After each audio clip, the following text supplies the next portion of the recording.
ನಮಸ್ಕಾರ ವೀಕ್ಷಕರೇ, ನಾನಿವತ್ತಿದ್ದೀವಿ ನಮ್ಮ ಕೋಲಾರ, ನನ್ನ ಕೋಲಾರ. ನಾನು ಮೂಲತಃ ಕೋಲಾರದವನು, ಬಂಗಾರಪೇಟೆ.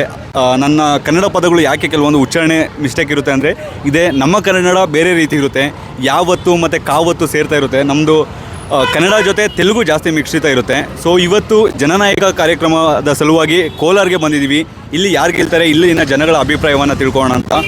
ನನಗೆ ಇಲ್ಲಿ ಗ್ರೌಂಡ್ ರಿಪೋರ್ಟ್ ಅಷ್ಟೊಂದು ಗೊತ್ತಿರಲಿಲ್ಲ. ಇಲ್ಲಿಗೆ ಬಂದಮೇಲೆ ಗೊತ್ತಾಯಿತು ಯಾರೋ ಇಲ್ಲಿ ಕಾಂಗ್ರೆಸ್ ಕ್ಯಾಂಡಿಡೇಟ್ ನೋಡ್ಕೊಳ್ಳೋದಾದರೆ ಗೌತಮ್ ಅಂತ ಇದ್ದಾರೆ. ಅವರು ಒಂದು ಉದ್ಯಮಿ. ಅವರು ಬಂದಿರುವಂಥದ್ದು ಬೆಂಗಳೂರಿನಿಂದ. ಇಲ್ಲಿ ಮೂಲತಃ ಅವರು ಕೋಲಾರದವರಲ್ಲ. ಇನ್ನು JDS ಮತ್ತು BJP ಇವ್ರನ್ನ ನೋಡಿಕೊಂಡ್ರೆ, ಅಭ್ಯರ್ಥಿ ನೋಡಿಕೊಂಡ್ರೆ ಮಲ್ಲೇಶ್ ಬಾಬು ಅಂತ, ಅವರ ತಂದೆ ಒಬ್ಬ ರಿಟೈರ್ಡ್ IAS ಆಫೀಸರ್. ಅವ್ರ ತಂದೆಯ ಕೊಡುಗೆ ಕೋಲಾರ್ಗೆ ಜಾಸ್ತಿ ಇದೆ. ಕೋಲಾರ ಸಿಲ್ಕು ಮತ್ತು ಮಿಲ್ಕ್ಗೆ ತುಂಬ ಫೇಮಸ್ಸು. ಒಟ್ಟಾರೆಯಾಗಿ ಇಲ್ಲಿ ಯಾರು MP ಆಗ್ಬೋದು ಅಂತ ಹಲವಾರು ಜನಗಳನ್ನು ಮಾತಾಡ್ಸಿದ್ದೀನಿ. ಮತ್ತು ಕೆಲವ್ರ ಹತ್ರ ತೆಲುಗುನೂ ಕೂಡ ಮಾತಾಡ್ಸಿದ್ದೀನಿ. ಅದಕ್ಕೂ ಕೂಡ ಕ್ಲಾರಿಫಿಕೇಷನನ್ನು ಕೊಟ್ಬಿಡ್ತೀನಿ. ನಾವು ಯಾಕೆ ತೆಲುಗುವನ್ನು ಮಾತಾಡ್ತೀವಿ ಅಂದರೆ ಕೋಲಾರಲ್ಲಿ 90% ಎಲ್ಲರೂ ಕೂಡ ಕನ್ನಡವನ್ನೇ ಮಾತಾಡ್ತಾರೆ. ಬಟ್ ವ್ಯಂಗ್ಯವಾಗಿ ಮಾತಾಡೋದಕ್ಕೆ ಅಥವಾ ಏನಾದರೂ ಬೈಯೋದಕ್ಕೆ ಅಥವಾ ಏನಾದರೂ ಟೀಕೆ ಮಾಡೋದಕ್ಕೆ ಅತಿ ಹೆಚ್ಚಾಗಿ ತೆಲುಗುವನ್ನು ಬಳಸ್ತೀವಿ. ಕೆಲವೊಂದು ಇಬ್ಬರು ಮೂವರು ವಯಸ್ಸಾಗಿರೋರು ಇದ್ದರು, ಅವರು ತೆಲುಗುದಲ್ಲೇ ಮಾತಾಡ್ಸೋ ಕಂಫರ್ಟಬಲ್ ಇದ್ದರು. ಸೊ ನಾನು ತೆಲುಗುದಲ್ಲೇ ಮಾತಾಡ್ಸಿದ್ದೀನಿ. ಓವರಾಲ್ ಕನ್ಕ್ಲೂಷನ್ ಏನಂದರೆ ಇಲ್ಲಿ ನೆಕ್ ಟು ನೆಕ್ ಫೈಟ್ ಇದೆ ಅಂತ ಹೇಳ್ಬೋದು. ಬೆಂಗಳೂರು ಗ್ರಾಮಾಂತರದಲ್ಲಿ ನೋಡ್ಕೊಳ್ಳೋದಾದರೆ, ಬೆಂಗಳೂರು ಗ್ರಾಮಾಂತರದಲ್ಲಿ ಮ್ಯಾಕ್ಸಿಮಮ್ CN ಮಂಜುನಾಥ್ ಅವರ ಪರನೇ ಇತ್ತು. ಒಂದು 60% ಗೆಲ್ಲೋ ಚಾನ್ಸು CN ಮಂಜುನಾಥ್ ಅವ್ರದ್ದೇ ಇತ್ತು. ಬಟ್ ಇಲ್ಲೇನಾಗಿದೆ ಅಂದರೆ ಇಲ್ಲಿ 5 MLAಗಳು ಕಾಂಗ್ರೆಸ್ ಪರವಾಗಿದ್ದಾರೆ. ಮತ್ತು ಗ್ರೌಂಡಲ್ಲಿ ಕಾಂಗ್ರೆಸ್ ತುಂಬ ಸ್ಟ್ರಾಂಗ್ ಇದೆ. ಆದರೆ ಇಷ್ಟು ದಿನ ಏನಾಗ್ತಿತ್ತು ಅಂದರೆ BJP JDS ವೋಟ್ಸ್ ಅನ್ನೋದು ಸ್ಪ್ಲಿಟ್ ಆಗ್ತಿತ್ತು. BJP ವೋಟ್ಸ್ ಅನ್ನೋದು ಕೂಡ ಸ್ಪ್ಲಿಟ್ ಆಗ್ತಿತ್ತು. ಆದರೆ ಈ ಬಾರಿ BJP ಮತ್ತು JDS ಒಂದಾಗಿರೋದ್ರಿಂದ ಒಂದು ಎರಡೂ ಕೂಡ ಈಕ್ವಲ್ ಅಂತ ಹೇಳ್ಬೋದು. ಬಟ್ 1% ಯಾರಿಗಾದ್ರೂ ಜಾಸ್ತಿ ಇದೆ ಅಂದರೆ ಒಂದು BJP ಮತ್ತು JDS ಅಂತ ಹೇಳ್ಬೋದು. ಅದು ಯಾಕೆ ಅಂದರೆ ಒಂದು ನ್ಯಾಷನಲ್ ಲೆವೆಲಲ್ಲಿ ಮೋದಿ ಅವ್ರಿಗೆ ಇರುವಂಥ ಕ್ರೇಜ್ ಇರ್ಬೋದು. ಎಲ್ಲರೂ ಕೂಡ ಮೋದಿಯವರು ಮತ್ತೆ ಪ್ರಧಾನಿ ಆಗಬೇಕು ಅಂತ ಅಂದ್ಕೊಳ್ತಿದ್ದಾರೆ. ಲಾಸ್ಟ್ ಟೈಮು ನೋಡ್ಕೊಳ್ಳೋದಾದರೆ ಕಳೆದ 35 ವರ್ಷಗಳಿಂದ KH ಮುನಿಯಪ್ಪ ಅವರು MP ಆಗಿದ್ದರು. ಬಟ್ ಅವರ ಕೊಡುಗೆ ಅಂದರೆ ಹೇಳ್ಕೊಳ್ಳೋಷ್ಟು ಇರಲಿಲ್ಲ. ಸೊ ಲಾಸ್ಟ್ ಟೈಮ್ ಹೆಂಗಾಗಿತ್ತು ಅಂದರೆ ನೀವು ಕ್ಯಾಂಡಿಡೇಟ್ ಯಾರು ಅಂತ ಗೊತ್ತಿರಲಿಲ್ಲ. ಎಲ್ಲರ ಜನಗಳ ಮೈಂಡ್ಸೆಟ್ಟಲ್ಲಿ ಇದ್ದಿದ್ದು ಒಂದೇ, KH ಮುನಿಯಪ್ಪನ ಸೋಲಿಸ್ಬೇಕು ಅಂತ.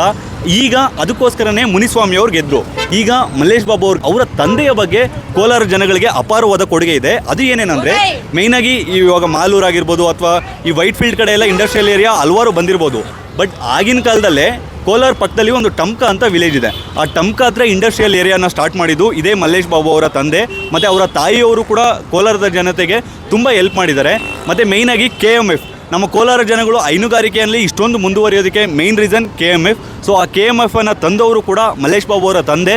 ಸೊ ಇವೆಲ್ಲ ನೋಡಿಕೊಂಡ್ರು ಕೂಡ ಅಂದರೆ ಹಲವಾರು ಜನ ಮಾತಾಡೋದು ಏನಂತ ಹೇಳಿದ್ರು ಅಂದರೆ ಕೋಲಾರದ ಸ್ವಾಭಿಮಾನ ಇದು, ಬೇರೆ ಕಡೆಯಿಂದ ಬಂದವ್ರನ್ನ ಹೇಗೆ ಆರ್ಸೋಕ್ಕಾಗುತ್ತೆ, ಅದಕ್ಕೋಸ್ಕರ ನಾವು ಈ ಬಾರಿ ಮಲ್ಲೇಶ್ ಬಾಬು ಅವ್ರನ್ನ ಗೆಲ್ಲಿಸ್ತೀವಿ ಅಂತ ಹೇಳಿದ್ದಾರೆ. ಏನೇ ಆಗಲಿ ನಿಮ್ಮ ಪ್ರಕಾರ ಯಾರು ಗೆಲ್ಬೋದು ತಪ್ಪದೆ ನಮ್ಮ ಕಮೆಂಟ್ ಬಾಕ್ಸ್ನಲ್ಲಿ ಕಮೆಂಟ್ ಮಾಡಿ. ನಮಗೆ ಹೇಳೋದಾದರೆ ಒಂದು 50-50 ಇದೆ, ನೆಕ್ ಟು ನೆಕ್ ಫೈಟ್ ಇದೆ. ಸೊ ಕಾದು ನೋಡಬೇಕು. 1% ಯಾರಾದರೂ ಮೇಲೆ ಇದ್ದಾರೆ ಅಂದರೆ ಅದು ಮಲ್ಲೇಶ್ ಬಾಬು ಅವರಂತ.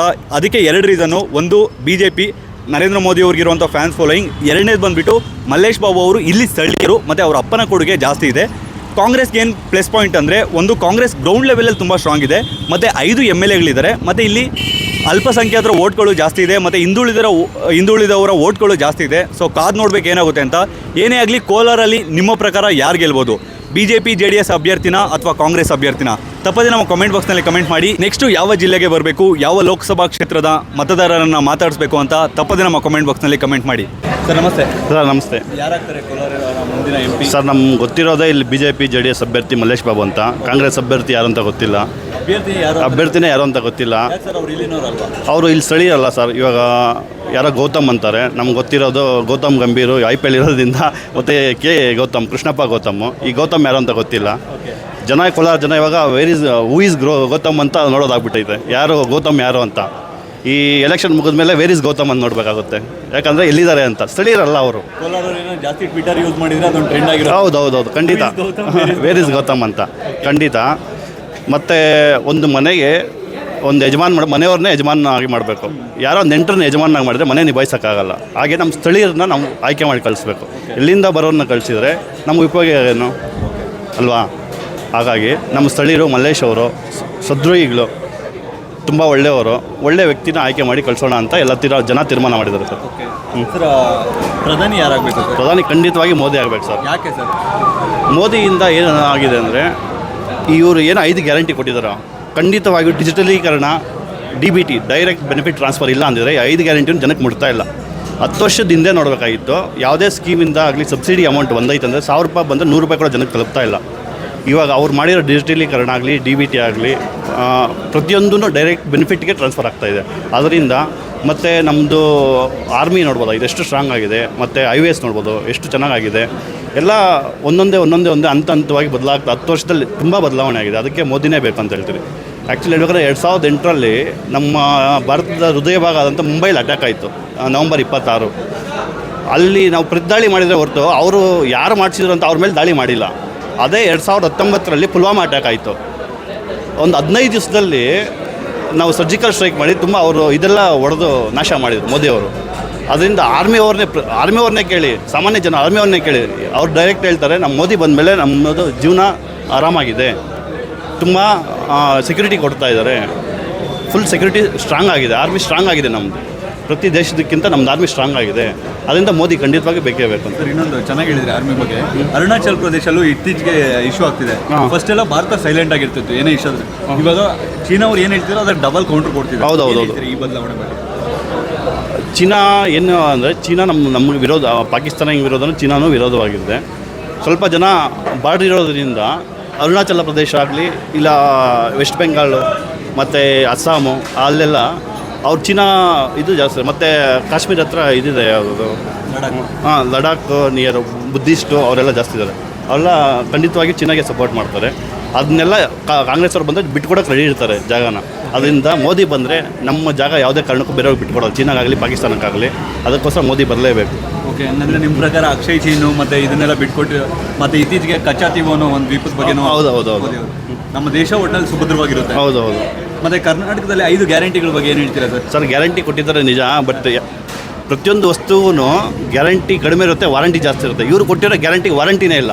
ಗ್ಯಾರಂಟಿ ಕೊಟ್ಟಿದ್ದಾರೆ, ಎಷ್ಟು ದಿವಸ ವಾರಂಟಿ ಇಲ್ಲಲ್ಲ, ಏನಕ್ಕೆ ಗ್ಯಾರಂಟಿ? ಇವಾಗ ಅವ್ರು ಹೇಳ್ತಾರ MP ಎಲೆಕ್ಷನಲ್ಲಿ ನಾವು ಬಂದಿಲ್ಲ ಅಂದರೆ ಕೊಡೋಲ್ಲ ಅಂತಾರೆ. ಮೊದಲೇ ಹೇಳ್ಬೇಕಾಗಿತ್ತು, ನಾವು 2 ಎಲೆಕ್ಷನ್ ಗೆಲ್ಸಿದ್ರೆ ಗ್ಯಾರಂಟಿ ಕೊಡ್ತೀನಿ ಅಂತ. ವಾರಂಟಿ ಇಲ್ಲದ ಗ್ಯಾರಂಟಿ ಏನಕ್ಕೆ? ಓಕೆ ಸರ್, ಇನ್ನೊಂದು ಜನ ಯೋಚನೆ ಮಾಡಬೇಕು, ನಮ್ಗೆ ಗ್ಯಾರಂಟಿ ಕೊಟ್ಟಿರೋದು ಎಷ್ಟು ದಿವಸ ಅಂತ ಅಲ್ವಾ? ಒಂದು ತಿಂಗಳಲ್ಲಿ 1,30,30,000 ಕೋಟಿ ಸಾಲ ಆಗಿದೆ ಸರ್. ಹೌದು. ಹತ್ರ ಒಂದು 7 ಲಕ್ಷ ಕೋಟಿ ಏನೋ ಸಾಲ ಆಗಿದೆ. ಹೈಯೆಸ್ಟ್ ಈ ಕರ್ನಾಟಕ ಯಾವತ್ತೂ ಇಷ್ಟು ಸಾಲ ನೋಡಿರಲಿಲ್ಲ. ಏನು ಹೇಳ್ತೀರಾ ಸರ್ ಆ ಸಾಲದ ಬಗ್ಗೆ? ಯಾವಾಗಲೂ ಅಷ್ಟೇ ಸರ್, ಖಂಡಿತವಾಗಿ JDS ಸರ್ಕಾರ ಆಗಲಿ BJP ಸರ್ಕಾರ ಆಗಲಿ ಹೆಚ್ಚು ಸಾಲ ಮಾಡೋದಂದ್ರೆ ಕಾಂಗ್ರೆಸ್ ಸರ್ಕಾರನೇ. BJP ಸರ್ಕಾರ ಆಗಲಿ JDS ಸರ್ಕಾರಕ್ಕೆ ಅತ್ಯಂತ ಕಡಿಮೆ ಸಾಲನೇ ಮಾಡೋದು. ಯಾವಾಗ ಕಾಂಗ್ರೆಸ್ ಸರ್ಕಾರ ಬರುತ್ತೋ ಅವು ಹೆಚ್ಚು ಈ ಥರ ಬಿಟ್ಟಿ ಬಾಗಿಲು ಕೊಟ್ಟರೆ ನಮ್ಮ ಸಾಲ ದೇಶ ಆಗೇ ಆಗುತ್ತೆ ಖಂಡಿತ. ಸರ್ ಮತ್ತೆ ಇನ್ನೊಂದು ಲಾಸ್ಟ್ ಕ್ವಶನು, ಇವಾಗ ಕಾಂಗ್ರೆಸ್ ಏನಾದರೂ ಅಧಿಕಾರಕ್ಕೆ ಬಂದರೆ ಸೆಂಟ್ರಲಲ್ಲಿ ಪ್ರತಿ ಮಹಿಳೆಗೆ 1 ಲಕ್ಷ ವರ್ಷ ಕೊಡ್ತೀನಿ ಅಂತ ಹೇಳ್ತಿದ್ದಾರೆ. ಏನು ಹೇಳ್ತೀರಾ ಅದ್ರ ಬಗ್ಗೆ? ಸರ್, ನಮ್ಮ ಬಜೆಟ್ಟು ಇವಾಗಿರೋ ಬಜೆಟ್ ಸಾಲ, ಪ್ರತಿ ವರ್ಷವೂ ಸಾಲದ ಬಜೆಟೇ ಮಂಡನೆ ಮಾಡ್ತಾಯಿರೋದು ಇವರು. ಪ್ರತಿ ಮಹಿಳೆ 120 ಕೋಟಿ, ನಮ್ದು ಆ್ಯಕ್ಚುಲಿ 2011ರಲ್ಲಿ ಸೆನ್ಸಸ್ ಆಗಿ 120 ಕೋಟಿ, ಇವಾಗ 140 ಕೋಟಿ ಜನಸಂಖ್ಯೆ ಆಗಿರ್ತದೆ. ಒಂದು ಕನಿಷ್ಠ ಪಕ್ಷ 50 ಕೋಟಿ ಮಹಿಳೆಯರಿದ್ದು 50 ಕೋಟಿ 1 ಲಕ್ಷ ಅಂದರೆ ಎಷ್ಟು ಆಗುತ್ತೆ ಅಮೌಂಟ್? ಎಲ್ಲಿಂದ ತರ್ತಾರೆ? ದೇಶನ ಮಾರಬೇಕಾಗುತ್ತೆ ಅಷ್ಟೇ. ಕಾಂಗ್ರೆಸ್ ಬಂದರೆ ಖಂಡಿತವಾಗೂ ಮಾರ್ತಾರೆ ದೇಶನ. ಓಕೆ, ಮತ್ತು ದೇಶ ಒಡೆಯುವಂಥ ಮಾತನ್ನ ಕಾಂಗ್ರೆಸ್ ಅದು ದೇಶ ಒಡೆಯೋದು ಅಂದರೆ ಅವ್ರು ಬ್ರಿಟಿಷರಿಂದ ಕಾಂಗ್ರೆಸ್ ಅವರು ಏನದು ಸ್ವತಂತ್ರ ಪಡೆದಿದ್ದು, ಅವ್ರು ಅಲ್ಲಿಂದನೇ ಕಲ್ತು ಬಂದಿದ್ದಾರೆ, ಎರವಲು ಪಡೆದಿದ್ದಾರೆ. ದೇಶ ಹೊಡೆದಾಡೋ ನೀತಿ ಅಲ್ಲಿಂದನೇ ಎರವಲು ಪಡೆದಿದ್ದಾರೆ. ಅದು ಖಂಡಿತ ಅವ್ರ ಬ್ಲಡ್ಡಲ್ಲೇ ಇದೆ ದೇಶ ನೋಡಿಯೋದು. ಸೌತು ನಾರ್ತು ಹೌದು ಖಂಡಿತ. ಹಿಂದೂ ಮುಸ್ಲಿಂ ಇವರು ಏನು ಹೇಳ್ತಾರೆ, BJP ಅವರು ಧರ್ಮದ ತಂದೆ ಇಡ್ತಾರೆ ಅಂತ. ಇವರು ಜಾತಿನಲ್ಲಿ ಉಪಜಾತಿ ಮಧ್ಯೆ ಇಡ್ತಾರೆ. ಇವಾಗ ಲೆಫ್ಟು ರೈಟ್ ಅಂತ ಇಲ್ಲಿ ಕೋಲಾರಲ್ಲೇ ನೋಡ್ಬೋದು. ಜಾತಿನಲ್ಲಿ ಉಪಜಾತಿಗೆ ಇಟ್ಟರು, ಲೆಫ್ಟ್ಗೆ ಕೊಡಬೇಕು, ರೈಟ್ಗೆ ಕೊಡಬೇಕು ಅಂತ. ಮತ್ತು BJP ಯಾಕಂತಾರೆ ಧರ್ಮದ ಮಧ್ಯೆ ಇಡ್ತಾರೆ ಅಂತ. ಒಟ್ಟಾರೆಯಾಗಿ ಈ ಸಲ ಗೆಲ್ತಾರೆ ಸರ್ ಆಗಿದ್ರೆ ಮಲ್ಲೇಶ್? ಖಂಡಿತವಾಗಿ ಗೆಲ್ತಾರೆ ಸರ್. ಯಾಕಂದರೆ ಗೌತಮ್ ಅವರು ಸ್ಥಳೀಯರಲ್ಲ. ಇವಾಗ ಏನು ಹೇಳ್ತಾರೆ, ನೆಂಟರಿಗೆ ಮನೇಲಿ ಯಜಮಾನ್ತನ ಕೊಡೋಕ್ಕಾಗಲ್ಲ. ನೆಂಟರು ಅವರು ಕಾಂಗ್ರೆಸ್ ಅವ್ರಿಗೆ ಗೊತ್ತು ನೆಂಟರು ಕೊಡಬಾರ್ದು ಅಂತ. ಅವ್ರು ಏನಕ್ಕೆ ಕಾಯ್ತಾರೆ? ನೆಂಟರು ಬಂದರೆ ಮಕ್ಕಳು ಮನೇಲಿ ಖುಷಿ ಪಡ್ತಾರೆ, ಕೇಳೋ ಏನಾದರೂ ತಿಂಡಿ ತರ್ತಾರೆ ಅಂತ. ಹಂಗೆ ನೆಂಟರು ಗಂಟು ತರ್ತಾನೆ, ಏನಾದರೂ ಗಂಟು ತರ್ತಾನೆ ತಿಂದಾಕೋಣ ಅಂತ ಕಾಂಗ್ರೆಸ್ ಖುಷಿ ಆಗೋರು ಅಷ್ಟೇ. ಯಾವುದೇ ಕಾರಣಕ್ಕೂ ಗೆಲ್ಲಲ್ಲ ಅವರು. ಸೆಂಟ್ರಲಲ್ಲಿ ಇನ್ ಕೇಸ್ ಏನಾದರೂ ಮೋದಿ ಆದ ನಂತರ ಪ್ರಧಾನಿ ಯಾರಾಗ್ಬೋದು? ಉತ್ತರ ಪ್ರದೇಶ CM ಯೋಗಿ ಆದಿತ್ಯನಾಥ್ ಅವರ ನಂತರ ಇನ್ನು ನೋಡೋಣ ಸರ್ ಮುಂದೆ ಯಾರ್ಯಾರು ಬರ್ತಾರಂತ. ಓಕೆ, ಒಟ್ಟಾರೆಯಲ್ಲಿ ಗೆಲ್ಲುತ್ತೆ BJP? ಖಂಡಿತವಾಗ್ಲೂ ಇಲ್ಲಿ ಕೋಲಾರಕ್ಕೆ ಮಲ್ಲೇಶ್ ಮತ ನೀಡಿ ದೇಶನ ಪ್ರಧಾನಿ ಮೋದಿ ಅವ್ರಿಗೆ ಕೊಡಿ ಅಷ್ಟೇ. ಸರ್ ನಮಸ್ತೆ. ಸರ್ ನಮಸ್ತೆ. ಸರ್ ಯಾರಾಗ್ತಾರೆ ಸರ್ ಕೋಲಾರದಲ್ಲಿ MP? ಸರ್ ಕೋಲಾರಲ್ಲಿ ಈ ಸರಿ MP ಆಗೋದು NDA ಅಭ್ಯರ್ಥಿ ಮಲ್ಲೇಶ್ ಬಾಬು ಅವರು. ಸರ್ ಯಾಕೆ ಸರ್ ಮಲ್ಲೇಶ್ ಬಾಬು ಅವರು? ಸರ್ ಮಲ್ಲೇಶ್ ಬಾಬು ಅವರು ಸ್ಥಳೀಯರಿದ್ದಾರೆ. ಓಕೆ, ಇದ್ರ ಜೊತೆಯಲ್ಲಿ ಅವ್ರಿಗೆ ಏನು ಬೆನ್ನೆಲುಬಾಗಿ ನಿಂತಿರುವಂಥದ್ದು 2 ಪಕ್ಷ ನಿಂತಿದೆ, ಒಂದು ಪಕ್ಷ ಇಲ್ಲ. ಇಲ್ಲಿ ಏನಿದೆ BJP ಮತ್ತು JDS ಪಕ್ಷದಲ್ಲಿ ನಮ್ಮಿಬ್ಬರಿಗೂ ಸಾಂಪ್ರದಾಯಿಕವಾಗಿ ಎದುರಾಳಿ ಅಂತ ಹೇಳಿದ್ರೆ ಕಾಂಗ್ರೆಸ್ ಇರುತ್ತೆ. ಇದರಲ್ಲಿ ಏನಾಗುತ್ತೆ ಅಂದರೆ ಇಲ್ಲಿ ಸ್ಥಳೀಯವಾಗಿ ನಮ್ಮ ರೈತರೆಲ್ಲನೂ JDS ಬಲಗಡೆ ಇರ್ತಾರೆ, ಮಿಕ್ಕಿರುವಂಥದ್ದೆಲ್ಲನೂ BJP ಪರವಾಗಿ ಹೋಗ್ತಾ ಇದ್ದಾರೆ. ಇದು ಎರಡರನ್ನ ಲಾಭನ ಪಡ್ಕೊಂಡು ಸೆಂಟ್ರಲ್ ಇರುವಂಥ ಕಾಂಗ್ರೆಸ್ ಅವರು ಪಡ್ಕೊತಾ ಇದ್ರು. ಅದು ಈ ಸರಿ ಆಗೋಕ್ಕೆ ಚಾನ್ಸ್ ಇಲ್ಲ. ಅದರಿಂದ 100% ಮಲ್ಲೇಶ್ ಬಾಬು ಗೆಲ್ತಾರೆ. ಸರ್ ಮಲ್ಲೇಶ್ ಬಾಬು ಅವ್ರ ತಂದೆ ಅವರ ಕೊಡುಗೆ ಕೋಲಾರಕ್ಕೆ ಜಾಸ್ತಿ ಇದೆ ಅಂತ ಏನು ಸರ್ ತುಂಬ ಜನ ಹೇಳಿದ್ರು ಅದ್ರ ಬಗ್ಗೆ. ಮಲ್ಲೇಶ್ ಬಾಬು ಅವ್ರ ತಂದೆ ಬಂದು ಒಂದು IAS ಆಫೀಸರ್ ಆಗಿರ್ತಾರೆ. ಅವರು first Karnataka small scale industries ಅಥಾರಿಟಿಗೆ MD ಆಗಿರ್ತಾರೆ. ಅವ್ರು MD ಆಗಿದ್ದಾಗ ಬಂದು ಇಲ್ಲಿ ಕೋಲಾರ ಟಮ್ಕಾನಲ್ಲಿ ಇಂಡಸ್ಟ್ರಿಯಲ್ ಏರಿಯಾ ಫಸ್ಟ್ ತರ್ತಾರೆ. ನಮ್ಮ ಅವಿಯುತ್ ಕೋಲಾರ ಜಿಲ್ಲೆನಲ್ಲಿ ಇಲ್ಲಿ ಒಂದು ತರ್ತಾರೆ, ದೊಡ್ಡಬಳ್ಳಾಪುರಲ್ಲಿ ಒಂದು ತರ್ತಾರೆ, ಮತ್ತು ಚಿಕ್ಕಬಳ್ಳಾಪುರ ಜಿಲ್ಲೆಯಲ್ಲಿ 3 ಮಾಡ್ತಾರೆ ಇಂಡಸ್ಟ್ರಿಯಲ್ ಏರಿಯಾ. ಇದು ಒಂದೇ ಡಿಸ್ಟಿಕಲ್ಲೇ 3 ಮಾಡ್ತಾರೆ. ಇದ್ರ ಜೊತೆಯಲ್ಲಿ MSI ಮೈಸೂರು ಲ್ಯಾಂಪ್ಸ್ಗೆ MD ಆಗಿದ್ದಾಗ ಮೈಸೂರು ಲ್ಯಾಂಪ್ಸ್ ಏನಿದೆ ಅದನ್ನು ಮೈಸೂರು ಲ್ಯಾಂಪ್ಸ್ನ ಕಂಪ್ಲೀಟ್ ಸ್ಟೇಟಲ್ಲಿ ಎಲ್ಲ ಕಡೆ ಹೋಗ್ತಾ ಇದ್ದಾಗೂ ಆಲ್ಮೋಸ್ಟ್ ಮೈಸೂರು ಲ್ಯಾಂಪ್ಸಲ್ಲಿ ಒಂದು 2,500 3,000 ಜನಕ್ಕೆ ಕೆಲಸ ಕೊಡ್ತಾರೆ. ಅದು ನಮ್ಮ ಡಿಸ್ಟಿಕ್ ಅವರೇ ಇರ್ತಾರೆ. ಇಲ್ಲಿ ಡಿಸ್ಟಿಕಲ್ಲಿ ಏನಂದರೆ ಅವ್ರ ಬಗ್ಗೆ ಏನಿದೆ ಅಂದರೆ ಅವ್ರು ಯಾವುದೇ ಜಾತಿಗಾಗ್ಬೋದು, ಒಂದು ಕಮ್ಯುನಿಟಿಗಾಗ್ಬೋದು ಸೀಮಿತವಾಗಿದ್ದವರಲ್ಲ. ಎಲ್ಲ ವರ್ಗದವ್ರನ್ನೂ ಒಗ್ಗೂಡಿಸ್ಕೊಂಡು ಎಲ್ಲ ಯುವಕರಿಗೂ ಕೆಲಸ ಕೊಡಬೇಕು ಅಂತ ಅಲ್ಲಿ ಇಲ್ಲಿ ಇಂಡಸ್ಟ್ರಿಯಲ್ ಏರಿಯಾ ಆದಮೇಲೆನೂ ಇಲ್ಲಿ ಆಗದೇ ಇರೋದಕ್ಕೆ ಅಲ್ಲಿ ಮೈಸೂರು ಲ್ಯಾಂಪ್ಸಲ್ಲಿ ಕೆಲಸ ಕೊಟ್ಟಿದ್ದಾರೆ. ಇದ್ರ ಜೊತೆಯಲ್ಲಿ KMF ಅನ್ನೋದು ಇವಾಗ ನೀವು ನೋಡ್ಬೋದು RL ಜಾಲಪ್ಪ ಹಾಸ್ಪಿಟಲ್ ಪಕ್ಕದಲ್ಲಿ 3 ಎಕರೆನಲ್ಲಿ ಇದ್ದಿದ್ದು ಜಾಗ. ಅದು 3 ಎಕರೆನಲ್ಲಿ KMF ಇರುತ್ತೆ. ಅವತ್ತು ಸನ್ಮಾನ್ಯ M. ವೆಂಕಟಪ್ಪನವರು KMF MD ಆಗಿದ್ದಾಗ ಇವ್ರೇನು ಮಾಡ್ತಾರೆ, ಇಲ್ಲಿ ಬಂದು ಅಪ್ಗ್ರೇಡ್ ಮಾಡ್ತಾರೆ. ಬೆಳಗಾನಹಳ್ಳಿ ಹತ್ರ ಡೈರಿ ಓಪನ್ ಮಾಡ್ತಾರೆ. ಅಲ್ಲಿ ಓಪನ್ ಮಾಡಿದಾಗ ಇವತ್ತು ಅಲ್ಲಿ ಏನು ನಡೀತಾ ಇದೆ, ನಮ್ಮ ರೈತರು ಏನು ಮಾಡ್ತಾ ಇದ್ದಾರೆ, ರೈತ ಮಹಿಳೆಯರು ಏನಾಗ್ತಾ ಇದೆ, ನಮ್ಮ ಸ್ವಾವಲಂಬಿ ಜಿಲ್ಲೆ ಆಗಿರೋದ್ರಿಂದ ನಾವು ಯಾರ ಹತ್ರನೂ ಇಲ್ಲ. ನೀವು ಬೇರೆ ಜಿಲ್ಲೆಗಳೆಲ್ಲ ರೈತರು ಆತ್ಮಹತ್ಯೆ ಮಾಡ್ಕೊತಾರೆ. ನಮ್ಮ ಆತ್ಮಹತ್ಯೆ ಆಗದೇ ಇರೋದಕ್ಕೆ ಕಾರಣ ಏನು ಅಂತ ಹೇಳಿದ್ರೆ, ಇಲ್ಲಿ ನಮಗೆ ಹಾಲಲ್ಲಿ ಒಂದು ಮಹಿಳೆ ಒಂದು ಹಸು ಇಟ್ಕೊಂಡಿದ್ರೆ 15,000 to 20,000 ಸಂಪಾದನೆ ಆಗ್ತಾಯಿದೆ. ಇವತ್ತು ಆ ಸಂಪಾದನೆ ಆಗ್ತಿರೋದ್ರಿಂದ ಇಲ್ಲಿ ಆತ್ಮಹತ್ಯೆ ತಡೀತದೆ. ಇದಕ್ಕೆ ಮೂಲ ಕಾರಣ ನಾವು ಅವ್ರು ನೆನೆಸ್ಕೊಬೇಕು. M. ವೆಂಕಟಪ್ಪನವ್ರನ್ನ ಆಗ್ಬೋದು ಮತ್ತು ಸಿ. ಮುನ್ಸ್ವಾಮಿ ಅವ್ರನ್ನ ಇವ್ರು ನೆನೆಸ್ಕೊಬೇಕಾಗುತ್ತೆ. ಇದ್ರ ಜೊತೆಯಲ್ಲಿ ವಿಕ್ರಾಂತ್ ಟೈರ್ಸಲ್ಲಿ MD ಆಗ್ತಾರೆ. ಒಂದೇ ಒಂದು ಸೆಕೆಂಡ್ ಸರ್, ಅಂದರೆ ತುಂಬ ಜನಗಳಿಗೆ ಅರ್ಥ ಆಗಿರೋದಿಲ್ಲ. ಅಂದರೆ ನೀವು ಹೇಳ್ತಿರೋದು ಕೋಲಾರದಲ್ಲಿ ಹೈನುಗಾರಿಕೆ, ಕೋಲಾರ ಸಿಲ್ಕು ಮತ್ತು ಮಿಲ್ಕ್ ಫೇಮಸ್ಸು. ಸೊ ಅಷ್ಟು ಹೈನುಗಾರಿಕೆಯನ್ನು ತಂದುಕೊಡೋ ಕೊಡುಗೆ ಇರೋದು ಮಲ್ಲೇಶ್ ಬಾಬು ಅವ್ರ ತಂದೆಯವರು. ಹೌದೌದು, ಖಂಡಿತ ಸರ್. ಅವ್ರು KMF ತಂದಿದ್ರಿಂದನೇ ಕೋಲಾರ ಅಷ್ಟು ಕೋಲಾರ KMF ತಂದಿದ್ದರಿಂದ ಇವತ್ತು ರಾಜ್ಯದಲ್ಲಿ ಏನಾನ ಇದೆ ಅಂದರೆ ನಾವು ಅತಿ ಹೆಚ್ಚು ಇವತ್ತು 11 ಲಕ್ಷ ಲೀಟ್ರ್ ಹಾಲು ನಾವು ಪ್ರೊಡ್ಯೂಸ್ ಆಗ್ತಾ ಇದ್ದೀವಿ. 11 ಲಕ್ಷ ಲೀಟ್ರು ನಮ್ಮ ಕೋಲಾರ ಚಿಕ್ಕಬಳ್ಳಾಪುರದಿಂದ ಆಗ್ತಾ ಇದೆ. ಅತಿ ಹೆಚ್ಚು ಬಿಸ್ನೆಸ್ ಇದೆ. ಬ್ಯಾಂಗ್ಳೂರು ಬಿಟ್ಟು ನಮಗೆ ಬ್ಯಾಂಗ್ಳೂರು ರೂರಲ್ಲಿ ಬಿಟ್ಟು ನಮ್ಗೆ ಅತಿ ಹೆಚ್ಚು ಇವಾಗ ನಮ್ಮ ಕೋಲಾರದ ಇಲ್ಲಿಂದ ಹಲಸೂರವರೆಗೂ ನಮ್ಮದೇ ಇದೆ ಮಾರ್ಕೆಟಿಂಗು. ಚಿಕ್ಕಬಳ್ಳಾಪುರ ಇದೆ, ದೇವನಹಳ್ಳಿ ಎಲ್ಲ ಡಿಸ್ಟಿಕ್ ನಮ್ಮದೇ ಇದೆ ಮಾರ್ಕೆಟಿಂಗಲ್ಲಿ ಆಗ್ಬೋದು. ಅಲ್ಲಿರೋ ವೆಹಿಕಲ್ಸ್ ಇಟ್ಕೊಂಡಿರೋ ಟೆಂಡರ್ದಾರರು ಇರ್ಬೋದು. ಸುಮಾರು ನಮಗೆ ಗೊತ್ತು ಏನಿಲ್ಲ ಅಂತ KMF ಇಂದ ಒಂದು 5,000 to 6,000 ಕುಟುಂಬ ಜೀವನ ಮಾಡ್ತಾ ಇದ್ದಾರೆ. ಇವತ್ತು ಅವ್ರು ನೆನೆಸ್ಕೊಬೇಕಾಗುತ್ತೆ. ಅದು ಬಿಟ್ಟು ನಮಗೆ ಇಲ್ಲಿ ಲೋಕಲಲ್ಲಿ 5,000 to 6,000 ಜನ ಅಲ್ಲಿ KMF ಅಲ್ಲಿ ಎಂಪ್ಲಾಯೀಸು ಮತ್ತು ವೆಹಿಕಲ್ಸ್ ಅವ್ರನ್ನ ಮಾಡ್ತಾಯಿದ್ರು. ಹಾಲು ತಂದು ಆಗ್ತಾ ಇದ್ದಾರಲ್ಲ, 11 ಲಕ್ಷ ಲೀಟ್ರ್ ಹಾಲು ಯಾರು ಪ್ರೊಡ್ಯೂಸ್ ಮಾಡಿ ಆಗ್ತಾ ಇದ್ದಾರೆ ಅವ್ರು ಎಲ್ಲರಿಗೂ ಮನೆಗೆ ಇವತ್ತು ನಮಗೇನು ಅವ್ರು ಕೊಡೋ ಅಕ್ಕಿ ಬೇಕಾಗಿಲ್ಲ, ಅವ್ರು ಕೊಡೋ ರಾಗಿ ಬೇಕಾಗಿಲ್ಲ ಸರ್. ಹಾಲಿಗೆ ಪ್ರೋತ್ಸಾಹ ಧನ ಅಂತ ಕೊಡಬೇಕು. ಇವತ್ತು ಈ ರೇಟಲ್ಲಿ ಇದ್ಕೊಂಡು ನಾವು ಕಂಪ್ಲೀಟ್ ಇಲ್ಲಿ ನಮಗೆ ವಾಟರ್ ಸೋರ್ಸ್ ಕಡಿಮೆ ಇದೆ. ಅಲ್ಲಿಗೂ ನಾವು ಫಾಡ್ರ್ ಒಂದು ಫೀಡಿಂಗಲ್ಲೇ ಮಾಡ್ಕೊತಾ ಇದ್ವಿ. ಈ ಫಾಡ್ರ್ ಫೀಡಿಂಗ್ ಏನಾಗಿ ನಮಗೆ ಗ್ರೀನ್ ಫೀಡಿಂಗಲ್ಲಿ ಬೇರೆ ಇರುತ್ತೆ. ಇವಾಗ ಗ್ರಾಸ್ ಲ್ಯಾಂಡ್ ಅದು ಇದೆಲ್ಲ ಇದ್ದರೆ ಗ್ರೈಂಗ್ ಬಿಡ್ತೀರಿ. ಇಲ್ಲ ಇದು ನಮ್ಮ ಬಯಲು ಜಾಗ ಬರ್ಡ್ನೆಲ್ಲ ಇಲ್ಲಿ ನಾವು ಫೀಡ್ ಹಾಕಿ ಇನ್ನೊಂದು ಹಾಕಿ ಎಲ್ಲ ಹಾಕೋದು ನಮಗೆ ಪ್ರೊಡಕ್ಷನ್ ಕಾಸ್ಟ್ ಸ್ವಲ್ಪ ಜಾಸ್ತಿ ಆಗಿದೆ. ಅಲ್ಲಿಗೂ ಬಿಟ್ಟಿಲ್ಲ ನಾವು. ಅಗ್ರಿಕಲ್ಚರಲ್ಲಿ ಇದೇ ಥರ ಇದೆ. ಇವಾಗ ನಾವು 1,200 1,300 ಅಡಿ ಬೋರ್ವೆಲ್ ಹಾಕಿ ಕೊರಿಸ್ತಾ ಇದ್ರು. ಬೇರೆ ಕಡೆ ಎಲ್ಲ 300-400 ಅಡಿ ಇದೆ. ಅವತ್ತು ನಾವು ಇಲ್ಲಿ ಕಮರ್ಷಿಯಲ್ ಕ್ರಾಪ್ ಟೊಮೆಟೊ ಆಗ್ಬೋದು, ಕ್ಯಾಪ್ಸಿಕಮ್ ಆಗ್ಬೋದು, ಕ್ಯಾಬೇಜ್ ಆಗ್ಬೋದು, ಗೋಬಿ ಆಗ್ಬೋದು, ಇವೆಲ್ಲ ಮಾಡ್ತಾರೆ. ನಮ್ಮ ಡಿಸ್ಟಿಕಲ್ಲೇ ಫೇಮಸ್ ಇದೆ. ವರ್ಲ್ಡ್ ವೈಡ್ ಸಪ್ಲೈ ಕೊಡ್ತಾ ಇದ್ರಿ. ಇನ್ನೂ ಹೆಚ್ಚಾಗಿ ಹೇಳಬೇಕಂದ್ರೆ ನಮ್ಮ ಜಿಲ್ಲೆ ಬಗ್ಗೆ ಹಾಲು ಆಗ್ಬೋದು ಮತ್ತು ರೇಷ್ಮೆ ಆಗ್ಬೋದು. ರೇಷ್ಮೆಯಲ್ಲಿ ಅಪಾರವಾಗಿರೋ ಕೊಡುಗೆ ನಮ್ಮ ಜಿಲ್ಲೆಯಿಂದ ಕೊಟ್ಟಿದ್ದಾರೆ. ರೇಷ್ಮೆಯಲ್ಲಿ ಬೆಳೆಯೋದು ನಾವಿದ್ರಿ. ಮತ್ತು ಮಾವು ಅಷ್ಟೇ. ಇವತ್ತಿನವರೆಗೂ ನಮಗೆ ಮಾವು ಸಂಸ್ಕರಣಾ ಘಟಕ ಆಗಲಿಲ್ಲ. ಅದಕ್ಕೆ ಬಗ್ಗೆ ಬಂದಾಗ ಲಾಸ್ಟ್ ಟೈಮ್ ಕುಮಾರಣ್ಣ ಅವರು ಯಡಿಯೂರಪ್ಪ ಅವ್ರ ಗೌರ್ಮೆಂಟ್ ಇದ್ದಾಗ ಇದ್ರ ಬಗ್ಗೆ ಪ್ರಸ್ತಾವನೆ ಆಗಿತ್ತು. ಇದು ಮಾಡಬೇಕು ಅಂತಿತ್ತು. ಮತ್ತೆ ಅದನ್ನು ಕೈ ಬಿಟ್ಟರು ಈ ಸರ್ಕಾರ ಬಂದಮೇಲೆ. ಈ ಹಿಂದೆ ಏನಾಗಿದೆ, ಈಗ ಏನನ್ನ ಬಂದಿದೆ ಅಂದರೆ ಫಸಲ್ ವಿಮಾ ಯೋಜನೆ ಏನು ಕೊಡ್ತಾ ಇದ್ದಾರೆ, ನರೇಂದ್ರ ಮೋದಿ ಅವರು ಕೊಡ್ತಾ ಇರೋದು 2,000 ರೂಪಾಯಿ ಕಾಸು ನೇರವಾಗಿ ರೈತನ ಅಕೌಂಟ್ಗೆ ಹೋಗುತ್ತೆ. ಅದು ರೈತನ ಅಕೌಂಟ್ಗೆ 3 ಬಾರಿ ಬರೋದ್ರಿಂದ ಅವರಿಗೆ ಕರೆಕ್ಟಾಗಿ ಬೆಳೆ ಟೈಮಲ್ಲೋ, ಲಾಸ್ ಆಗಿರೋ ಟೈಮಲ್ಲೋ, ಇಲ್ಲ ಲಾಭ ಟೈಮಲ್ಲೋ ಅವ್ರಿಗೆ ಒಂಥರ ಇವಾಗ ಏನಂದರೆ ಉತ್ತೇಜನ ಕೊಟ್ಟಂಗೆ ಆಗುತ್ತೆ. ನಾವು ಅವ್ರ ಹತ್ರ ರೈತರಿಂದ ಬರೀ ಪಡಿತಾನೇ ಇದ್ದಾರೆ ಎಲ್ಲರೂ. ರೈತರಿಗೇನು ಕೊಡೋಕ್ಕಾಗ್ತಾ ಇಲ್ಲ. ಈಗ ಜನ ಹೇಳ್ಬೋದು 2,000 ಕೊಟ್ಟರೆ ಏನು ಬರುತ್ತೆ ಅಂತ. 2,000 3 ಸರಿ ಕೊಡ್ತಾರೆ. ಇವಾಗ ಬೆಳೆ ಅವ್ರ ಹತ್ರ 2,000 ಇದೆ ಅಂದಾಗ ಆ ರೈತನಿಗೆ ಒಂಥರ ಧೈರ್ಯ ಇರುತ್ತೆ, ಸರ್ಕಾರ ನಮಗೆ ಬರುತ್ತೆ ಅಂತ. ಆ 2,000 ಇವಾಗ ಇನ್ಸೂರೆನ್ಸ್ ಇರ್ಬೋದು, ಅವರು ಕ್ರಾಪ್ ಇನ್ಸೂರೆನ್ಸು, ಕ್ರಾಪ್ ಲೋನ್ಸ್ ಎಲ್ಲ ಮಾಡಿರ್ತಾರೆ, ಅದು ಕೊಡ್ಬೋದು. ಮತ್ತು ಈಗ ಕುಮಾರಣ್ಣ ಅವರು ಲಾಸ್ಟ್ ಟೈಮ್ ಬಂದಾಗ ನೀವೇ ನೋಡಿದ್ರೆ ಎಲ್ಲಿ ಇಲ್ಲ. ಫಸ್ಟ್ ಟೈಮ್ ಏನನ್ನ ಮಾಡಿದ್ದು ರೈತರ ಸಾಲ ಮನ್ನಾ ಮಾಡಿದ್ರೆ ಕುಮಾರಣ್ಣ ಅವರೇ ಮಾಡಿದ್ದು. 2 ಬಾರಿ ಆದಾಗೂ ಮಾಡಿದ್ದಾರೆ. ಇದ್ರ ಜೊತೆ ನೀರಾವರಿಗೆ ಅತಿ ಹೆಚ್ಚು ಕೊಟ್ಟಿದ್ದಾರೆ. ಇವಾಗ ಸನ್ಮಾನ್ಯ ದೇವೇಗೌಡರು ಈ 93 ವಯಸ್ಸಿನಲ್ಲಿ ಕೂಡ ಮೊನ್ನೆ ರಾಜ್ಯಸಭಾನಲ್ಲಿ ಸೆಷನಲ್ಲಿ ನೀವೇ ನೋಡಿದ್ದೀರಿ. ಅವ್ರು ಕೇಳ್ಕೊತಾ ಇದ್ದಾರೆ, ಯಾವ್ದು ನೀರಲ್ಲಿ ಪಕ್ಷ ಭೇದ ಬಿಟ್ಬಿಡಿ, ಏನೂ ಬಿಟ್ಬಿಡಿ, ದೇಶಕ್ಕೆ ಎಲ್ಲರಿಗೂ ಬೇಕು ನೀರು, ಕುಡಿಯೋ ನೀರು ಕೊಡಿ, ರೈತರಿಗೆ ಅನುಕೂಲ ಮಾಡಿಕೊಟ್ರೆ ದೇಶಕ್ಕೆಲ್ಲ ಅನ್ನ ಹಾಕ್ತಾರೆ, ನಾವು ಯಾರ ಹತ್ರನೂ ಕೈ ಚಾಚೋಸ್ತಿರಲ್ಲ, ರೈತರಿಗೆ ಕೊಡ್ತಾರೆ ಅಂತಿದೆ. ಇದ್ರ ಜೊತೆಯಲ್ಲಿ ನರೇಂದ್ರ ಮೋದಿ ಅವ್ರಿಗೂ ಸಪೋರ್ಟ್ ಏನಿದೆ, ಇವೆಲ್ಲ ಮರ್ಜ್ ಆಗೋದ್ರಿಂದ ನಮ್ಮ ಪರವಾಗಿ ಜನ, ಅತಿ ಹೆಚ್ಚು ಜನ ನಮ್ಮ ಪರವಾಗಿ ಒಲವು ತೋರಿಸ್ತಾ ಇದ್ದಾರೆ. ಇದೇನಾಗ್ತದೆ, BJP ಆ್ಯಂಡ್ JDS ಇಬ್ಬರೂ ಸೇರಿ ಏನು ಪರ್ಸೆಂಟೇಜ್ ಆಫ್ ವೋಟ್ ತೆಗಿತಾ ಇದ್ದೀರೋ, ನಾವು ಡಿವೈಡ್ ಆಗ್ತಾ ಇದ್ದೀರಿ, ಅವ್ರು ರೂಲ್ ಮಾಡ್ತಾ ಇದ್ದಾರೆ. ಈ ಡಿವೈಡ್ ಆ್ಯಂಡ್ ರೂಲ್ ಏನು ಬ್ರಿಟಿಷರ್ಸಿಂದ ಬಂದಿದೆಯೋ ಇದು ಇವತ್ತು ಇರೋದು ಒಂಥರ ಫಾರಿನ್ ಪಾರ್ಟಿ ಇದ್ದಂಗೆ ಇದೆ. ಅವ್ರ ಕಡೆಯಿಂದ ಹೋಗ್ತಾ ಇದೆ ಅಷ್ಟೇ ಸರ್. ಸರ್ ಇನ್ನೊಬ್ರು ಕಾಂಗ್ರೆಸ್ ಕಾರ್ಯಕರ್ತನ ಮಾತಾಡ್ಸಿದ್ವಿ ಬೆಳಗ್ಗೆ. ಅವ್ರು ಏನು ಹೇಳಿದ್ರು ಅಂದರೆ ಇಬ್ಬರ ಜಗಳ ಅವನಿಗೆ ಲಾಭ. ಗ್ರೌಂಡ್ ಲೆವೆಲಲ್ಲಿ JDS ಮತ್ತು BJP ಅವ್ರು ಒಂದಾಗಲ್ಲ. ಅವರು ಕೂಡ ಇನ್ನು ಯಾರು ಓಟು ಇತ್ತೋ ಆ JDS ಅವರು ನಮಗೆ ಓಟ್ ಹಾಕ್ತಾರೆ ನೋಡ್ಕೊಳ್ಳಿ ಅಂತ ಸ್ವಲ್ಪ ಜನ ಏನು ಹೇಳ್ತೀರಾ ಸರ್? ಈ ಥರ ಏನಂದರೆ ಇದು BJP ಆ್ಯಂಡ್ JDSಗೆ ಸಾಂಪ್ರದಾಯಿಕವಾಗಿ ಇವತ್ತಿಂದೆಲ್ಲ ಬಿಫೋರ್ ನಮಗೆ ಬುದ್ಧಿ ಬರೋಕ್ಕೆ ಮುಂಚೆಯಿಂದನೂ ಎದುರಾಳಿ ಅಂದರೆ ಕಾಂಗ್ರೆಸ್ ಇರುತ್ತೆ. ಈ ಕಾಂಗ್ರೆಸ್ ಏನಾಗ್ತದೆ BJP ಮತ್ತು JDS ಅಲ್ಲಿ ಆಗೋ ಜಗಳದಿಂದ ಇಡೀ ರಾಜ್ಯದಲ್ಲೇ ಆಗ್ಬೋದು ದೇಶದಲ್ಲೇ ಆಗ್ಬೋದು ಲಾಭ ಪಡೆಯುವಂಥ ಪಕ್ಷ ಆಗಿದೆ. ಇದು ಇವ್ರೇನು ಮಾಡ್ತಾರೆ, ಇವ್ರು 26 ಪಕ್ಷಗಳು 28 ಪಕ್ಷ ಒಂದಾಗಿ ಹೊಡೆದಾಟ ಮಾಡಿ ನಮ್ಗೆ ಯಾರು PM ಕ್ಯಾಂಡಿಡೇಟೇ ಇಲ್ಲದೇ ಇರೋಂಥ ಟೈಮಲ್ಲಿ ಅವ್ರು ಬಂದು ಇನ್ನೊಂದು ಪಕ್ಷದ ಬಗ್ಗೆ ಮಾತಾಡೋಕ್ಕಾಗಲ್ಲ. ಇವಾಗ NDA ಆ್ಯಂಡ್ UPL ನೀವೇ ನೋಡ್ಬೋದು. UPNಲ್ಲಿ ಏನಿದೆ, ಯಾರಿದ್ದಾರೆ ಪ್ರೆಸಿಡೆಂಟ್ ಕ್ಯಾಂಡಿಡೇಟ್ ಡಿಕ್ಲೇರ್ ಮಾಡ್ಕೊಂಡಿದ್ದಾರಾ? ಇಲ್ಲ. ಈಗ ನಮ್ಮ ಜಿಲ್ಲೆಯವರೇ AICC ಅಧ್ಯಕ್ಷರಾಗಿ ನಮ್ಮ ರಾಜ್ಯದವರು ಅವರು ಕೊಡ್ಬೋದಾಗಿತ್ತಲ್ಲ. ಅವ್ರ ಹೆಸರನ್ನ ಮಮತಾ ಬ್ಯಾನರ್ಜಿ ಪ್ರಸ್ತಾಪ ಮಾಡಿದಾಗ ಅಲ್ಲೇ ಹೊಡೆದೋಯ್ತು ಅವ್ರದ್ದು. ಇನ್ನು ಎಲ್ಲಿದೆ ಸರ್ ಒಗ್ಗಟ್ಟು? ಅಲ್ಲಿ ಬರೋದಕ್ಕೆ ಚಾನ್ಸ್ ಇಲ್ಲ.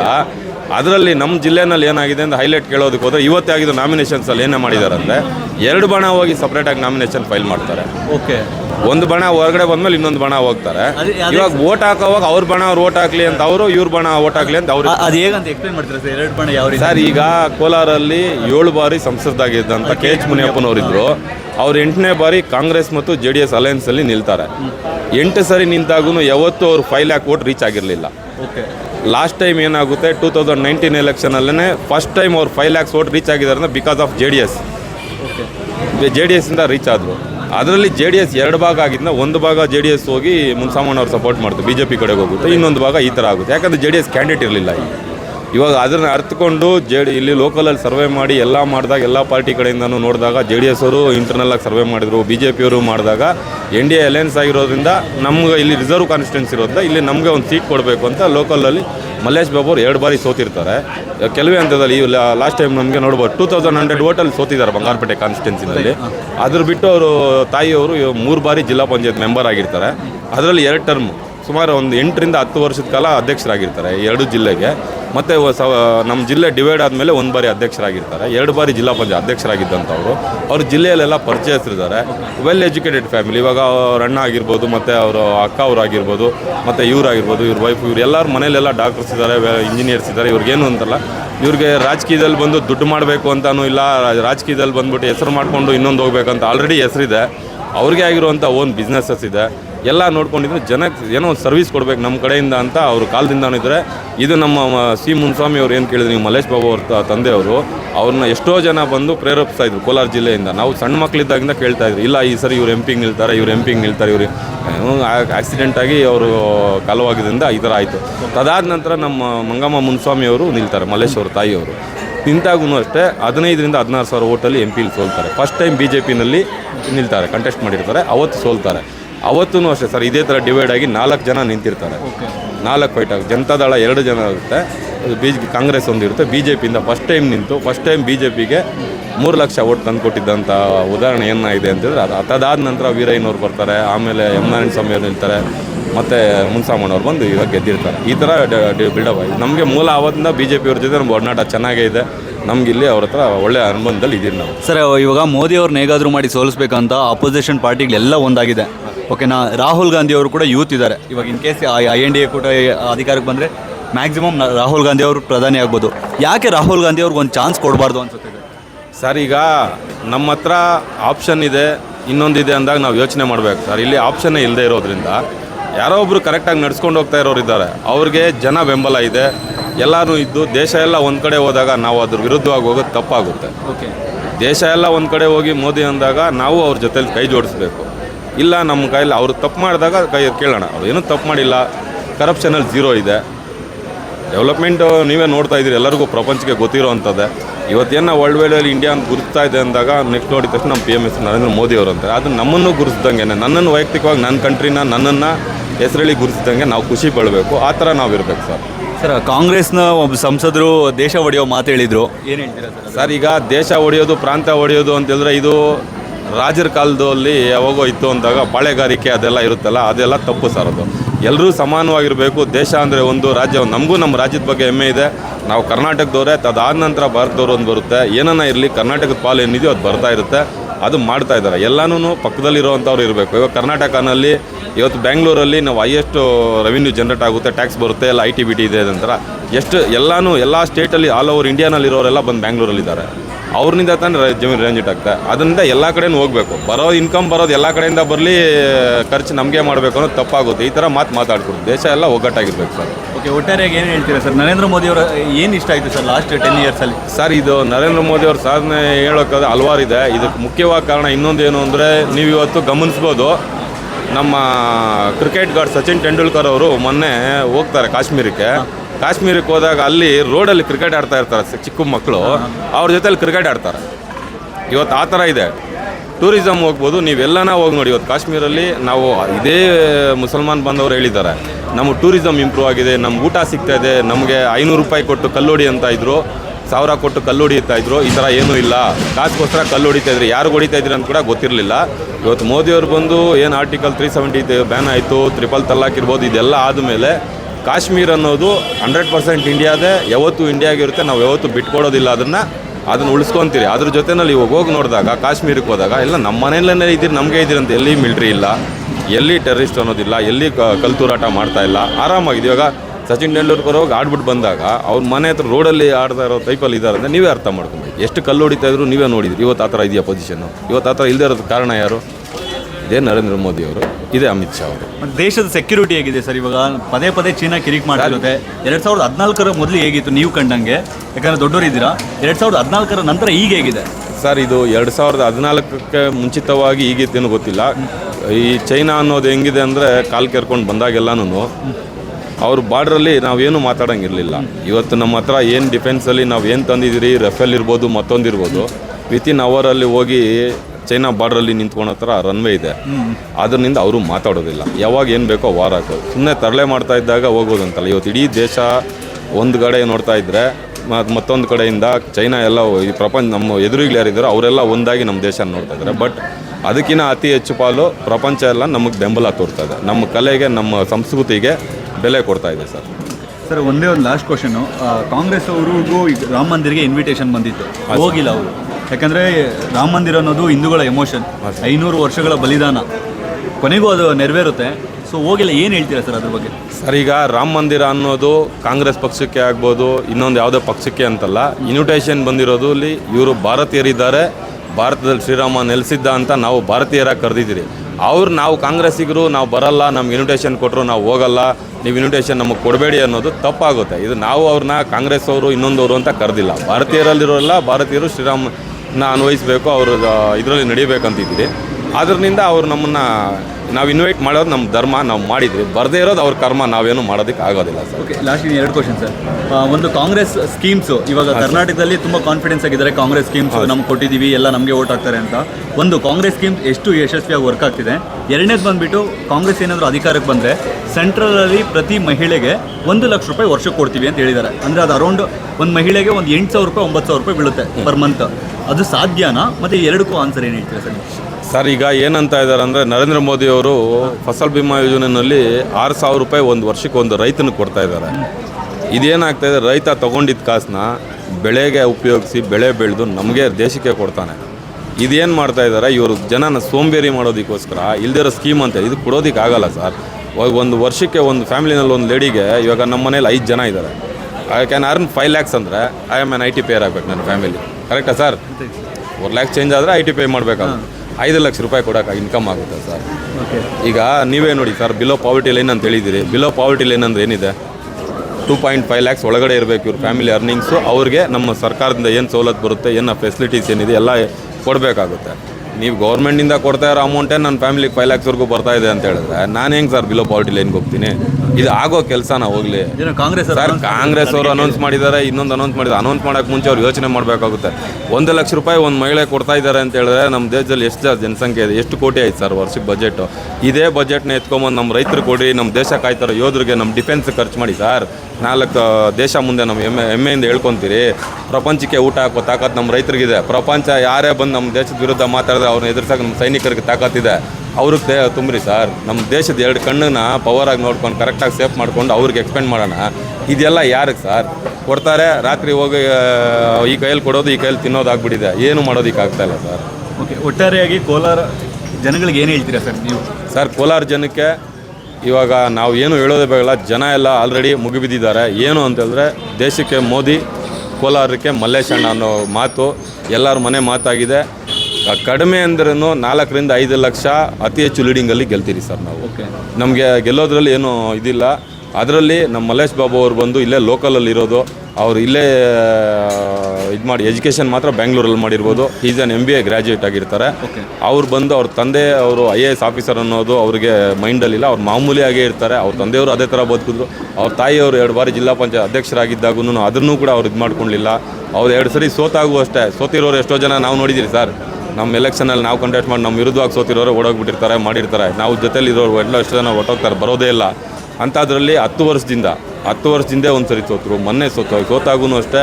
ಅವ್ರು ಇದೇ ಊರಲ್ಲೇ ಇದ್ದಾರೆ, ಇಲ್ಲೇ ನೆಲೆಸಿದ್ದಾರೆ. ಏನೋ ಕಷ್ಟಕ್ಕೂ ಬರ್ತಾರೆ, ಸುಖಕ್ಕೂ ಬರ್ತಾರೆ. ನಮ್ಮ ಮನೇಲಿ ಮದುವೆ ಅಂದರೆ ಬರ್ತಾರೆ, ಏನೋ ಒಂದು ಹೆಚ್ಚು ಕಮ್ಮಿ ಆದಾಗೂ ನಮ್ಮ ಮನೇಲಿ ಬರ್ತಾರೆ, ನಮ್ಮನ್ನು ಕಾಪಾಡ್ತಾರೆ ಅನ್ನೋ ನಂಬಿಕೆ ಇಡೀ ಕೋಲಾರ ವಿಧಾನಸಭಾ ಇದು ಲೋಕಸಭಾ ಕ್ಷೇತ್ರದಲ್ಲಿ ಎಲ್ರಿಗೂ ಇದೆ ಸರ್. ಎಲ್ಲರ ಮನೆ ಮಗನಾಗಿ ಅವ್ರು ಕೆಲಸ ಮಾಡೋಕ್ಕೆ ರೆಡಿಗಿದ್ದಾರೆ. ಅದರಲ್ಲಿ 2ನೇ ಮಾತು, ಇದ್ರ ಜೊತೆಯಲ್ಲಿ ಮಲ್ಲೇಶ್ ಬಾಬು ಅಣ್ಣ ಅವ್ರ ಹಿಂದೆ ದೊಡ್ಡ ಶಕ್ತಿಗಳೇನು ಅಂತ ಹೇಳಿದ್ರೆ 2 ಇದೆ ಇವತ್ತು ಹೇಳ್ಬೇಕಂದ್ರೆ. ಒಂದು ನರೇಂದ್ರ ಮೋದಿ ಅವರು, 2 ನಮ್ಮ ದೇವೇಗೌಡರು ಏನು ಕನಸಿದೆ ಅವ್ರ ಬಗ್ಗೆ, ಇರಿಗೇಷನ್ ಬಗ್ಗೆ ಆಗ್ಬೋದು, ನಮ್ಮ ರೈತರ ಬಗ್ಗೆ ಏನು ಕನ್ಸರ್ನ್ ಇದೆ ಅದನ್ನು ಇಂಪ್ಲಿಮೆಂಟ್ ಮಾಡೋದಕ್ಕೆ, ಇದ್ರ ಬಗ್ಗೆ ಸಪೋರ್ಟ್ ಮಾಡೋದಕ್ಕೆ, ಇಲ್ಲಿರೋ ಅಧಿಕಾರಿಗೆ ತಿಳುವಳಿಕೆ ಹೇಳೋದಕ್ಕೆ ಮಾಡ್ಬೋದು. ಎಷ್ಟೋ ಗ್ರ್ಯಾಂಟ್ಸ್ ಬರುತ್ತೆ, ವಾಪಸ್ ಹೋಗುತ್ತೆ ಸರ್. ಇಲ್ಲಿರೋ ಅಧಿಕಾರಿಗಳಿಗೆ ಕರೆಕ್ಟಾಗಿ ಕನ್ವಿನ್ಸ್ ಮಾಡಬೇಕಾಗುತ್ತೆ. ಅದರಿಂದ ನಾವು ಕನ್ವಿನ್ಸ್ ಮಾಡುವಂಥ ಕ್ಯಾರೆಕ್ಟರ್ ಇದ್ದು ಅವ್ರಿಗೆ ಮಾಡಬೇಕು. ಈ ಬಾರಿ ಜನ 100% ಮೋದಿಗೆ 400+ ಹೆಂಗೆ ಕೊಡ್ತಾರೋ ಆ 400+ ಕೋಲಾರ ಒಂದಿರುತ್ತೆ ಸರ್. ಕೋಲಾರ ಇರುತ್ತೆ, ಕರ್ನಾಟಕದ 28ಕ್ಕೆ 28 ಇರುತ್ತೆ. Thank you so much sir. ಯಾರಾಗ್ತಾರೆ ಕೋಲಾರದಲ್ಲಿ ನೆಕ್ಸ್ಟ್ MP? ಈಗ ಕೋಲಾರದ ಸ್ವಾಭಿಮಾನದ ಪ್ರಶ್ನೆ ಈಗ. ಯಾಕಂದರೆ ಕೋಲಾರದ ಸ್ವಾಭಿಮಾನವನ್ನು ಏನಿಲ್ಲಿ ಕೆಲವು ಕಾಂಗ್ರೆಸ್ ಮುಖಂಡರು ಬೆಂಗಳೂರಲ್ಲಿ ಯಾರೋ ಕಾರ್ಪೊರೇಟ್ ಶೈಲಿ ಇರ್ತಕ್ಕಂಥ ವ್ಯಕ್ತಿಗಳಿಗೆ ಮಾರಾಟಕ್ಕೆ ಇಟ್ಟಿದ್ದಾರೆ. ಆದ್ದರಿಂದ ಗೌತಮ್ ಅವರು ಇಲ್ಲಿನ ಕಡೆಯವರಲ್ವಾ? ಖಂಡಿತವಾಗ್ಲೂ ಅಲ್ಲ. ಎಲ್ಲಿ ಸರ್, ಗೌತಮ್ ಅವರು ಇಲ್ಲ, ಇಲ್ಲಿರ್ತಕ್ಕಂಥ ಉಸ್ತುವಾರಿ ಸಚಿವರು ಇಲ್ಲ, ಇಲ್ಲಿರ್ತಕ್ಕಂಥ ಸ್ಥಳೀಯ MLA ಕೂಡ 3 ಜನ ಕೂಡ ಬೆಂಗಳೂರವರೇ. ಇಲ್ಲಿ ಯಾರು ಸಾಮಾನ್ಯ ಜನಕ್ಕೆ ಅವರೆಲ್ಲೂ ಕೂಡ ಸಿಗೋದಿಲ್ಲ. ಓಕೆ, ನೆಕ್ಸ್ಟ್ ಪ್ರಧಾನಿ ಯಾರಾಗಬೇಕಣ್ಣ? ಸರ್, ಇಡೀ ವಿಶ್ವನೇ ಮೆಚ್ಚಿದೆ ಮೋದಿ ಅಂತ ನಾಯಕತ್ವನ. ಮೋದಿ ಬಿಟ್ಟು ಇನ್ಯಾರಿದ್ದಾರೆ ಸರ್? ತದನಂತರ ಬೇಕಾದರೆ ಯೋಗಿ ಅಂತವ್ರಿದ್ದಾರೆ. ಓಕೆ, ಯಾಕೆ ಮೋದಿ ಅವರೇ ಅಂತ ಹೇಳ್ತಿದ್ದೀರಣ್ಣ? ಸರ್, ಈಗ ಸುಮಾರು 70 ವರ್ಷ ಕಾಲ ಕಾಂಗ್ರೆಸ್ ಅವರು ಅಧಿಕಾರ ಮಾಡಿದ್ರು. ಜಮ್ಮು ಕಾಶ್ಮೀರದಲ್ಲಿ ಬುಲೆಟ್ ಟ್ರಿಪ್ ಇಲ್ದಿರೋ ಒಬ್ಬ ಪ್ರಧಾನಿ ಯಾರು ಹೋಗ್ಲಿಕ್ಕೆ ಕೂಡ ಆಗ್ತಾ ಇಲ್ಲ. ಅಂಥ ಸಮಯದ ಏನು 372 ಆಕ್ಟ್ ರಿಮೂವ್ ಮಾಡಿದ್ರು. ಅಲ್ಲಿನ ಜನಕ್ಕೆ ಸ್ವಾತಂತ್ರ್ಯ ಕೊಟ್ಟಂಗಾಯ್ತು. ಸುಮಾರು ಇತಿಹಾಸಗಳು 150-200 ವರ್ಷ ಬ್ರಿಟಿಷರು ಆಳಿದ್ದಾದಮೇಲೆ ಕೂಡ ನಮಗೆ ಸ್ವಾತಂತ್ರ್ಯ ಬಂದು ಕೂಡ ಜಮ್ಮು ಕಾಶ್ಮೀರದಲ್ಲಿ ಸ್ವಾತಂತ್ರ್ಯ ಬಂದಿರಲಿಲ್ಲ. ಆಮೇಲೆ ಸುಮಾರು ನಮ್ಮ ಪಂಡಿತರು ಅಲ್ಲಿ ತಕ್ಕ ವಲಸೆ ಬಂದಿದ್ದವ್ರನ್ನ ಕೂಡ ಮತ್ತೆ ಅಲ್ಲಿಗೆ ಕಳಿಸಿ ಅವ್ರಿಗೆ ಪುನರ್ವಸತಿ ಕಲಿಸುವಂಥ ಪ್ರಯತ್ನ ಮಾಡಿದ್ದಾರೆ. ಅದಾದಮೇಲೆ ಏನು ನಮ್ಮ ಗಡಿ ಪ್ರದೇಶ ಸುಮಾರು ವಿಶ್ವದಲ್ಲೇ ನಮ್ಮದು ಆರ್ಮಿಯಲ್ಲಿ ಸುಮಾರು 5ನೇ ಸ್ಥಾನದಲ್ಲಿದ್ದೀವಿ. 4ನೇ ಸ್ಥಾನದಲ್ಲಿದ್ದೀವಿ ಸರ್. ಮತ್ತೆ ಇನ್ನೊಂದು, ನೀವು ಜಮ್ಮು ಕಾಶ್ಮೀರದ ಒಂದು ಮಾತು ಹೇಳಿದ್ರಿ. ಆ್ಯಕ್ಚುಲಿ ಮೊನ್ನೆ ಒಬ್ಬರು ಮುಸಲ್ಮಾನರು ಯಾರೋ ಒಂದು ವಿಡಿಯೋದಲ್ಲಿ ಮಾತಾಡ್ತಿದ್ರು. ಫಸ್ಟು ನಾನೇ ಒಂದು 500 ರೂಪಾಯಿ ಇಸ್ಕೊಂಡು ಕಲ್ಲು ಹೊಡಿತಿದ್ದೆ, ಬಟ್ ಮೋದಿ ಅವರು ಪ್ರಧಾನಿ ಆದ ನಂತರ ನನಗೆ ದೇಶದ ಬಗ್ಗೆ ವ್ಯಾಲ್ಯೂ ಗೊತ್ತಾಯ್ತು. ಮೋದಿ ಅವರು ತುಂಬಾ ಚೇಂಜಸ್ ತಂದಿದ್ದಾರೆ, ತುಂಬಾ ಡೆವಲಪ್ಮೆಂಟ್ ಬಂದಿದ್ದಾರೆ ಅಂತ. ಅಲ್ಲಿನ ಜನ ಫಸ್ಟ್ ಜೈ ಪಾಕಿಸ್ತಾನ ಅಂತಿದ್ರು, ಇವತ್ತು ಅವರು ಜೈ ಹಿಂದೂಸ್ತಾನ್ ಅಂತಿದ್ದಾರೆ. ಏನ್ ಹೇಳ್ತೀರಾ ಸರ್ ಈ ಬದಲಾವಣೆ? ಸರ್, ಖಂಡಿತವಾಗ್ಲೂ ಕೂಡ ಮೋದಿ ಅಂತ ನಾಯಕತ್ವನ ಯಾರು ಇಷ್ಟಪಡ್ತಾರೋ, ಮೋದಿ ಅಂತ ನಾಯಕತ್ವನ ಯಾರು ಅವ್ರ ವಿಚಾರನ ತಿಳ್ಕೊತಾರೋ, ಖಂಡಿತವಾಗ್ಲೂ ಕೂಡ ಇಡೀ ವಿಶ್ವ ಒಪ್ಪಿದಾಗ ಕಾಶ್ಮೀರದಲ್ಲಿರ್ತಕ್ಕಂಥ ಮುಸಲ್ಮಾನರು ಒಪ್ತಾರೆ, ಕೋಲಾರದಲ್ಲಿ ಇರ್ತಕ್ಕಂಥ ಮುಸಲ್ಮಾನರು ಒಪ್ತಾರೆ. ಆಮೇಲೆ ವಿಶೇಷವಾಗಿ ತ್ರಿವಳಿ ತಲಾಕ್ ಮಹಿಳೆಯರಿಗೆ, ಮುಸ್ಲಿಂ ಮಹಿಳೆಯರಿಗೆ ಸ್ವಾತಂತ್ರ್ಯ ಕೊಟ್ಟಿದ್ದೀವಿ, ನಾವು ಸ್ವಾಭಿಮಾನವನ್ನು ಕೊಟ್ಟಿದ್ದೀವಿ. ಇದೇ ಮೂಲ ಕಾರಣ ಮೋದಿ ನೇತೃತ್ವದ BJP ಸರ್ಕಾರ. ಸರ್, ಮತ್ತೆ ಇವಾಗ ಕೋಲಾರ ಅಂತ ನೋಡ್ಕೊಳ್ಳೋದಾದ್ರೆ ಇವಾಗ ಗೌತಮ್ ವರ್ಸಸ್ ಮಲ್ಲೇಶ್ ಬಾಬು. ಸೊ ಯಾರಿಗೆ ಇವಾಗ ಮಲ್ಲೇಶ್ ಬಾಬುನೇ ಯಾಕೆ ಚೂಸ್ ಮಾಡಬೇಕು? ಸರ್, ಮಲ್ಲೇಶ್ ಬಾಬು ವಿದ್ಯಾವಂತರಿದ್ದಾರೆ. ಅವರು ಮನೆತನ ಸುಸಂಸ್ಕೃತರು. ಅವರಮ್ಮ ಅವ್ರ ತಾಯಿಯವರು ಕೂಡ ಅಖಂಡ ಕೋಲಾರ ಜಿಲ್ಲೆಗೆ ಜಿಲ್ಲಾ ಪಂಚಾಯತ್ ಅಧ್ಯಕ್ಷರಾಗಿದ್ದರು. ಅವರ ತಂದೆಯವರು IAS ಆಫೀಸರ್. ಈ ಕೋಲಾರ ಜಿಲ್ಲೆಯಲ್ಲಿ ಭಾಳ ಅವ್ರದ್ದೇ ಆದಂಥ ಕೊಡುಗೆ ಕೊಟ್ಟಿದ್ದಾರೆ. ಏನೀಗ ಕ್ಷೀರಭಾಗ್ಯ ಹಾಲು ಏನು ಕೋಲಾರ ಜಿಲ್ಲೆ ಕನಿಷ್ಠ ಪಕ್ಷ ಈ ಸಣ್ಣ ಸಮುದಾಯಗಳು ಜೀವನ ಮಾಡ್ತಾಯಿದ್ದಾರೆ, ಅದಕ್ಕೆ KMF ಕಾರಣ. ಯಾಕಂದರೆ ನಮ್ಗೆ ಯಥೇಚ್ಛವಾಗಿ ನೀರಾವರಿ ಯೋಜನೆ ಇಲ್ಲ, ಯಥೇಚ್ಛವಾಗಿ ಇಲ್ಲಿ ಇಂಡಸ್ಟ್ರಿಯಲ್ ಈಗ ಬಂದಿದೆ. ಸುಮಾರು 25-30 ವರ್ಷದಿಂದ ಏನಾದರೂ ಹೈನುಗಾರಿಕೆಯಿಂದ ಜೀವನ ಮಾಡ್ತಾಯಿದ್ದೆ ಸಣ್ಣ ಕುಟುಂಬ, ಅದು ಮಹಿಳೆಯರು ವಿಶೇಷವಾಗಿ ಸ್ವಾಭಿಮಾನದಿಂದ ಬದುಕಿದ್ದಾರೆ ಅಂದರೆ ಅದಕ್ಕೆ ಈ ಮಲ್ಲೇಶ್ ಬಾಬು ಅವರ ಕುಟುಂಬನೇ ಕಾರಣ. ಓಕೆ, ಆ ಕೊಡುಗೆಗೆ ಇವಾಗೆಲ್ಲ ಮತ್ತೆ ಓಟ್ ಹಾಕ್ತಾರೆ ಅಂತೀರಾ ಸರ್? ಅದನ್ನೆಲ್ಲ ಕೊಡುಗೆ ಅಂತಲ್ಲ ಸರ್, ಈಗ ಕೋಲಾರದ ಜನತೆ ಸ್ವಾಭಿಮಾನ ಪ್ರಶ್ನೆ. ಓಕೆ, ಸ್ವಾಭಿಮಾನ ಇವರು ವೈಯಕ್ತಿಕ ಅವ್ರವ್ರ ಪರ ಯಾರು ಬೇಕೋ ಅವ್ರು ಬೇಕಂತೇಳಿ ಅವರು ಬಿಪಾರಮ್ನ ವ್ಯಾಪಾರಕ್ಕೆ ಇಟ್ಕೊಂಡಿದ್ದಾರೆ ಸರ್ ಅಲ್ಲಿ. ಓಕೆ. ಅವರವರು ಯಾರೋ 7 ಬಾರಿ ಗೆದ್ದಿದ್ದೀನಿ ಅಂತ ಅವರು, ಇನ್ನೊಬ್ರು ಯಾರೋ ಈ ನಮ್ಮ ತಂದೆಯವರು ನಮ್ಮ ತಾತವರು ಇತಿಹಾಸ ಅಂದ್ಬಿಟ್ಟು ಇಲ್ಲಿ ಪಾಳ್ಯಗಾರಿಕೆ ರಾಜಕಾರಣ ನಡೀತದೆ ಸರ್. ಜನ ಓಟ್ ಹಾಕೋರು ಪ್ರತಿಯೊಬ್ಬರು ಕೂಡ ಅವ್ರವ್ರ ಮತದಾರ ಅವ್ರಿಗೆ ಸ್ವತಂತ್ರ ಇದೆ. ಓಕೆ ಸರ್, ಕೋಲಾರಲ್ಲಿ ಒಂದು 7 ಸಲ ಗೆದ್ದಿದ್ರು KH ಮುನಿಯಪ್ಪನವರು. ಹೌದು ಸರ್. ಏನಾದರೂ ಕೊಡುಗೆ ನೆನಪಿದ್ಯಾ KH ಮುನಿಯಪ್ಪನವ್ರದ್ದು? ಯಾಕಂದ್ರೆ ಲಾಸ್ಟ್ ಟೈಮ್ ಇವಾಗಿ ಸೋತಿದ್ರು. ಹೌದು ಸರ್, ಹೌದೌದು. ಲಾಸ್ಟ್ ಟೈಮು ಅದು BJP ಅನ್ನೋದಕ್ಕಿಂತ KH ಮುನಿಯಪ್ಪನ ವಿರೋಧಿ ಅಲೆ ಜಾಸ್ತಿ ಇತ್ತು. ಖಂಡಿತವಾಗ್ಲೂ ಸರ್. ಏನು ಸರ್ ಅಷ್ಟು ನೆಗೆಟಿವ್ KH ಮುನಿಯಪ್ಪನವ್ರಿಗೆ ಅಷ್ಟು ಸೋಲೋದಕ್ಕೆ?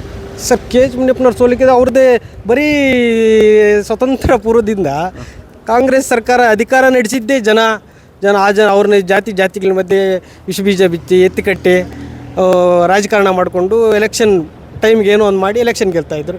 ಈಗ ಜನ ಪ್ರಜ್ಞಾವಂತರಿದ್ದಾರೆ. ಅವ್ರದ್ದೇ ಆದ ಈಗ ಸೋಷಿಯಲ್ ಮೀಡಿಯಾ ಸ್ಟ್ರಾಂಗ್ ಇದೆ. ನಿಮ್ಮಂಥ ನೋಡಿ, ನಿಮ್ಮ ಥರ ಸಣ್ಣ ಮೀಡಿಯಾಗಳು ಕೂಡ ಸಾರ್ವಜನಿಕ ಈಸಿಯಾಗಿ ನಾವು ಮಾತಾಡೋಂಥ ವಿಚಾರ ಕೂಡ ಕೆಲವೇ 5 ನಿಮಿಷದಲ್ಲಿ ಕೂಡ ಸಾರ್ವಜನಿಕ ಗೊತ್ತಾಗುತ್ತೆ.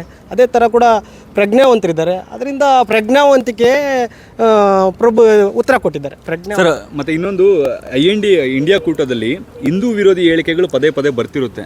ಇವಾಗ ಇತ್ತೀಚೆಗೆ DMK ಅವರು ಕೂಡ, ತಮಿಳುನಾಡಿನ DMK ಅವರು ಕೂಡ ಹಿಂದೂ ಧರ್ಮವನ್ನು ಮಾಡಬೇಕು ಮತ್ತೆ ರಾಮನ ಇದನ್ನ ಎಲ್ಲೂ ಟೆಲಿಕಾಸ್ಟ್ ಮಾಡಬಾರ್ದು ಅಂತ. ಆದ್ರೂ ಕೂಡ ಕಾಂಗ್ರೆಸ್ ಅವರು ಸೈಲೆಂಟ್ ಆಗಿರ್ತಾರೆ ಹೈಕಮಾಂಡ್ ಲೆವೆಲಲ್ಲಿ. ಸರ್, ಇದೇ ವಿಚಾರಕ್ಕೆ ಕಾಂಗ್ರೆಸ್ ಅಧಪತನಕ್ಕೆ ಮೂಲ ಕಾರಣ. ಯಾಕಂದರೆ ದೇಶದ ವಿಚಾರಕ್ಕೆ ಬಂದಾಗ ಯಾವುದೇ ಪಕ್ಷ ಆಗಲಿ ದೇಶ ಮುಖ್ಯ. ತದನಂತರ ಬೇರೆ ಏನೇ ಇದ್ದರೂ ಕೂಡ ಅವ್ರ ನಿರ್ಧಾರ, ಅವರು ವೈಯಕ್ತಿಕ ರಾಜಕಾರಣ, ಪಕ್ಷಕ್ಕೆ ಸಿದ್ಧಾಂತ ಇರ್ತದೆ, ಆ ಪಕ್ಷಕ್ಕೆ ತಕ್ಕಂಗೆ ಜೀವನ ರಾಜಕಾರಣ ಮಾಡ್ತಾರೆ. ಆದರೆ ಈ ಕಾಂಗ್ರೆಸ್ ಅತಿಯಾದ ಓಲೈಕೆ ರಾಜಕಾರಣದಿಂದ ಕಾಂಗ್ರೆಸ್ ಪಕ್ಷ ಈ ಏನು ಅವನತಿಗೆ ಕಾರಣ ಆಗ್ತಾ ಇದೆ ಕಾಂಗ್ರೆಸ್. ಸರ್, ಮತ್ತೆ ಇನ್ನೊಂದು ರಾಮ ಮಂದಿರ ಹಿಂದೂಗಳ ಬಹುಕೋಟಿ ಹಿಂದೂಗಳ ಕನಸು, 500 ವರ್ಷದ ಬಲಿದಾನ ಅದು. ಅದಕ್ಕೆ ಹೋಗುವಂಥದ್ದು ಪುಣ್ಯ ಮಾಡಿರ್ಬೇಕು. ಮೊದಲೇ ದಿನ ಹೋಗಿರೋ ಕಾಂಗ್ರೆಸ್ ಅವ್ರಿಗೆ ಕೂಡ ಇನ್ವಿಟೇಷನ್ ಇತ್ತು. ಹೌದು, ಹೋಗಿಲ್ಲ ಸರ್ ಅವರು. ಏನಕ್ಕೆ ಹೇಳ್ತೀರಾ ಸರ್ ನೀವು? ಏನಕ್ಕೆ ಸರ್? ಅದೇ ಸರ್ ಹೇಳಿದ್ನಲ್ಲ ಸರ್, ಓಲೈಕೆ, ಯಾವುದೋ ಒಂದು ಸಮುದಾಯ ಓಲೈಕೆ ಅನ್ನೋ ಆಲೋಚನೆ ಇಟ್ಕೊಂಡು ಇಡೀ ಸಮುದಾಯದಂಥ ಹಿಂದೂಗಳನ್ನು ಒಡೆದು ಆಳುವ ನೀತಿ ಜೊತೆ ಇಟ್ಕೊಂಡು ನಾವು ಹಿಂದೂಗಳು ಏನು ನಮ್ಮ ಜಾತಿ ಪದ್ಧತಿಯನ್ನೇ ಅವರ ಅಸ್ತ್ರವಾಗಿ ಇಟ್ಕೊಂಡು ರಾಜಕಾರಣ ಮಾಡಿಕೊಳ್ತಿದ್ದಾರೆ. ಅದನ್ನೆಲ್ಲ ತ್ಯಾಗಿಸಿ ಈಗ ಮೋದಿ ಅಂತ ನಾಯಕತ್ವವನ್ನು ಇಡೀ ವಿಶ್ವ ಮೆಚ್ಚಿದೆ. ಹಾಗೆ ಭಾರತನ ಮೆಚ್ಚಿದೆ. ಈ ಸರಿ 400+ ಸೀಟನ್ನು ಗೆಲ್ತೀವಿ. ಅದರಲ್ಲಿ ಕೋಲಾರ ಕೂಡ ಇರ್ತದೆ ಸರ್. ಮತ್ತೆ ಇನ್ನೊಂದು ಅಂದರೆ ಲೋ ಲೆವೆಲಲ್ಲಿ, ಗ್ರೌಂಡ್ ಲೆವೆಲಲ್ಲಿ JDS ಮತ್ತು BJP ಅವರು ಒಂದಾಗಿಲ್ಲ. ಕಾರ್ಯಕರ್ತರು ಬರೀ ಮೇಲೆ ಮಾತ್ರ ಒಂದಾಗಿದ್ದಾರೆ ಅಂತ ಹೇಳ್ತಿದ್ದಾರೆ. ಇಲ್ಲ 100ಕ್ಕೆ 100ರಷ್ಟು JDS ಮತ್ತು BJP ಕಾರ್ಯಕರ್ತರ ಹಾವಭಾವ ಒಂದೇ ಆಗಿದೆ. ಮೊದಲಿನಿಂದ ಕೂಡ ಅವ್ರು ಕಾಂಗ್ರೆಸ್ ಮಾನಸಿಕತೆ ವಿರೋಧ ಮಾಡ್ಕೊಳ್ತಾ ಬಂದಿರತಕ್ಕಂಥ ಜನ. ಈ ಕೋಲಾರ ಜಿಲ್ಲೆಯಲ್ಲಿ ವಿಶೇಷವಾಗಿ ಸುಮಾರು 11 JDS ಗೆದ್ದಿರ್ತಕ್ಕಂಥ ಇತಿಹಾಸ ಇದೆ. ಅದರ ಮಧ್ಯದಲ್ಲಿ ಕೂಡ ಈ ಕುತಂತ್ರ ರಾಜಕಾರಣಕ್ಕೊಳಗಾಗಿ ಆಗಾಗ ಸೋಲ್ತಾ ಇತ್ತು. ಈಗ ಬಲಿಷ್ಠವಾಗಿದೆ. JDS ಮತ್ತು BJP ಒಂದಾಗಿರೋದ್ರಿಂದ NDA ಭಾರತಿ ಕನಿಷ್ಠ ಪಕ್ಷ 3 ಲಕ್ಷ ಅಂತರದಲ್ಲಿ ಗ್ಯಾರಂಟಿ ಗೆಲ್ತಾರೆ ಇಲ್ಲಿ ಮಲ್ಲೇಶ್ ಬಾಬು ಅವರು. ಹೌದು, ಖಂಡಿತ. ಮತ್ತೆ ಓವರಾಲ್ ಆಗಿ ಜನಗಳಿಗೆ ಏನು ಹೇಳಕ್ಕೆ ಇಷ್ಟಪಡ್ತೀರಾ ಸರ್, ಕೋಲಾರ ಜನಗಳಿಗೆ? ಸರ್, ಈಗ ಈ ಜನಗಳಿಗೆ ಕೋಲಾರ ಜಿಲ್ಲೆಯ ಸ್ವಾಭಿಮಾನದ ಸಂಕೇತ. ಯಾಕಂದರೆ ನಮ್ಮ ಕೋಲಾರ ಜಿಲ್ಲೆಯ ಸ್ವಾಭಿಮಾನವನ್ನು ಬೆಂಗಳೂರಲ್ಲಿ ಮಾರಾಟ ಮಾಡಕ್ಕೆ ಕೊಟ್ಟವ್ರೆ. ಅದರಿಂದ ಖಂಡಿತವಾಗ್ಲೂ ಕೂಡ ಕೋಲಾರ ಈ ಬಾರಿ ಮಲ್ಲೇಶ್ ಬಾಬು ಅವ್ರನ್ನ ಆಯ್ಕೆ ಮಾಡೋದು 100ಕ್ಕೆ 100ರಷ್ಟು ಸತ್ಯ. ಸರ್, ಮತ್ತೆ ಕಾಂಗ್ರೆಸ್ ಸ್ಕೀಮ್ಗಳು ವರ್ಕ್ ಆಗ್ತಿದೆಯಾ ಸರ್? 5 ಸ್ಕೀಮ್ಗಳು ಸರ್ ಎಲ್ಲಾಗಿದೆ ಸರ್? ಎಲ್ಲಿ ಸರ್? ಯುವಕರಿಗೆ ವಿದ್ಯಾಸಿರಿ ಕೊಡ್ತೀನಿ ಅಂದರು. ಎಲ್ಲಿ ಸರ್? ಇನ್ನೂ ಇಂಪ್ಲಿಮೆಂಟೇ ಮಾಡಲಿಲ್ಲ. ಎಲ್ಲಿ ಬಿದ್ದಿದೆ? ಯಾರಿಗೆ ಬಂದಿದೆ? ಆಮೇಲೆ ಅಕ್ಕಿ ಅನ್ನಭಾಗ್ಯದಲ್ಲಿ ಹೇಳ್ತಾರೆ 5 kg KH ಮುನಿಯಪ್ಪನವ್ರು ನಾವು ಆಗ್ತಾ ಇದ್ದೀನಿ ಅಂತಾರೆ. ಕೇಂದ್ರದವರು ಮೋದಿಯವರು ನೇರವಾಗಿ ಭಾರತ್ ಬ್ರ್ಯಾಂಡ್ ಅಕ್ಕಿನ ಡೈರೆಕ್ಟಾಗಿ ನಮ್ಮ ಕೋಲಾರ ತಂದು ರಿಸೀವ್ ಮಾಡಿಕೊಡ್ತಾರೆ. ಇವ್ರು ಯಾಕೆ ತಂದು ಕೊಡೋಕ್ಕಾಗ್ತಾಯಿಲ್ಲ? ಎಲ್ಲ ಅವರಿಗೆ ಲಂಚ, ಎಲ್ಲೋ ಕಮಿಷನ್ ಆಸೆಗೆ ಕಮಿಷನ್ ಸಿಗಲಿಲ್ಲ ಅನ್ನೋ ಒಂದೇ ಒಂದು ಕಾರಣಕ್ಕೋಸ್ಕರ ಜನಕ್ಕೆ ಬ್ಲೈಮ್ ಮಾಡುವಂಥ ವಿಚಾರ ಇಟ್ಕೊಂಡು ಅವರು ರಾಜಕಾರಣ ಮಾಡ್ತಾ ಇದ್ದಾರೆ. ಮತ್ತೆ ಇನ್ನೊಂದು ಲಾಸ್ಟ್ ಕ್ವಶನ್ ಸರ್, ಕಾಂಗ್ರೆಸ್ ಏನಾದರೂ ಇದು ಕಾಂಗ್ರೆಸ್ ಅವರು ಅಧಿಕಾರಕ್ಕೆ ಬಂದರೆ 1 ಲಕ್ಷ ಪ್ರತಿ ಮಹಿಳೆಗೆ 1 ವರ್ಷ ಕೊಡ್ತೀವಿ ಅಂತ ಹೇಳಿದ್ದಾರೆ ಸರ್. ಏನು ಹೇಳ್ತೀರಾ ಅದಕ್ಕೆ? ಸರ್, ಈಗ 1,30,30,000 ಕೋಟಿ ನಮ್ಮ ಕರ್ನಾಟಕ ಈ 10 ತಿಂಗಳ ಅಧಿಕಾರಕ್ಕೆ ಬಂದಾಗ 1,30,30,000 ಕೋಟಿ ಸಾಲ ಮಾಡಿದ್ದಾರೆ ಕರ್ನಾಟಕ ರಾಜ್ಯದವರು ಈ 10 ತಿಂಗಳಲ್ಲಿ. ಈಗ 1 ಲಕ್ಷ ಅವರು ಇಡೀ ಕೊಡ್ತೀನಂದರೆ ಇಡೀ ದೇಶ ನೆತ್ಕೊಂಡೋಗಿ ಯಾರಿಗಾದ್ರೂ ಮಾರಿಬಿಡ್ತಾರೆ. ಈಗಲೇ ಅವ್ರ ಮಾನಸಿಕತೆ ಮಾರಾಟದ ಮಾನಸಿಕತೆ. ನೆಕ್ಸ್ಟ್ ಇನ್ನು 1 ಲಕ್ಷ ಅಂದರೆ ನೀವು ಒಂದು ಸತಿ ಯೋಚನೆ ಮಾಡಿ. ಜನ ಸ್ವಾಭಿಮಾನದಿಂದ ಬದುಕು ಕಲಿಸ್ಬೇಕು ಸರ್. ಆಮೇಲೆ ಸೋಂಬೇರಿಗಳು ಮಾಡೋದಲ್ಲ. ಖಂಡಿತವಾಗ್ಲೂ ಕೂಡ ಯಾರು ಕೂಡ ಇಷ್ಟ ಇಲ್ಲ. ಯಾರು ಕೂಡ ಇವ್ರು ಕೊಡು 1,000 ರೂಪಾಯಿ 2,000 ರೂಪಾಯಿ ಯಾರು ಕೇಳಿಲ್ಲ, ಯಾರು ಇಷ್ಟನೂ ಪಟ್ಟಿಲ್ಲ. ಯಾರಾದರೂ ಬಸ್ ಫ್ರೀಯಾಗಿ ಮೊದಲು ಬಸ್ ಜನ ಓಡಾಡ್ತಾ ಇಲ್ವೇನೋ? ಇವ್ರು ಯಾರು ಫ್ರೀ ಮಾಡೋ ಅಂತ ಕೂಡ ಕೇಳಿಲ್ಲ. ಆದರೆ ಕೂಡ ಇವರು ಓಲೈಕೆ ರಾಜಕಾರಣಕ್ಕೋಸ್ಕರಗೆ ತುಷ್ಟೀಕರಣ ಅನ್ನೋ ಒಂದೇ ಒಂದು ಆಲೋಚನೆ ಇಟ್ಕೊಂಡು ಅವರು ಈ ಇದನ್ನು ವ್ಯವಸ್ಥೆನ ಹಾಳು ಮಾಡೋಕ್ಕೆ ಏನೇನು ಮಾಡ್ಬೇಕು ಎಲ್ಲ ಮಾಡ್ತಾ ಇದ್ದಾರೆ. ಖಂಡಿತವಾಗ್ಲೂ ಕೂಡ ಜನ ಇದಕ್ಕೆ ಉತ್ತರ ಕೊಡ್ತಾರೆ. ಖಂಡಿತವಾಗ್ಲೂ ಕೂಡ ಈ ಲೋಕಸಭೆ ಎಲೆಕ್ಷನ್ ಆದ ತಕ್ಷಣ 15ರಿಂದ 1 ತಿಂಗಳಿಗೆ ಈ ಕಾಂಗ್ರೆಸ್ ಸರ್ಕಾರ ಕರ್ನಾಟಕದಲ್ಲಿ ಇರಲ್ಲ. ಈಗ ಬಡವ್ರ ಪಕ್ಷ ಕಾಂಗ್ರೆಸ್ ಪಕ್ಷ. ಓಕೆ. ಯಾಕಂದ್ರೆ ಕಾಂಗ್ರೆಸ್ ಅಲ್ಲಿ ಎಲ್ರಿಗೂ ಸಂವಿಧಾನ ಪ್ರಕಾರವಾಗಿ ವಿಭಾಗ ಆಗ್ತಾ ಇದೆ ಅಧಿಕಾರಿಗಳು. ಆದ್ರೆ ಜೆಡಿಎಸ್ ಅಲ್ಲಿ ಬಿಜೆಪಿ ಅದಾಗ್ತಾ ಇಲ್ಲ. ಈಗ 5 ಗ್ಯಾರಂಟಿಗಳು ಏನಿದೆ ಮಹಿಳೆಯರಿಗೆ, ಅದು ಸಾಮಾನ್ಯ ಜನಕ್ಕೂ ಹಿಡಿದು ಶ್ರೀಮಂತರು ಸಮೇತ ಸಿಗ್ತಾ ಇದೆ. ಅದಕ್ಕೆ ಕಾಂಗ್ರೆಸ್ ಇಡೀ ನಮ್ಮ ಕರ್ನಾಟಕದಲ್ಲ ಇಡೀ ಇಂಡಿಯಾದಲ್ಲಿ ಬರ್ಬೇಕಂತ ನಮ್ಮ ಆಸೆ. ಓಕೆ, ಇವಾಗ ನೀವು ಒಂದು ಹೇಳಿದ್ರಿ ಸಂವಿಧಾನದ ಪ್ರಕಾರ ಎಲ್ಲರಿಗೂ ಸಮಾನವಾಗಿ ಸಿಗ್ತಿದೆ ಅಂತ. ಹೌದು. ಏನ್ ಸಿಗ್ತಿದೆ ಇವಾಗ ಸರ್? ನ್ಯಾಯಾಂಗ ಇರಬೇಕು, ಸಾಮಾಜಿಕ ಇರಬೇಕು, ಆರ್ಥಿಕವಾಗಿರ್ಬೋದು, ಸಾಮಾಜಿಕವಾಗಿರ್ಬೋದು, ಎಲ್ಲಾನು ಸಮಾನವಾಗಿ ಸಿಕ್ಕುವಂತ ಪಾರ್ಟಿ ಯಾವ್ದಾನ ಇದ್ರೆ ಸಂವಿಧಾನದಲ್ಲಿ ಅಡಿಯಲ್ಲಿ ನಡೀತಂಗೆ ಯಾವ್ದು ಪಾರ್ಟಿ ಇದೆ ಅದು ಕಾಂಗ್ರೆಸ್ ಪಾರ್ಟಿ ಮಾತ್ರ ಓಕೆ ಇಂಡಿಯಾದಲ್ಲಿ.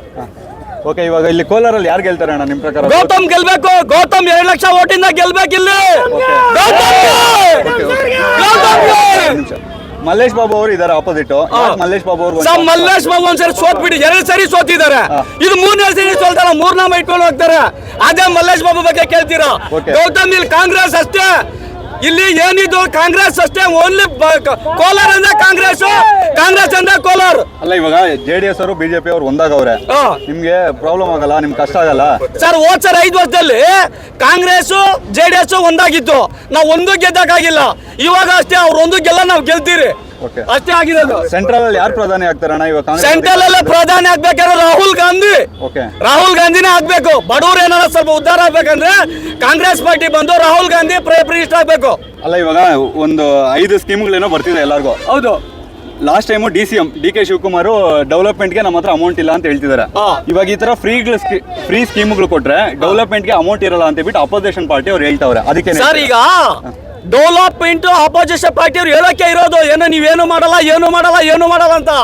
ಅವರು ಬರೀ 5 ಜನನ ಬರೀ ಶ್ರೀಮಂತ ಮಾಡಕ್ಕೆ ಇಂಡಿಯಾದಲ್ಲಿ ಉಟ್ಕೊಂಡಿದ್ದಾರೆ ಬಿಜೆಪಿ ಅವರು. ನಾವು ಬಡವರು ಉದ್ಧಾರ ಮಾಡಕ್ಕೆ ನಾವು ಕಾಂಗ್ರೆಸ್ ಬರ್ತಾ ಇರೋದು ಅಷ್ಟೇ. ಈಗ 5 ಸ್ಕೀಮು 2,000 ರೂಪಾಯಿ ಮಹಿಳೆ ಅಕೌಂಟ್ ಬೀಳ್ತಾ ಇದೆ. ಮಹಿಳೆಯವರು ಪಾಪ ಬಸ್ಸಲ್ಲಿ ಫ್ರೀ ಹೋಗ್ತಾ ಇದ್ದಾರೆ. ಆಮೇಲೆ ಇನ್ನೊಂದು ಸೊಸೈಟಿ ಬರ್ತಾ ಇದೆ, ಈ ಫ್ರೀಯಾಗಿ ಅಕ್ಕಿ ಕಾಸು ಬರ್ತಾ ಇದೆ, ಕರೆಂಟ್ ಬರ್ತಾ ಇದೆ. ಕರೆಂಟ್ ಒಬ್ಬರಿಗೆ ಬರ್ತಾ, ಸಾಮಾನ್ಯ ಜನಕ್ಕೆ ಹಿಡಿದು ಶ್ರೀಮಂತವರೆಗೂ ಬರ್ತಾ ಇದೆ. 2,000 ರೂಪಾಯಿ ಸಾಮಾನ್ಯ ಜನ ಹಿಡಿದು ಶ್ರೀಮಂತವರೆಗೂ ಬರ್ತಾ ಇದೆ. ಇದು ವಿಭಾಗ ಆಗ್ತಾ ಇದೆ ಇಲ್ಲ, ಎಲ್ರಿಗೂ ಸಿಗ್ತಾ ಇದೆ ಇಲ್ಲ. ನಿಮಗೂ ಮೀಡಿಯಾದವ್ರ ಮನೆಯವ್ರಿಗೂ ಸಿಗ್ತಾ ಇದೆ, ನಮಗೂ ಸಿಗ್ತಾ ಇದೆ. ಹಾಗೆ ಇದು ಕಾಂಗ್ರೆಸ್. ಆದ್ರೆ ಈ ದೇಶ ಮಾರಕ್ಕೆ 3 ಜನ ಇದ್ದಾರೆ. 3 ಜನ ತಗೊಂತವ್ರೆ, 3 ಜನ ಮಾರ್ತಾವ್ರೆ ಈ ದೇಶನ. ಅದೇ ಕಾಂಗ್ರೆಸ್ ಪಾರ್ಟಿ ಆತಾರಲ್ಲ. ಬಡವ್ರದ್ದು ಗ್ರೋತ್ ಇಂದ ಹಿಡಿದು ರೈಲ್ವೆ ಕಂಡಿಡಿದ ಕಾಂಗ್ರೆಸ್, ಹೆಲಿಕಾಪ್ಟರ್ ಕಂಡಿಡಿದ ಕಾಂಗ್ರೆಸ್, ರೈತರಿಗೆ ಕೃಷಿ ಭಾಗ್ಯಗಳು ಕಂಡಿಡಿದ ಕಾಂಗ್ರೆಸ್. ಸರ್, ನೀವು ಉದಾಹರಣೆಗಳು ಮೊನ್ನೆ ಸಿದ್ದರಾಮಯ್ಯ ಕಾಂಗ್ರೆಸ್ ಅಲ್ಲಿ CM ಆಗಿದ್ರು, ರೈತರಿಗೆಲ್ಲ ಕೃಷಿ ಭಾಗ್ಯ ಕೊಟ್ಟಿದ್ರು. ಎಲ್ರೂ ಪಾಪ ಪಂಪ್ ಸೆಟ್ ಇಟ್ಕೊಂಡು ಒಂದು ಕೃಷಿದಲ್ಲಿ ಇಟ್ಕೊಂಡು ಆಮೇಲೆ ಒಂದು ಎಲ್ಲ ಭಾಗ್ಯಗಳು ತಗೊಂತಿದ್ರು. ಮನೆ ಎಲ್ಲಾನು ಕಡಿತ ಮಾಡಿಬಿಟ್ರು ಯಡಿಯೂರಪ್ಪನ ಚೀಫ್ ಮಿನಿಸ್ಟರ್ದಾಗ. ಇದು ಯಾರನ್ನ ಪ್ರಶ್ನೆ ಮಾಡಿದ್ರ? ಮಾಡಲ್ಲ ಸರ್. ಇದೇನಿದು ಕಾಂಗ್ರೆಸ್ ಹೇಳ್ದಿರ ಕೊಡುವಂಥ ಭಾಗ್ಯಗಳನ್ನ ಕಾಂಗ್ರೆಸ್ ಇದೇ ಮಾಡೋದು. ಕಾಂಗ್ರೆಸ್ ಬರ್ಬೇಕು ಈ ದೇಶದಲ್ಲಿ. ಓಕೆ, ಇವಾಗ ಸೆಂಟ್ರಲ್ ಅಲ್ಲಿ ಅಧಿಕಾರಕ್ಕೆ ಬಂದ್ರೆ ಮಹಿಳೆಯರಿಗೆ 1 ಲಕ್ಷ ರೂಪಾಯಿ ಕೊಡ್ತೀನಿ ಅಂತ ಹೇಳಿದ್ದಾರೆ. ಹೌದು. ಅದು ಒಬ್ಬರಿಗ ಇಬ್ಬರಿಗ ಅಂತ ಹೇಳಿಲ್ಲ, ಒಂದೊಂದು ಮಹಿಳೆಗೆ 1 ಲಕ್ಷ ರೂಪಾಯಿ ಕೊಟ್ರೆ ಇಲ್ಲ. ಆ ತರ ಅಲ್ಲ, ಒಂದು ಕುಟುಂಬಕ್ಕೆ ಒಬ್ಬರಿಗೆ ಸರಾಸರಿ 1 ಲಕ್ಷ ರೂಪಾಯಿ 1 ವರ್ಷಕ್ಕೆ ಅಂತ. ಓಕೆ, ಇವಾಗ 1 ಲಕ್ಷ ರೂಪಾಯಿ ಅಂದ್ರೆ ವರ್ಷಕ್ಕೆ ಒಂದು ತಿಂಗಳಿಗೆ 8,000 9,000 ಚೇಂಜ್ ಬರ್ತೈತೆ. ಕೆಲ್ಸಕ್ಕೆ ಹೋಗ್ತಾರ, ಸೋಂಬೇರಿಗಳು ಮಾಡಲ್ಲ ಜನಗಳನ್ನ. ಸರ್, ಹೆಂಗ್ ಸರ್ ಸೋಂಬೇರಿ ಆಗ್ತದೆ? ನಮ್ಮ ಮನೆಯಲ್ಲಿ ನಮ್ಮ ಮಿಸ್ಸಸ್ 2,000 ಬರ್ತದೆ, ಖುಷಿ ಪಟ್ಬಿಟ್ಟು ನನ್ನ ಮಗನ ಫೀಸ್ ಕಟ್ತಾ ಇದ್ದಾಳೆ. ಆಮೇಲೆ ಒಂದು ರೇಷನ್ ಮಷನ್ ಏನು ನನ್ನ ಬಿಟ್ಬಿಟ್ಟು ತಗೊಂಡು ಹೋಗ್ತಾ ಇದ್ದಾಳೆ. ಹೆಂಗ್ ಸೋಂಬೇರಿ ಆಗ್ತಾರೆ? ಅದನ್ನ ಎತ್ತಿಟ್ಬಿಟ್ಟು ಅವರು ಕೆಲಸ ಮಾಡ್ತಾ ಇದಾರೆ, ಕೆಲಸ ತಗೊಂತಾ ಇದಾರೆ. ಯಾರು ಇವಾಗ 2,000 ರೂಪಾಯಿ ಮಾಡ್ಕೊಂಡ್ಬಿಟ್ಟು ಸೋಂಬೇರಿ ಆಗಿದ್ದಾರೆ? ಅವ್ರು ಹೇಳೋರೆ ಸೋಂಬೇರಿಗಳು. ನಾವು ತಿನ್ಬಿಡ್ತಾ ಇದೀವಲ್ಲ, ಅವ್ರು ಸಿಗ್ತಾ ಇಲ್ಲಲ್ಲ. ದೊಡ್ಡವ್ರಿಗೆ ಹೊಟ್ಟೆ ಉರಿ, ದೊಡ್ಡ ಶ್ರೀಮಂತರಿಗೆ ಹೊಟ್ಟೆ ಉರಿ ಎಲ್ಲ ಹೋಗ್ಬಿಡ್ತಾ ಇದೆಯಲ್ಲ ಅಂತ. ಬಡವ್ರಿಗೆ ಪಾಪ 2,000 ರೂಪಾಯಿ ಬಂದರೆ ಅವ್ರ ಮಕ್ಕಳು ನಿಭಾಯಿಸ್ತಾರೆ, ಅವ್ರ ಕುಟುಂಬ ನಿಭಾಯಿಸ್ತಾರೆ. ಯಾರೋ ನಾನೇ ಕುಡ್ಕ ಇರ್ಬೋದು ಸರ್, ನಮ್ಮ ಮನೆಗೆ ಏನು ತಂದಾಕಲ್ಲ. ನಮ್ಮ ಮಿಸ್ಸಸ್ 2,000 ರೂಪಾಯಿನ ಅಕ್ಕಿನ ಇಟ್ಕೊಂಡು ಕುಟುಂಬ ನಿಭಾಯಿಸ್ತಾ ಇದ್ದಾಳೆ. ಓಕೆ, ಆಯ್ತು. ಇವಾಗ ತುಂಬ ಚೆನ್ನಾಗಿ ಮಾತಾಡಿದ್ರಿ ಕಾಂಗ್ರೆಸ್ ಪಕ್ಷದ ಬಗ್ಗೆ. ಒಂದು ದೊಡ್ಡ ಆರೋಪ ಇರೋದಂದ್ರೆ ಕಾಂಗ್ರೆಸ್ ಪಕ್ಷದ ಬಗ್ಗೆ ಹಿಂದೂ ವಿರೋಧಿ ಪಕ್ಷ ಅಂತ. ಇವಾಗ ರಾಮ ಮಂದಿರ ಓಪನ್ ಆಯಿತು, ನಿಮ್ಮ ಹೈಕಮಾಂಡ್ ಅವ್ರು ತಗೊಳ್ಳೋದು ಕೂಡ ಸ್ಟ್ಯಾಂಡ್ಗಳು ಮ್ಯಾಕ್ಸಿಮಮ್ ಹಂಗೆ ಇರ್ತವೆ. ಹಿಂದಿ ಇದು ಇನ್ನೊಂದು ಧರ್ಮನ ಓಲೈಸೋದ್ರ ಬಗ್ಗೆ ಏನು ಹೇಳ್ತೀರಾ ಅದ್ರ ಬಗ್ಗೆ? ಅದೇ ಸರ್ ನಾನು ಹೇಳ್ತಿರೋದು ನೋಡಿ. ಹಿಂದೂ ಅಂದ್ರೆ ನಾನು ಹಿಂದೂನೇ ಸರ್, ಇವರು ಹಿಂದೂನೇ, ನೋಡಿ ಇಲ್ಲಿ ಹಿಂದೂನೇ, ಎಲ್ಲ ಹಿಂದೂನೇ. ಈ ದೇಶ ಜಾತ್ಯತೀತ ರಾಷ್ಟ್ರ, ಎಲ್ಲರೂ ಬದುಕಬೇಕು ಸರ್ ಈ ದೇಶದಲ್ಲಿ. ಕ್ರಿಶ್ಚಿಯನ್ನರು ಬದುಕಬೇಕು, ಮುಸ್ಲಿಮ್ಸ್ ಬದುಕಬೇಕು, ಹಿಂದೂ ಬದುಕಬೇಕು, ಸಿಖ್ ಬದುಕಬೇಕು, ಬೌದ್ಧ ಬದುಕಬೇಕು, ಎಲ್ಲರೂ ಬದುಕೋದೇ ಈ ದೇಶ. ಎಲ್ಲರೂ ಅಣ್ಣ ತಮ್ಮಂದ್ರೆ ಸರ್. ಈಗ ಏನ್ ಗೊತ್ತಾ ಸರ್, ಈಗ ಒಬ್ಬರೇ ಒಬ್ರು ಹಿಂದೂ ಮುಸ್ಲಿಂ ಅನ್ಬಿಟ್ರೆ ನಾವು ಬಡವರಾಗ ಹೋಗ್ತಾ ಇದೀವಿ. ಇಲ್ಲಿ ಯಾರೋ ಹಿಂದೂ ಮುಸ್ಲಿಂ ಅನ್ಕೊಂಡು ನಾವು ಬಡವರಾಗ್ತಾ ಇದೀವಿ.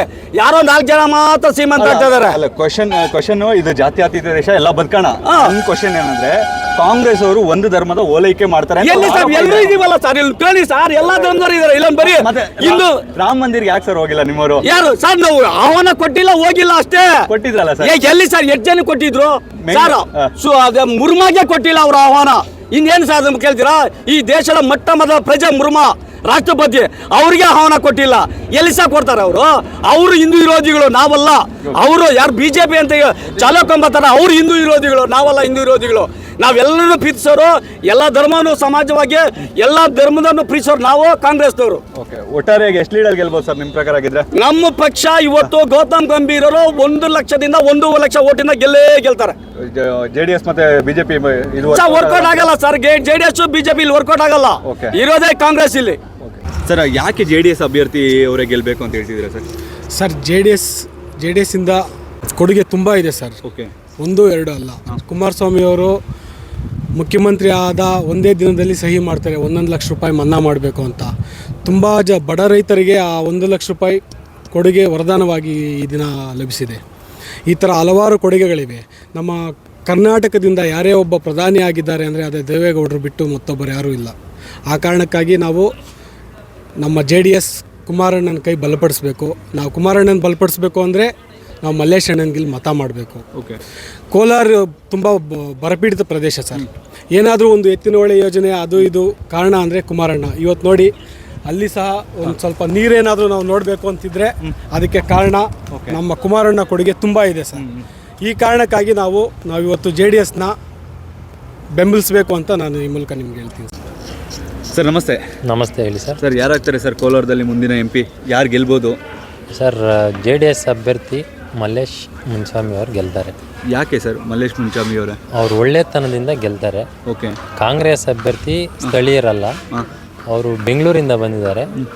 ಅವರಲ್ಲಿ ಇರೋ ಗೊಂದಲದಿಂದ ಅವರು ಸೋಲ್ತಾರೆ. ಅಲ್ಲ ಸರ್, ಕಾಂಗ್ರೆಸ್ ಅವ್ರಿಗೆ ಒಂದು ನೋಡ್ಕೊಳ್ಳೋದಾದ್ರೆ ಕೋಲಾರಲ್ಲಿ ಕಾಂಗ್ರೆಸ್ ಸ್ಟ್ರಾಂಗೇ ಇದೆ. ಯಾಕೆ ಇಲ್ಲಿ ಯಾರು ಕ್ಯಾಂಡಿಡೇಟ್ ಸಿಕ್ಕಿಲ್ವಾ ಸರ್? ಕಾಂಗ್ರೆಸ್ ಸ್ಟ್ರಾಂಗ್ ಆಗಿದೆ ಅಂದರೆ ಅಷ್ಟೇ ಬಲವಾಗಿ JDS ಸ್ಟ್ರಾಂಗ್ ಇದೆ. ಓಕೆ. ಯಾವುದೇ ಕಾರಣಕ್ಕೂ ಬಿಟ್ಕೊಡೋ ಪ್ಲೇಸಲ್ಲಿ ಇಲ್ಲ JDS. ಅದ್ರ ಜೊತೆಗೆ BJP ಅಲಯನ್ಸ್ ಆಗಿರೋದ್ರಿಂದ ಬಹುತೇಕ ಮಲ್ಲೇಶ್ ಮುನ್ಸ್ವಾಮಿ ಅವರೇ ಗೆಲ್ತಾರೆ. ಓಕೆ ಸರ್, ಇವಾಗ JDS ಮತ್ತು BJP ಬಗ್ಗೆ ಹೇಳಿದ್ರಿ. ಹಲವಾರು ಜನ ಏನು ಹೇಳ್ತಿದ್ದಾರೆ ಅಂದರೆ, ಮೇಲ್ಮೇಲೆ ಲೀಡರ್ಗಳು ಒಂದಾದರೂ ಕೂಡ ಕೆಳಗಡೆ ಗ್ರೌಂಡ್ ಲೆವೆಲಲ್ಲಿ ಕಾರ್ಯಕರ್ತರು ಒಂದಾಗ್ತಿಲ್ಲ ಅಂತ. ಏನು ಹೇಳ್ತೀರಾ ಸರ್? ಲೀಡರ್ಸ್ ಆದರೂ ಸ್ವಲ್ಪ ಗೊಂದಲ ಇದೆ. ಗ್ರೌಂಡ್ ಲೆವೆಲಲ್ಲಿ ಎಲ್ಲರೂ ಒಮ್ಮತವಾಗಿ ಮತ ಚಲಾವಣೆ ಮಾಡ್ತಾರೆ. ಸರ್, ನಮಸ್ತೆ.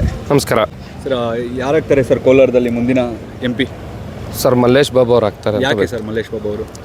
ಸರ್, ಅವರು ಸ್ಥಳೀಯರು, ಓಕೆ, ಮತ್ತು ವಿದ್ಯಾವಂತರು, ಮತ್ತು ಒಳ್ಳೆ ಕುಟುಂಬದ ಹಿನ್ನೆಲೆ ಇದೆ ಅವರಿಗೆ. ಅವರ ತಾಯಿ 2 ಬಾರಿ ಜಿಲ್ಲಾ ಪಂಚಾಯಿತಿ ಅಧ್ಯಕ್ಷರಾಗಿದ್ದರು. ಅವರು ಬಂಗಾರಪೇಟೆಯಲ್ಲಿ 2018, 2023 ಚುನಾವಣೆಯಲ್ಲೂ ಕೂಡ ಸ್ಪರ್ಧಿಸಿದ್ರು, ಸೋತಿದ್ರು. ಕೇವಲ 2100 ಮತಗಳ ಅಂತರದಿಂದ ಸೋತಿದ್ರು. ಓಕೆ. ಅವರ ಕುಟುಂಬದ ಹಿನ್ನೆಲೆ ಅಂತ ಹೇಳಿದ್ರೆ, ಅವ್ರ ಕುಟುಂಬ ಯಾವ ರೀತಿ ಸ್ಪಂದಿಸುತ್ತೆ ಸರ್ ಹಿಂದೆ? ಸರ್, ಈ ಹಿಂದೆ ಅವರು ತಂದೆಯವರು C. ಮುನ್ಸ್ವಾಮಿ ಅಂತ ಎಲ್ರಿಗೂ ಗೊತ್ತಿರುತ್ತೆ. C. ಮುನ್ಸ್ವಾಮಿ ಅಂತ IAS ಆಫೀಸರ್ ಆಗಿದ್ದರು. ಅವರು ನಮಗೆ ಸ್ಥಳೀಯವಾಗಿ ಒಂದು ಇಂಡಸ್ಟ್ರಿಯಲನ್ನು ತಂದರು, ಟಮ್ಕ ಇಂಡಸ್ಟ್ರಿಯಲ್ ಅಂತ. ಅಲ್ಲಿ ಮೈಸೂರು ಲ್ಯಾಂಪ್ಸ್ ಅಂತ ಹಲವಾರು ಜನಕ್ಕೆ, ಮೈಸೂರು ಲ್ಯಾಂಪ್ಸ್ MD ಆಗಿದ್ದಾಗ ಇಲ್ಲಿ ಮೈಸೂರು ಲ್ಯಾಂಪ್ಸ್ ತಂದರು. ಮತ್ತು KMF ಅಂತ ಇದೆ. ಇವತ್ತು ಹಲವಾರು ನಮ್ಮ ರೈತರು ಅದರಿಂದ ಜೀವನ ಮಾಡ್ತಾಯಿದ್ವು, ಹೈನುಗಾರಿಕೆಯಿಂದ. ಅಲ್ಲಿ ಕೂಡ ಹಲವಾರು ಜನಕ್ಕೆ ಕೆಲಸ ಕೊಟ್ಟರು. ಒಂದು KMF ಸ್ಥಾಪನೆ ಆಗಿದೆ. ಅವರ ಕುಟುಂಬದ ಒಳ್ಳೆಯ ಹಿನ್ನೆಲೆ ಇದೆ. ಓಕೆ ಸರ್, ಯಾಕೆ ಇವಾಗ ಕಾಂಗ್ರೆಸ್ ಅವರು ಆಲ್ರೆಡಿ 5 ಗ್ಯಾರಂಟಿಗಳನ್ನು ಕೊಟ್ಟಿದ್ದಾರೆ. ಇವಾಗ ಕಾಂಗ್ರೆಸ್ ಅವರು ಕಾನ್ಫಿಡೆನ್ಸ್ ಆಗಿದ್ದಾರೆ, ಇಡೀ ರಾಜ್ಯದ ಜನ ನಮ್ಮ ಪರ ಇದ್ದಾರೆ ಅಂತ. ಏನು ಹೇಳ್ತೀರಾ ಸರ್ ಅದಕ್ಕೆ? ಸರ್, ಈಗ ಅದು ಎಷ್ಟರ ಮಟ್ಟಿಗೆ ಸಕ್ಸಸ್ ಆಗಿದೆ ಅಂತ ಸ್ಥಳೀಯವಾಗಿ ಜನನ ಕೇಳಿದ್ರೆ ಗೊತ್ತಾಗ್ತದೆ. ಎಲ್ಲೂ ಕೂಡ ನನಗೆ ಬಂದಿಲ್ಲ, ನಿನಗೆ ಬಂದಿಲ್ಲ ಅಂತ ಹೇಳಿದ್ರೆ, ಸ್ಟಾರ್ಟಿಂಗಲ್ಲಿ ಸ್ವಲ್ಪ ಜೋರಾಗಿತ್ತು. ಮತ್ತು ಈಗ ನನಗೆ ಬಂದಿಲ್ಲ ಅಣ್ಣ, 2 ತಿಂಗಳ 3 ತಿಂಗಳು ಬಂದಿಲ್ಲ ಅಣ್ಣ, ನನಗಿನ್ನ ಬಂದಿಲ್ಲ ಅಣ್ಣ ಅಂತಾರೆ. ಬಟ್ ಇವರು ಫ್ರೀ ಸ್ಕೀಮ್ಸು ಅಂತ ಮಾಡಿಬಿಟ್ಟು ಅಭಿವೃದ್ಧಿ ಏನಾಗ್ತಾ ಇದೆ? ರೋಡಲ್ಲಿ ಹೋದರೆ ಒಂದು ರೋಡ್ ಸರಿಯಾಗಿರಲ್ಲ. ಏನು ಅಭಿವೃದ್ಧಿ ಆಗ್ತಾ ಇದೆ? ಅಕ್ಕಿ ಕೊಡ್ತೀವಿ ಅಂದ್ರೆ ಅಕ್ಕಿ ಕೊಟ್ರಾ 170 ರೂಪಾಯಿ ಕೊಡ್ತಾರೆ. 170 ರೂಪಾಯಿ ತೊಗೊಂಡಾಗ ಅವ್ರ ಮನೆಗೆ ಏನಾದ್ರು ತರ್ತಾರೆ, ಅಕ್ಕಿ ತರೋಕ್ಕಾಗಲ್ಲ. ದಯವಿಟ್ಟು ಫ್ರೀ ಸ್ಕೀಮ್ ಅನ್ನೋದಕ್ಕಿಂತ ಅಭಿವೃದ್ಧಿ ಬಗ್ಗೆ ಗಮನ ಕೊಡಬೇಕು. ಈ ದೇಶಕ್ಕಾಗಿ ನಾವು NDA ಅಂತ ಏನಿವತ್ತು ನಮ್ಮ ಅಪ್ಪಾಜಿಯವರು ಮೈತ್ರಿ ಮಾಡ್ಕೊಂಡಿದ್ದಾರೆ, ಕಾರಣ ಇಷ್ಟೇ, ಈ ದೇಶ ಉಳಿಬೇಕು, ದೇಶಕ್ಕೋಸ್ಕರ ಅಂತ. ಒಬ್ಬ ಮಾಜಿ ಪ್ರಧಾನಿಯಾಗಿರ್ತಕ್ಕಂಥವರು ನಮ್ಮ ನರೇಂದ್ರ ಮೋದಿ ಅವರನ್ನು ಯಾಕೆ ಒಪ್ಕೊಂಡ್ರು ಅಂದರೆ ಈ ದೇಶ ಉಳಿವಿಗೋಸ್ಕರ ಒಪ್ಕೊಂಡಿದ್ದಾರೆ. ಸರ್, ಇವಾಗ ಆಪೋಸಿಟಲ್ಲಿ ಎಲ್ಲ ಮೈತ್ರಿ ಪಕ್ಷಗಳು ಕೂಡ ಒಂದಾಗಿದೆ, ಅಂದರೆ ಅಪೋಸಿಷನ್ ಪಾರ್ಟಿಗಳೆಲ್ಲ ಏನು ಹೇಳ್ತೀರಾ ಸರ್? ಎಲ್ಲಿದೆ ಸರ್ ಇಂಡಿಯಾ ಹೊಡೆದೋಯ್ತಲ್ವಾ? ಎಲ್ಲರೂ ನಿತೀಶ್ ಕುಮಾರಿಂದ ಎಲ್ಲರೂ ಬಿಟ್ಟು ಹೋಗ್ತಾ ಇದ್ದಾರಲ್ಲ. ಇಂಡಿಯಾನೇ ಇಟ್ಕೊಳ್ಳೋಕ್ಕಾಗಿಲ್ಲ, ಇನ್ನು ನಮ್ಮ ಭಾರತನ ಎಲ್ಲವರು ಮುಂದೆ ನಡ್ಸ್ಕೊಂಡು ಹೋಗ್ತಾರೆ. ಅಂದರೆ ನೀವು ಹೇಳೋ ಪ್ರಕಾರ ಈಗ ಚುನಾವಣೆಗೆ ಮೊದಲೇ ದೇಶ ಹೊಡೆಯುವಂತ ಹೇಳಿದ್ದಾರೆ. ಹೌದು. ಚುನಾವಣೆ ಆದ ನಂತರ ಏನು ಮಾಡ್ತಾರೆ? ಹೌದು. ಅದಾದ ನಂತರ ಕಾಂಗ್ರೆಸ್ ಅಲ್ಲಿ ಕೂಡ ಹಲವಾರು ಸೆಂಟ್ರಲ್ ಅಲ್ಲಿ ಅಧಿಕಾರಕ್ಕೆ ಬಂದ್ರೆ ನಾವು ಕೆಲವೊಂದು ಸ್ಕೀಮ್ಗಳನ್ನು ಘೋಷಣೆ ಮಾಡಿ, ನಿಮಗೂ ಗೊತ್ತಿರಬಹುದು ಬಹುಶಃ, ಅವಾಗಲೇ ಹೇಳ್ತಿದ್ರು 1 ಲಕ್ಷ ಕೊಡೋದ್ರ ಬಗ್ಗೆ. ಏನು ಹೇಳ್ತೀರಾ ಸರ್? ಅದು ಮಹಿಳೆಯರಿಗೆ 1 ಲಕ್ಷ ಕೊಡ್ತಾರಂತೆ ಕಾಂಗ್ರೆಸ್ ಅಲ್ಲಿ, ಏನಾದ್ರು ಕೇಂದ್ರ ಸರ್ಕಾರ ಕಾಂಗ್ರೆಸ್ ಅಧಿಕಾರ. ಈಗ ರಾಜ್ಯನೇ ದಿವಾಳಿ ಆಗಿದೆ, ಸಾಧ್ಯನಾ ಒಂದು ಮಹಿಳೆಗೆ 1 ಲಕ್ಷ ಕೊಡೋಕೆ ಸಾಧ್ಯನಾ? ಏನು ಕಾಂಗ್ರೆಸ್ ಅವರು ಭರವಸೆ ಕೊಟ್ಟಿದ್ದಾರೆ? ಬರೀ ಅವರು ಚುನಾವಣೆಗೋಸ್ಕರ ಇದನ್ನ ಘೋಷಣೆ ಮಾಡಿದ್ದಾರೆ ಹೊರತು ಕಾರ್ಯರೂಪಕ್ಕೆ ತರಕ್ಕಾಗಲ್ಲ ಅಂತ ನನ್ನ ಭಾವನೆ. ಓಕೆ ಸರ್, ಮತ್ತೆ ಇನ್ನೊಂದು JDS ಕಾರ್ಯಕರ್ತರು ನೋಡ್ಕೊಳ್ಳೋದಾದ್ರೆ, JDS ಮತ್ತೆ ಬಿಜೆಪಿಯಲ್ಲಿ ಕರ್ನಾಟಕದಲ್ಲಿ ತುಂಬಾ ಹೈ ವೋಲ್ಟೇಜ್ ಇರೋದಂದ್ರೆ ಒಂದು ಬೆಂಗಳೂರು ಗ್ರಾಮಾಂತರ CN ಮಂಜುನಾಥ್ ಅವರು, ಮತ್ತೆ ಇನ್ನೊಂದು ಕುಮಾರಣ್ಣ ಅವರು. ಅವ್ರೇನಾದ್ರು ಗೆದ್ರೆ ಸೆಂಟ್ರಲ್ ಅಲ್ಲಿ ಮಿನಿಸ್ಟರ್ ಆಗುವಂತ ಚಾನ್ಸಸ್ ಜಾಸ್ತಿ ಇದೆ ಅಂತ ಹೇಳ್ತಿದ್ದಾರೆ.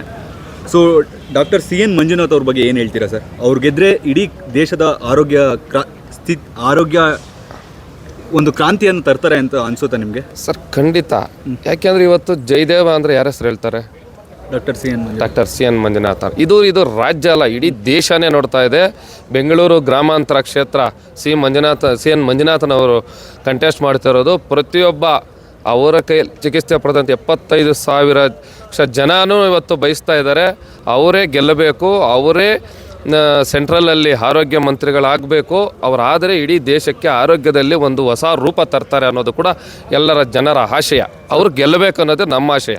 ಕುಮಾರಣ್ಣ ಅವ್ರಿಗೆ ಇದ್ರೆ ಯಾವ ಸಚಿವರಾಗ್ಬೋದು ಸರ್ ನಿಮಗೆ? ಸಚಿವರು ಅದು ನಾವು ಹೇಳೋವಂಥದ್ದಲ್ಲ. ಕುಮಾರಣ್ಣ ಅವ್ರು ಗೆಲ್ತಾರೆ, ಗೆಲ್ಲಬೇಕು ಅನ್ನೋದು ನಮ್ಮ ಆಶೆ. ಓಕೆ ಸರ್, ರಾಹುಲ್ ಗಾಂಧಿ ಅವರು ಯೂತ್ ಇದ್ದಾರೆ, ಯಾಕೆ ಒಂದು ಚಾನ್ಸ್ ಕೊಡಬಾರ್ದು ಅಂತ ಅನಿಸುತ್ತೆ ಸರ್? ರಾಹುಲ್ ಗಾಂಧಿ ಯೂತ್ ಇದ್ದಾರೆ ಅಂತಂದರೆ, ಈಗ ಅವ್ರ ಕುಟುಂಬ ನಿಮಗೂ ಗೊತ್ತು, ಸುಮಾರು 60-65 ವರ್ಷಗಳ ಕಾಲ ಇಲ್ಲಿ ನಮ್ಮ ಕಾಂಗ್ರೆಸ್ ಸರ್ಕಾರ ಆಡಳಿತ ನಡೆಸಿತು. ಏನೆಲ್ಲ ಮಾಡಿದ್ದಾರೆ, ದೇಶನ ಯಾವ ರೀತಿ ದಿವಾಳಾಗಿತ್ತು. ಇವತ್ತು ನಮ್ಮದು ದೇಶ ಯಾವ ಸ್ಥಾನದಲ್ಲಿದೆ? ನಾವು ಇವಾಗ 5ನೇ ಸ್ಥಾನದಲ್ಲಿದ್ದೀವಿ. ಮೊದಲು ಎಷ್ಟನೇ ಸ್ಥಾನದಲ್ಲಿದ್ವಿ? ನಾವು ಬೇರೆ ದೇಶಗಳಿಗೆ ಹೋದರೆ ನಮ್ಮ ಗೌರವ ಏನಿತ್ತು? ನಮ್ಮ ಭಾರತೀಯರು ಅಂದರೆ ಇಂಡಿಯನ್ಸ್ ಅಂತಂತಂದರೆ ಯಾವ ರೆಸ್ಪೆಕ್ಟ್ ಇತ್ತು? ಇವತ್ತು ಬೇರೆ ಹೊರ ದೇಶಗಳಿಗೆ ಹೋದರೆ ಇಂಡಿಯನ್ಸ್ ಅಂತಂದರೆ ಯಾವ ರೀತಿ ನಮಗೆ ಗೌರವ ಇದೆ ಅನ್ನೋದು ಕೂಡ ಗಮನಿಸಬೇಕಾಗ್ತದೆ. ಓಕೆ, ನಿಮ್ಮ ಪ್ರಕಾರ ಆಗಿದ್ರೆ ಎಷ್ಟು ಲೀಡಲ್ಲಿ ಗೆಲ್ಬೋದು ಸರ್ ಆಗಿದ್ರೆ ಕೋಲಾರಲ್ಲಿ? ಸರ್, ನಾವು ಲೀಡ್ ಅಂತ ಹೇಳೋದಕ್ಕಿಂತ ಅತಿ ಹೆಚ್ಚುವಾಗಿ ಮತಗಳಲ್ಲಿ ಗೆಲ್ತೀವಿ ಅನ್ನೋದು ನಮ್ಮ ಆಶೆ. ಓಕೆ, ನಾವು ಇನ್ನೊಂದು ಕಾಂಗ್ರೆಸ್ ಕಾರ್ಯಕರ್ತರನ್ನ ಮಾತಾಡ್ತಾಗ ಅವ್ರು ಒಂದು ಹೇಳಿದ್ರು, ಬಿಜೆಪಿ ಮತ್ತೆ JDS ಒಂದಾಗಿರೋದೇ ನಮ್ಗೆ ಅಡ್ವಾಂಟೇಜು, ಇಬ್ಬರ ಜಗಳ ಮೂರವರಿಗೆ ಲಾಭ ಅಂತ. ಏನು ಹೇಳ್ತೀರಾ ಅದ್ರ ಬಗ್ಗೆ? ಅಂದರೆ ಎಲ್ಲ ಮೇಲೆ ಎಲ್ಲ ಒಂದಾದರೂ ಕೂಡ ಕೆಳಗಡೆ ಕಾರ್ಯಕರ್ತರು ಒಂದಾಗ್ತಿಲ್ಲ. ಇಲ್ಲ, ನಿಮಗೆ ಇದು ಯಾರ ರಾಂಗ್ ಮಾಹಿತಿ. ನಮ್ಮ ಅನುಭವ ಇಲ್ಲಿ ಮೊದಲಿಂದ ಕೂಡ JDS ಕಾಂಗ್ರೆಸ್ ವೈರಿಗಳು. ಓಕೆ, ಇಲ್ಲಿ ಮೈಸೂರು ಭಾಗದಲ್ಲಿ ಇತ್ತೀಚೆಗೆ BJP ಈ ಕಡೆ ನಮ್ಮಲ್ಲಿ ಇದಾಗಿದ್ದು. ನಾವು ಅವರು ಯಾವತ್ತೂ ಕೂಡ ವಿರೋಧಿಗಳಲ್ಲ. ಅಂದರೆ ಇಬ್ಬರ ಜಗಳ ಮೂರವರಿಗೆ ಲಾಭ ಅಂತ ಹೇಳ್ಬಿಟ್ಟು ಕಾಂಗ್ರೆಸ್ ಅವರು ಕಾನ್ಫಿಡೆನ್ಸ್ ಆಗಿದ್ದಾರೆ.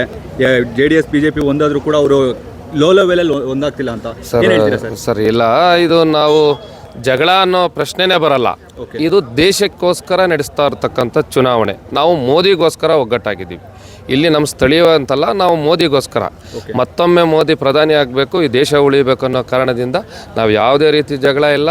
ನಾವು ಅವರು ಅಣ್ಣ ತಮ್ಮಂದಿರ ಥರನೇ ಕೆಲಸ ಮಾಡ್ತಾ ಇದ್ದೀವಿ ಸರ್. ಮತ್ತೆ ಮೋದಿ ಅವರು ಇತ್ತೀಚೆಗೆ ಒಂದು ಮಾತನ್ನ ಹೇಳಿದ್ರು, ಏನು 10 ವರ್ಷದಲ್ಲಿ ನೋಡಿದ್ರು ಅದು ಬರೀ ಟ್ರೈಲರ್ ಮಾತ್ರ, ಇನ್ನು ಈ 3ನೇ ಸಲ ಅಧಿಕಾರಕ್ಕೆ ಬಂದರೆ ಸಿನಿಮಾ ತೋರಿಸ್ತೀವಿ. ಅವ್ರದ್ದು ಹಲವಾರು ಕನಸುಗಳನ್ನು ಇಟ್ಕೊಂಡಿದ್ದಾರೆ. ಅಂದರೆ ಶಾರ್ಟ್ ಅಲ್ಲ, ಇಡೀ ನಮ್ಮ ಭಾರತ ದೇಶ ಚಿತ್ರಣ ಬದಲಾವಣೆ ಆಗಬೇಕು. ಸಮಸ್ತ ಕಡೆ ಮನುಷ್ಯನೂ ಕೂಡ ಈಗೇನು ಕೆಲವೊಂದೆಲ್ಲ ಜನಧನ್ ಯೋಜನೆಗಳು ಇವೆಲ್ಲ ಮೊದಲೆಲ್ಲ ಯಾರಿಗೂ ಗೊತ್ತೇ ಇರಲಿಲ್ಲ.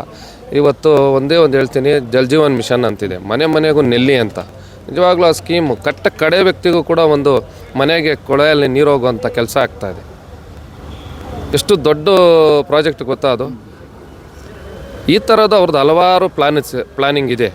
ದಯವಿಟ್ಟು ಅಂಥವ್ರಿಗೆ ನಾವು ಇನ್ನೂ ಮತ್ತೊಂದು ಅವಕಾಶ ಕೊಟ್ಟರೆ ಇನ್ನೂ ಜನಸಾಮಾನ್ಯರಿಗೆ ತಲುಪುವಂಥ ಹಲವಾರು ಕಾರ್ಯಕ್ರಮಗಳನ್ನು ಕೊಡ್ತಾರೆ ಅನ್ನೋದು ನಮ್ಮೆಲ್ಲರ ಅಭಿಪ್ರಾಯ. Okay, thank you sir. Thank you. ನಮಸ್ತೆ ಸರ್. ಯಾರಾಗ್ಬೋದು ಸರ್ ಮುಂದಿನ ಪ್ರಧಾನಿ? ಮುಂದಿನ ಪ್ರಧಾನಿ ಇವರು ರಾಹುಲ್ ಗಾಂಧಿ. ಯಾಕೆ ಸರ್ ರಾಹುಲ್ ಗಾಂಧಿ ಅವರು? ರಾಹುಲ್ ಗಾಂಧಿ ರಾಜ್ಯದಲ್ಲಿ ಇಂಡಿಯಾದಲ್ಲಿ ಒಳ್ಳೆ ಕೆಲಸ ಮಾಡಿದ್ದಾರೆ. ಓಕೆ, ಇಲ್ಲಿ ಕೋಲಾರಲ್ಲಿ ಯಾರಾಗ್ಬೋದು ಸರ್? ಗೌತಮ್. ಯಾಕೆ ಸರ್ ಗೌತಮ್ ಅವರೇ ಆಗ್ಬೇಕು ಅಂತ? ಗೌತಮ್ ಅದು ಒಳ್ಳೆ ಪಾರ್ಟಿ, ಎಲ್ಲರನ್ನು ಒಗ್ಗೂಡಿಸ್ಕೊಂಡು ಸಮಾಧಾನವಾಗಿ ಎಲ್ಲ ಜಾತಿ ಎಲ್ಲ ಜನಾಂಗ ಎಲ್ಲರನ್ನು ಸಮರ್ಸ್ಕೊಂಡು ಎಲ್ರಿಗೂ ನ್ಯಾಯ ಕೊಡಿಸೋ ಪಾರ್ಟಿ ಅದು. ಓಕೆ, ಬಿಜೆಪಿ ಅವರಾಗಿದ್ರೆ ಆ ಥರ ಮಾಡ್ತಿಲ್ವಾ? ಬಿಜೆಪಿ ಅವರು ಎಲ್ಲಿ ಸರ್ ಗೊಂದಗಳು, ಜಟ್ಕಾ ಕಟ್ಟು, ಹಲಾಲ್ ಕಟ್ಟು, ಇನ್ನೊಂದು ಮತ್ತೊಂದು ಎಲ್ಲ ಗಲಾಟೆಗಳು ಗಲಭು ಎಲ್ಲ ಸೃಷ್ಟಿ ಮಾಡ್ತಾರೆ. ಕಾಂಗ್ರೆಸ್ ಅವರು ಇದ್ದಾಗ ಆಗಿದ್ರೆ ಗಲಾಟೆಗಳಾಗಿ ಎಲ್ಲಿ ಇಲ್ಲ, ಅಷ್ಟಿಲ್ಲ ಸರ್, ಇಲ್ಲ. ಮೊನ್ನೆ ಶಿವಮೊಗ್ಗದಲ್ಲಿ ಒಂದು ಇದು ಇಶ್ಯೂ ಆಗಿತ್ತು, ಏನು ಹೇಳ್ತೀರಾ ಸರ್ ಅದ್ರ ಬಗ್ಗೆ? ಶಿವಮೊಗ್ಗದಲ್ಲಿ ಏನಾಗಿತ್ತು ಅಂದ್ರೆ, ಒಂದು ರಥಯಾತ್ರೆ ಮಾಡುವಾಗ ಮುಸಲ್ಮಾನ್ ಬಾಂಧವರು ಯಾರೋ ಕಿಡಿಗೇಡಿಗಳು ಕಲ್ಲು ಹೊಡೆದಿರ್ತಾರೆ, ಸಿಕ್ಕ ಮನೆಗಳಿಗೆಲ್ಲ ಕಲ್ಲು ಹೊಡಿತಾರೆ. ಕಾಂಗ್ರೆಸ್ ಪಕ್ಷದವ್ರು ಏನು ಹೇಳ್ತಾರೆ ಅಂದ್ರೆ, ಇಲ್ಲ ಅದೇನೋ ಕೆಲವು ಕಿಡಿಗೇಡಿಗಳು ಮಾಡಿರೋದು ಅಂತ. ಹೌದು ಸರ್, ಆಗಿದೆ ಅಂತೇಳಿ ಅದು ಕಾಂಗ್ರೆಸ್ ಅವ್ರು ಮಾಡಿಲ್ಲ, ಅದು ಮಾಡಿರೋದು ಬಿಜೆಪಿ ಕಿಡಿಗೇಡಿಗಳು ಮಾಡಿ ಕಾಂಗ್ರೆಸ್ ಅವ್ರ ಮೇಲೆ ಹಾಕಿದ್ದಾರೆ ಅಷ್ಟೇ ಹಾಕಿರೋದು. ಯಾವತ್ತಿಗೂ ಕಾಂಗ್ರೆಸ್ ಅವರು ಹಿಂದೂ ವಿರೋಧಿಗಳಾಗಲ್ಲ. ಹೌದು. ಓಕೆ, ಇಲ್ಲಿ ಒಟ್ಟಾರೆ ಎಷ್ಟು ಲೀಡಲ್ಲಿ ಗೆಲ್ಬೋದು ಸರ್ ಆಗಿದ್ರೆ? ಅವರು ಸುಮಾರು ಗೌತಮ್ ಅವರು 1 ಲಕ್ಷ ಲೀಡಲ್ಲಿ ಗೆಲ್ತಾರೆ. 15 ವರ್ಷದಿಂದ ಯಾವ ಪಾರ್ಟಿಗೆ ಸಪೋರ್ಟ್ ಮಾಡ್ತಿದ್ರಿ ಸರ್? ನಾವು 15 ವರ್ಷದಿಂದನೂ ಕಾಂಗ್ರೆಸ್. ಕೆ ಎಚ್ ಮುನಿಯಪ್ಪನವರು 35 ವರ್ಷದಿಂದ ಗೆದ್ದಿದ್ದಾರೆ. ಒಂದೇ ಸತಿ ಬಿಜೆಪಿ ಬಂದಿರೋದು. ಇನ್ನು ಲಾಸ್ಟ್ ಟೈಮ್ ಹಂಗಂದ್ರೆ ಯಾಕೆ ಬಿಜೆಪಿ ಬಂತು ಅಂತೀರಾ? ಯಾಕೆ ಬಿಜೆಪಿ ಬಂತೇಳಿ ಅಂದ್ರೆ ಕೆ ಎಚ್ ಮುನಿಯಪ್ಪರ ಮೇಲೆ ಸ್ವಲ್ಪ ಭಿನ್ನಮತ ಇತ್ತು. ಎಲ್ಲ ಪಾರ್ಟಿಗಳವರು ಸೇರಿಸಿ ಅವ್ರನ್ನ ಗೆಲ್ಸಿರೋದು. ಅವತ್ತು ಏನೋ ಒಳ್ಳೇದ್ ಮಾಡ್ತಾರೆ ಅಂತ ಗೆಲ್ಲಿಸಿದ್ವಿ, ಆಗಿಲ್ಲ. ಮತ್ತೆ ನಾವು ಕಾಂಗ್ರೆಸ್ಸೇ ಗೆಲ್ಸೋದು. ಇನ್ನು 40-50 ವರ್ಷನೂ Congress Kolar district Congress. Okay, BJP JDS ಮೈತ್ರಿ ಅದನ್ನು ಮೈತ್ರಿ ಆಗಿದ್ದು, ಇದಕ್ ಮುಂಚೆ ಆಗಿದ್ರಲ್ಲ ಮೈತ್ರಿ. ಅವಾಗ ಏನ್ ಮಾಡಿದ್ರು? ನಿಮ್ ಜೊತೆನೇ ಇದ್ರಲ್ಲ? ನಮ್ ಜೊತೆ ಕಾಂಗ್ರೆಸ್ ಅವ್ರ ಜೊತೆನೆ ಇದ್ರು. ಆವಾಗ ಇವರು ಯಡಿಯೂರಪ್ಪನವರು, ಇವರು ಕುಮಾರಸ್ವಾಮಿ ಕೂಡ ಸಮ್ಮಿಶ್ರ ಸರ್ಕಾರ ಮಾಡಿದ್ರಲ್ಲ, ಯಾಕೆ ತೆಗ್ದಾಕ್ದ್ರು ಅವಾಗ? ಯಾಕೆ ಅವರು ಇವರು ಬೇರೆ ಯಾಕೆ ಹಾಕಿದ್ರು? ಒಂದೇ ಇದ್ರಲ್ಲಿ ಹೋಗ್ಬೇಕಾಗಿತ್ತಲ್ಲ. ಇವಾಗ ಮತ್ತೆ ಒಂದೊಂದು 3-4 ವರ್ಷದಲ್ಲಿ ಇದು ಹಂಗೆ ಆಗೋದು. ಅವ್ರು ಬೇರೆ ಬೇರೆ ಆಗ್ತಾರೆ. ಕಾಂಗ್ರೆಸ್ ಕರ್ನಾಟಕ ರಾಜ್ಯದಲ್ಲಿ ಸ್ಕೀಮ್ಗಳೆಲ್ಲ ಬರ್ತಿದೆಯಾ ಅಣ್ಣ? ಕರೆಕ್ಟಾಗಿ ಬರ್ತಾ ಇದೆ ಸರ್. 5 ಸ್ಕೀಮ್ಗಳು ಎಲ್ಲ ಬರ್ತಾ ಇದಾವೆ. ನಮ್ಮ ಮನೆಗಳಲ್ಲಿ ಎಲ್ಲ ಬರ್ತಾ ಇದೆ. 2000 ಗೃಹಲಕ್ಷ್ಮಿ ಬಸ್ಗಳು ಅಲ್ಲ, ಒಂದ್ ತಿಂಗಳು ಬರ್ತಾ ಇದೆ, ಒಂದ್ ತಿಂಗಳು ಯಾರಿಗೂ ಅವರು ಬ್ಯಾಂಕ್ಗಳಲ್ಲಿ ಟೆಕ್ನಿಕಲ್ ಪ್ರಾಬ್ಲಮ್ ಇದೆ, ಅವ್ರಿಗೆ ಬಂದಿಲ್ಲ. ಎಲ್ಲರಿಗೂ ಬರ್ತಾ ಇದೆ. ಯಾರ್ದನ್ನ ಬ್ಯಾಂಕಿಂಗ್ ಅಕೌಂಟ್ ಪ್ರಾಬ್ಲಮ್ ಇದ್ರೆ ಮಾತ್ರ ಅವ್ರಿಗೆ ಬರ್ತಾ ಇಲ್ಲ. 2-3 ಜಂಟಿ ಇದಾರೆ ನೋಡು, ಅದನ್ನ ನ್ಯಾಯವಾಗಿ ಬ್ಯಾಂಕ್ನಾಗ ಮಾಡ್ಕೊಂಡಿಲ್ಲ ಅಂದ್ರೆ, ಬಂದಿಲ್ಲ ಅಂದ್ರೆ ನಾವು ಕಾರಣ ಅಲ್ಲ, ಅದು ಅವ್ರವ್ರ ಕಾರಣ. ಅದು ಇಲ್ಲ ಸರ್. ಮೊನ್ನೆ ಹೋಬಳಿ ಮಟ್ಟದಾಗ ನಮ್ಮ ಶಾಸಕರು, ಬಂಗಾರಪೇಟೆ ಶಾಸಕರು ಎಲ್ಲ ಸೇರಿ ಹೋಬಳಿ ಮಟ್ಟದಾಗ ಮೀಟಿಂಗ್ ಮಾಡಿ ಎಲ್ಲರಿಗೂ ಬರಂಗೆ ಎಲ್ಲಾನು ತೆರವುಗೊಳಿಸಿ ನೀಟಾಗಿ ಮಾಡಿದ್ದಾರೆ. ಓಕೆ, ಒಟ್ಟಿನಲ್ಲಿ ಇವಾಗ ಎಲ್ಲರಿಗೂ ರೀಚ್ ಆಗ್ತಿದೆ. ನಮ್ಮ ಇದ್ರಲ್ಲಿ ಎಲ್ಲರಿಗೂ ರೀಚ್ ಆಗ್ತಾ ಇದೆ. ಪ್ರಧಾನಿ ಮುಂದೆ ರಾಹುಲ್ ಗಾಂಧಿ ಆಗಬೇಕು. ರಾಹುಲ್ ಗಾಂಧಿ ಯಾಕಣ್ಣ? ಅವರು ದೇಶಕ್ಕಾಗಿ ಹೋರಾಡೋರು. ಈ ದೇಶಕ್ಕೆ ಪ್ರಾಣ ತ್ಯಾಗ ಮಾಡಿದ್ರು ಕಾಂಗ್ರೆಸ್ ಪಾರ್ಟಿ ಬಿಟ್ಟು ಯಾರೂ ಇಲ್ಲ. ಓಕೆ, ಬೇರೆ ಯಾರು ಹಂಗಂದ್ರೆ ಹೋರಾಟನೇ ಮಾಡಿಲ್ಲ. ಹೋರಾಟ ಮಾಡಿ ಇವರಲ್ಲಿ ಕಾಂಗ್ರೆಸ್ ತಾನೇ ಹೋರಾಟ ಮಾಡಿ ಪ್ರಾಣ ತ್ಯಾಗ ಮಾಡಿರೋದು. ಇಂದಿರಾ ಗಾಂಧಿ ಹೋದ್ರು, ರಾಜೀವ್ ಗಾಂಧಿ ಹೋದ್ರು. ಆದರೂ ಮದುವೆ ದೇಶಕ್ಕಾಗಿ ಹೋರಾಡ್ತಾ ಇದ್ದೇನೆ ರಾಹುಲ್ ಗಾಂಧಿ. ಬೇರೆ ಯಾವ ಹೋರಾಡ್ತಾ ಇದ್ದಾರೆ? ಮದುವೆ ಆತನೊಬ್ಬನೇ ಹೋರಾಡ್ತಾ ಇದ್ದಾರೆ ಮದುವೆಲ್ಲದೆ, ಹೌದಿಲ್ವಾ? ಅಲ್ಲ, ಮೋದಿನಿ ಇವಾಗ ಅವ್ರ ಹೆಂಡತಿಗೆ ಡೈವರ್ಸ್ ಕೊಟ್ಟು ದೇಶಕ್ಕೋಸ್ಕರ ಓಡಾಡ್ತಾರೆ ಅಂತ ಹೇಳ್ತಾರೆ. ನಾವು ಮಾತಾಡೋದಿಲ್ಲ, ಅವ್ರ ಸಂಬಂಧಪಟ್ಟ ವಿಚಾರ. ಓಕೆ, ಕೋಲಾರಲ್ಲಿ 35 ವರ್ಷ ಕೆ ಎಚ್ ಮುನಿಯಪ್ಪನವ್ರು ಇದ್ರು. ಏನ್ ಮಾಡೋರಣ್ಣ ಕೋಲಾರ್ಗೆ? ಏನು ಅವ್ರು ಆದ ಮಾಡಿದ್ದಾರೆ. ಲಾಸ್ಟ್ ಟೈಮ್ ಏನಕ್ಕೆ ಸೋಲ್ಸಿದ್ರಣ್ಣ ಹಂಗಂದ್ರೆ? ಜನ ಉದ್ದೇಶ ಈ ಸಲ ಯಾರು ಗೆಲ್ಬೋದು ನಿಮ್ ಪ್ರಕಾರ? ಗೌತಮ್ ಗೆಲ್ಲೋದು. ಯಾಕೆ ಗೌತಮ್ ಅವರೇ ಅಂತ? ಇಲ್ಲಿ ಹೊಸರು ಅವ್ರು ಕೆಲಸ ಮಾಡ್ಕೊಂಡು ನಂಬಿಕೆ ಇದೆ. ಓಕೆ, ಹಿಂದೆ ಏನಾದ್ರು ಅವ್ರ ಸಾಧನೆಗಳು ಅಥವಾ ಜನಗಳನ್ನ ಚೆನ್ನಾಗಿ ಮಾತಾಡ್ತಾ ಇದ್ದಾರೆ? ಬೆಂಗಳೂರಲ್ಲಿ ಇದೆಲ್ಲ ಮಾಡಿ ಹೈಕಮಾಂಡ್ ಕಳಿಸಿರೋದು. ಅವರಿಗೆ ಗೆಲ್ಲೋದು ನಮ್ಮ ತೀರ್ಮಾನ. ಅವರೇ ಗೆಲ್ಲೋದು ಅಂತ ಅಲ್ಲ. ಇವಾಗ ಕಾಂಗ್ರೆಸ್ ಮತ್ತೆ ಬಿಜೆಪಿ ಅವರು ಒಂದಾಗವ್ರೆ, ಇದು ಪ್ರಾಬ್ಲಮ್ ಆಗಲ್ಲ? JDS ಮತ್ತೆ ಬಿಜೆಪಿ ಅವರು ಒಂದಾಗವ್ರೆ, ಕಾಂಗ್ರೆಸ್ ಕಷ್ಟ ಆಗಲ್ಲ? ಕಾಂಗ್ರೆಸ್ಗೆ ಲಾಭ. ಹೆಂಗಣ್ಣ? ಹೌದು, ಹೆಂಗೆ? ಇಬ್ಬರು ಜಗಳ 3ನೇ ಒಂದು ಲಾಭ. ದೊಡ್ಡಲ್ಲಿ ಇವಾಗ ಹಂಗಂದ್ರೆ ಗೌತಮ್ ಅವ್ರು ಗೆಲ್ತಾರೆ. యాలు చెప్పు. ఇవి రెండు ఒకటేనాయి. BJP JDS ఒకటేంది. జనాలు ఏం చేస్తారంటే జేడీఎస్కి 1 లక్ష ఓట్లు వస్తా ఉండే, ఆ 1 లక్ష ఓట్లు కాంగ్రెస్ పడిపోతాయి. యాలంటే ఒకటేంది దానికి తెలుస్తాడు. యాలు చెప్పు. ఇవి రెండు ఒకటేనాయి. BJP JDS ఒకటేంది. జనాలు ఏం చేస్తారంటే జేడీఎస్కి 1 లక్ష ఓట్లు వస్తా ఉండే, ఆ 1 లక్ష ఓట్లు కాంగ్రెస్ పడిపోతాయి. యాలంటే ఒకటేంది దానికి ఒకటేంది దానికి యాలంటావా? ఇద్దరు ఎవడు ఒకటేరా ಅವ್ರು దాని జేడీఎస్ కూడా కాంగ్రెస్ పడిపోతాయి. అది యాలని వేసేలే కుమారస్వామి కన్నా పడతా ఉండి 2 ఓట్లు దండిగా పడతా ఉండు అనికే పడలే యాలంటే వాళ్ళంతా కాంగ్రెస్ వచ్చేసారు. అన్నీ వస్తా ఉన్నాయి. అన్ని ఏం గ్యారెంటీ చేయన్నారు, అన్ని కరెక్ట్గా వస్తా ఉన్నాయి. ఎవరో ఒకరికి వస్తా ఉండదంటే అవేం పత్రాలు సరిగా ఉండలే రాంది మనం ఏం చేయకెళ్ళే అన్ని వస్తా నెల వస్తాయండి 2000 కరెక్ట్గా వస్తా ఉంది. ఇప్పుడు నిన్న కాదు మన వేసిరే 6 నెలదే 6 నెలది పడింది, 7 నెలది రావాలా వేస్తారు నిదానంగా. భీమ్ది వస్తా ఉందా? భీమ్ది వస్తా ఉంది దుడ్లు. అట్లయితే గౌతమ్ గెలుస్తాడు.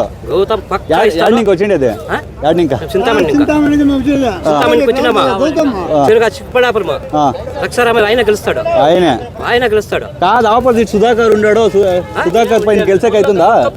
చూడే మొన్న ఈశ్వర్ గెలుస్తాడని 5 లక్షలు వేయింటినే పందిమా గెలిచా వచ్చా 5 లక్షలు 5 లక్షలు వేస్తాను పందిమా. ఎవరు రక్షారామయ్య గురించి? రక్షారామయ్య గెలుస్తాడని 5 లక్షలు వేస్తాను. ఓ అంతగా ఇది అంత ఫుల్ ఉంది నాకు. సుధాకర్ ఓడిపించండి మీరు యాలంటే ఆపరేషన్లో అవి చేసి ఏమే ఇంకొక 2 లక్షలు 3 లక్షలు కొట్టే జనాలు అట్లే చూపించారు. ఏం తప్పేం లే, కరెక్ట్ చేయడం జనాలు. ఆపరేషన్ చేసి కదా అప్పుడు కరోనా టైంలో 2 లక్షలు 3 లక్షలు తినేసి తినేసి తినేసిండారా? తినేసి అందుకే పాయ అందుకే ఈక తన వచ్చేయాలి ఊరిపోయిన బెమ్మకు పిలిచినాడు అంతే, బెమ్మకు పిలిచినాడు అంతే అంతే. అట్లయితే ఈ సరి గౌతమే కాంగ్రెస్ ఈ తావ గౌతమ్ వస్తాడు, ఆ తావ రక్షరామ వస్తాడు. 2 రోజులు గ్యారెంటీ ఇస్తాడు. 90% వస్తుంది. ఎట్లు చెప్తా ఉండవు? ఎట్లు చెప్తా ఉండమంటే ముందు 5 ఏళ్ళు నా పొద్దు ఆయన మించాం చేసిండే మాకేం దొంగలా అయినా కాదు. దాని వెనుక 35 ఏడాదిలో వీళ్ళు ఉంటాయి కదా, మునియాపు ఉంటాయి కదా, ఏం చేసిండే ఆయన ఏం దొంగలా. దాని గురించి వీళ్ళు కొత్తగా వస్తున్నాడు కాబట్టి వీళ్ళు ఇస్తే మాకు ఒక అనుకూలం చేస్తే పర్వాలేదు. దేవుడు బాగా మల్లేష్ బాబును కొత్తోడే కదా, కొత్త అయినాను అది సాధ్యం కాదు. ఇప్పుడు కాంగ్రెస్ వాళ్ళది ఒక 5 స్కీమ్లు ఇచ్చిండారు, వస్తా ఉండే ఎంత? ఏమొస్తాను స్వామి? 2000 కరెంట్, ఫ్రీ కరెంట్ మీ ఊర్లో అందరికీ వస్తా ఉందా? అట్లయితే ఈసారి ఎవరు గౌతమే గెలుస్తారు? గౌతమే గెలుస్తారు. ఓకే, పక్కాగా గెలుస్తారు అంటే 90% నేను చెప్తా. కాదు జేడీఎస్ వాళ్ళు బీజేపీ వాళ్ళు అంతా ఒకటైపోయిండారు కదా, వాళ్ళిద్దరు ఒకటే. నేను అది కుస్వాన్ అయిపోయి ఇది పక్కాగా బంద్ అవుతుంది పో. అట్లయితే గౌతమ్ గెలుస్తారు. ఓకే ಸರ್ ನಮಸ್ತೆ. ಸರ್ ನಮಸ್ತೆ. ಯಾರಾಗ್ಬೋದು ಸರ್ ಮುಂದಿನ ಪ್ರಧಾನಿ? ಸರ್ ಈ ದೇಶದ ಪ್ರಧಾನಿ ನರೇಂದ್ರ ಮೋದಿ ಆಗ್ಬೇಕಂತ ನಮ್ಮ ಮನಸ್ಸಿಗೆ. ಓಕೆ, ಯಾಕೆ ಸರ್ 2 ಸಲ ನರೇಂದ್ರ ಮೋದಿ ಅವರು ಆಗಿದ್ದಾರೆ, 3ನೇ ಸಲ ಯಾಕೆ ಆಗ್ಬೇಕು ಅನಿಸ್ತಿದೆ ನಿಮ್ಗೆ? ಸರ್ ಈ ದೇಶ ಸುಭದ್ರವಾಗಿ ಆಗ್ಬೇಕಂದ್ರೆ, ಬಲಿಷ್ಠವಾಗಿ ಆಗ್ಬೇಕಂದ್ರೆ ನರೇಂದ್ರ ಮೋದಿ ಆಗ್ಬೇಕನ್ನೋದು ನಮ್ಮ ಅಭಿಪ್ರಾಯ ಸರ್. ಏನು ಇಷ್ಟ ಆಯ್ತು ಸರ್ ನರೇಂದ್ರ ಮೋದಿ ಅವರ 10 ವರ್ಷದ ಆಡಳಿತದಲ್ಲಿ? ಸರ್ ನೀವೇ ನೋಡ್ತಾ ಇದ್ದೀರಲ್ಲ, ಈ ದೇಶದಲ್ಲಿ ನಾನಾ ರೀತಿ ಕೆಲಸಗಳೆಲ್ಲ ಆಗಿದೆ. ಇವತ್ತಿನ ದಿನ ನಮ್ಮ ಮಿಲಿಟರಿ ಆರ್ಮಿ ಇವತ್ತು ಸುಭದ್ರವಾಗಿದೆ. ಮತ್ತು ದೇಶದಲ್ಲಿ ಇನ್ನೂ ಜಾಸ್ತಿ ಗಟ್ಟಿ ಕಾನೂನುಗಳು ಜಾರಿಗೆ ಬರ್ತಾ ಇವೆ, ಒಳ್ಳೆ ಕೆಲಸಗಳಾಗ್ತಾ ಇದೆ. ಅಲ್ಲ, ಮೋದಿ ಅವರು ಇತ್ತೀಚೆಗೆ ಒಂದು ಮಾತು ಹೇಳಿದ್ರು, ಈ 10 ವರ್ಷದಲ್ಲಿ ಏನು ನೋಡಿದ್ರೋ ಬರೀ ಅದು ಟ್ರೈಲರ್ ಮಾತ್ರ, ಸಿನಿಮಾ ಇನ್ನೂ ಮುಂದೆ ಬಾಕಿ ಇದೆ, ನೆಕ್ಸ್ಟ್ ಏನಾದರೂ ನೆಕ್ಸ್ಟ್ ಅಧಿಕಾರಕ್ಕೆ ಬಂದಿದ್ದು 100 ದಿನದಲ್ಲಿ ದೊಡ್ಡ ನಿರ್ಧಾರಗಳು ತಗೊಳ್ತೀವಿ ಅಂತ. ಏನು ತಗೋಬೋದು ಅನ್ಸುತ್ತೆ ಸರ್ ಇನ್ ಕೇಸ್ ಅಧಿಕಾರಕ್ಕೆ ಬಂದರೆ? 500 ವರ್ಷಗಳ ಹಿಂದೆಯಿಂದನೂ ಶ್ರೀರಾಮ ದೇವರದು ಇದು ಪ್ರತಿಷ್ಠಾಪನೆ ಆಗೋದು ಪೆಂಡಿಂಗ್ ಇತ್ತು. ಅಂಥದ್ದು ಒಂದು ಮಹತ್ವವಾದ ಒಂದು ದೇವಸ್ಥಾನವನ್ನು ಅಭಿವೃದ್ಧಿಪಡಿಸಿ ಇವತ್ತು ಹಿಂದೂಗಳಿಗೆ ಒಂದು ಒಳ್ಳೆ ದಾರಿಯನ್ನು ಮಾಡಿಕೊಟ್ಟಿದ್ದಾರೆ. ಅದಕ್ಕೆ ಇನ್ನೇನು ಬೇಕು? ಅಲ್ಲ ಸರ್, ಇವಾಗ ಕರ್ನಾಟಕದಲ್ಲಿ ಕಾಂಗ್ರೆಸ್ ಅಧಿಕಾರದಲ್ಲಿದೆ, 5 ಸ್ಕೀಮ್ಗಳನ್ನು ಕೊಟ್ಟಿದ್ದಾರೆ. ಅದು ಎಷ್ಟು ಜನಕ್ಕೆ ಬರ್ತಿದೆಯೋ ಬಿಡ್ತಿದೆಯೋ ಅದು ಅವ್ರಿಗೆ ಬಿಟ್ಟಂಥದ್ದು. ಬಟ್ ಇವಾಗ ಅವರು ಅದೇ ನಂಬಿಕೆಯಲ್ಲಿದ್ದಾರೆ. ಅವರು 5 ಸ್ಕೀಮ್ಗಳು ಕೊಟ್ಟರು, 5 ಸ್ಕೀಮ್ಗಳು ಕೊಟ್ಟರು. ಈ ಕಡೆ ಬೇರೆ ದಿನಸಿ ಬೆಲೆಗಳೆಲ್ಲನೂ ಹೆಚ್ಚಿಸ್ಬಿಟ್ರು. ಬೆಳೆ ಆಗ್ಬೋದು, ರಾಗಿ ಆಗ್ಬೋದು, ನುಚ್ಚ ಆಗ್ಬೋದು, ಅಕ್ಕಿ ಆಗ್ಬೋದು, ಎಲ್ಲ ರೇಟ್ಗಳನ್ನು ಇಲ್ಲಿ 10 ರೂಪಾಯಿ ಕೊಟ್ಟರು, ಇಲ್ಲಿ 100 ರೂಪಾಯಿ ಹಚ್ಬಿಟ್ರು ಸರ್. ಎಲ್ಲ ಜನರಿಗೆ ಮೋಸ ಮಾಡಿದ್ದಾರೆ. ಎಲ್ಲರಿಗೂ ಬರ್ತಿದ್ಯಾ ಅಣ್ಣ ನಿಮ್ಮ ಊರಲ್ಲೆಲ್ಲ? ಇಲ್ಲ ಸರ್, ಸುಮಾರು ಜನಕ್ಕೆ ಬಂದಿಲ್ಲ. ಸುಮಾರು ಜನಕ್ಕೆ ಬಂದಿಲ್ಲ. ಓಕೆ, ಇಲ್ಲಿ ಯಾರು ಗೆಲ್ಬೋದು ಸರ್ ಕೋಲಾರಲ್ಲಿ? ಇಲ್ಲಿ ಕೋಲಾರದಲ್ಲಿ JDS BJP ಬರ್ತೀವಿ, ಮಲ್ಲೇಶ್ ಬಾಬು ಅವರು ಗೆಲ್ತಾರೆ. ಮಲ್ಲೇಶ್ ಬಾಬು ಅವರು ಹಿನ್ನೆಲೆ ಇವಾಗ ಯಾಕೆ ಸಪೋರ್ಟ್ ಮಾಡ್ತೀರಾ ಸರ್? ಒಂದು ಪಕ್ಷ ಅನ್ನೋದು ಬಿಟ್ಟು ಮಲ್ಲೇಶ್ ಬಾಬು ಅವ್ರಿಗೆ ಯಾಕೆ ಸಪೋರ್ಟ್? ಅವರೊಬ್ಬ ನಿಷ್ಠಾವಂತ ಮನುಷ್ಯ. ಆತನ ಹತ್ರ ದಬ್ಬಾಳಿಕೆ ಅನ್ನೋದಿಲ್ಲ. ಚಿಕ್ಕವರಾಗಲಿ ದೊಡ್ಡವರಾಗಲಿ ಎಲ್ಲರ ಹತ್ರನೂ ಒಂದು ನೀಟಾಗಿ ಮಾತಾಡಿ ನಮ್ಮ ಹಿಂದೂ ಅನ್ನೋದಕ್ಕೆ ಒಂದು ಅರ್ಥ ಇದೆ ಅವ್ರ ಹತ್ರ. ಓಕೆ, ಅಲ್ಲ ಸರ್, ಇವಾಗ ಚುನಾವಣೆ ಆದ ನಂತರ ಬೇರೆ ಥರ, ಚುನಾವಣೆಗೆ ಮೊದಲು ಏನಾದರೂ ಕಷ್ಟ ಅಂತ ಹೋದರೆ ಯಾವ ರೀತಿ ಸ್ಪಂದಿಸ್ತಿದ್ರು? ಇಲ್ಲ, ಅವ್ರ ಕೈಯಲ್ಲಾಗೋದು ಮನೆ ಹತ್ರ ಬಂದು ಕುಂಡ್ರಿಸಿ ಅವ್ರ ಕೈಯಲ್ಲಾಗೋದಷ್ಟು ಏನೋ ಒಂದಷ್ಟು ಇದು ಮಾಡಿ ಚುನಾವಣೆ ಮೊದಲು ಚೆನ್ನಾಗಿ ನೋಡ್ಕೊಳ್ತಿದ್ರು.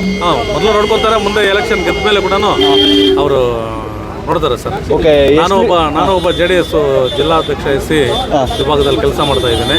ಅವ್ರು ತುಂಬಾ ಹತ್ತಿರದಿಂದ ನೋಡಿದ್ದೀನಿ. ನಮ್ದು ಟಮ್ಕನೆ, ಅವ್ರ ಪಕ್ಕದಲ್ಲಿ ಗುಂಬಾರಳ್ಳಿನೇ. ಅಲ್ಲ ಅಣ್ಣ, ಇವಾಗ ನಿಮಗೆ ನಾವು ಒಡನಾಟ ಇದ್ದು ನಾವು ನೋಡ್ತಾ ಇದ್ವಿ. ಓಕೆ, JDS ಕಾರ್ಯಕರ್ತರಿಗೆ ಕಷ್ಟ ಆಗಲ್ವಣ್ಣ? ಲಾಸ್ಟ್ ಟೈಮ್ ನೀವು ಕಾಂಗ್ರೆಸ್ ಅಲ್ಲಿ ಟೈಅಪ್ ಆಗಿದ್ರಿ, ಈ ಸಲ BJP ಜೊತೆ ಎಲ್ಲ ಏನ್ ಹೇಳ್ತಿದ್ರ ಅಂದ್ರೆ ಮೇಲ್ಮೇಲೆ ಟೈಅಪ್ ಆದ್ರೂ ಕೂಡ ಕೆಳಗೆ ಕಾರ್ಯಕರ್ತರು ಒಂದಾಗ್ತಿಲ್ಲ ಅಂತ ಏನ್ ಹೇಳ್ತೀರಾ ಅದಕ್ಕೆ? ಇಲ್ಲ ಸರ್, ಎಲ್ಲ ಒಂದಾಗಿದ್ದಾರೆ.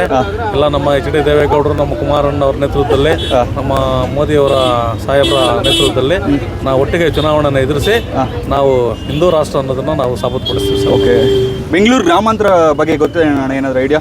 ಬೆಂಗಳೂರು ಗ್ರಾಮಾಂತರ ಎಲ್ಲ ಕಡೆನೂ 28 ಕ್ಷೇತ್ರಗಳಲ್ಲಿ ಕೂಡ JDS BJP ಅಭ್ಯರ್ಥಿಗಳು ಜಯಬೇಲನ್ನ. ಎಷ್ಟು ಸೀಟ್ ಗೆಲ್ತೀರಾ ಆಗಿದ್ರೆ ಈ ಸಲ ಕರ್ನಾಟಕದಲ್ಲಿ? ನಾವು ಮಿನಿಮಮ್ ಕಡಿಮೆ ಅಂದ್ರೆ 25 ಸೀಟ್ ಗೆಲ್ತೀವಿ. 25. ಒಂದು 3 ಅವ್ರು ಬಿಟ್ಕೊಡ್ತೀರಾ? 3 ಅವ್ರು ಬಿಟ್ಟು ಕಾಂಗ್ರೆಸ್ ಅದು ಬಿಟ್ಕೊಡೋದಿಲ್ಲ. ಆದ್ರೂ ಒಂದು ಹೆಜ್ಜೆಯನ್ನು ನಾವು ಮುಂದೆ ಹೇಳ್ತೀವಿ ಸರ್. ನಾವು ಈ ಕೋಲಾರಲ್ಲಿ ಎಷ್ಟು ಲೀಡಲ್ಲಿ ಗೆಲ್ಬೋದು ಅಣ್ಣ? ನಾವು ಮಿನಿಮಮ್ 1 ರಿಂದ 1.5 ಲಕ್ಷ ಲೀಡಲ್ಲಿ ಗೆಲ್ತೀವಿ ಸರ್. ಓಕೆ, ಥ್ಯಾಂಕ್ ಯು ಅಣ್ಣ. ಓಕೆ. ಯಾರು ಗೆಲ್ಬೋದು ಸರ್ ನಿಮ್ಮ ಜಿಲ್ಲೆ? ಕಾಂಗ್ರೆಸ್ MLAಗಳು 5 ಜನ ಅವರೇ. ಈಗ ಗೌತಮ್ ಗೌಡ್ರು ಯುವಕರು ಹೊಸ ಮುಖ ಕೊಟ್ಟವ್ರೆ. 100% ಅವ್ರು ಗೆಲ್ಲೋದು ಖಚಿತ. ಗೌತಮ್ ಗೌಡ್ರು ಕಾಂಗ್ರೆಸ್ ಅವರು? ಗೌತಮ್. ಓಕೆ, ಏನು ಗ್ಯಾರಂಟಿ ಮೇಲೆ ಹೇಳ್ತಿದ್ದೀರಾ ಸರ್?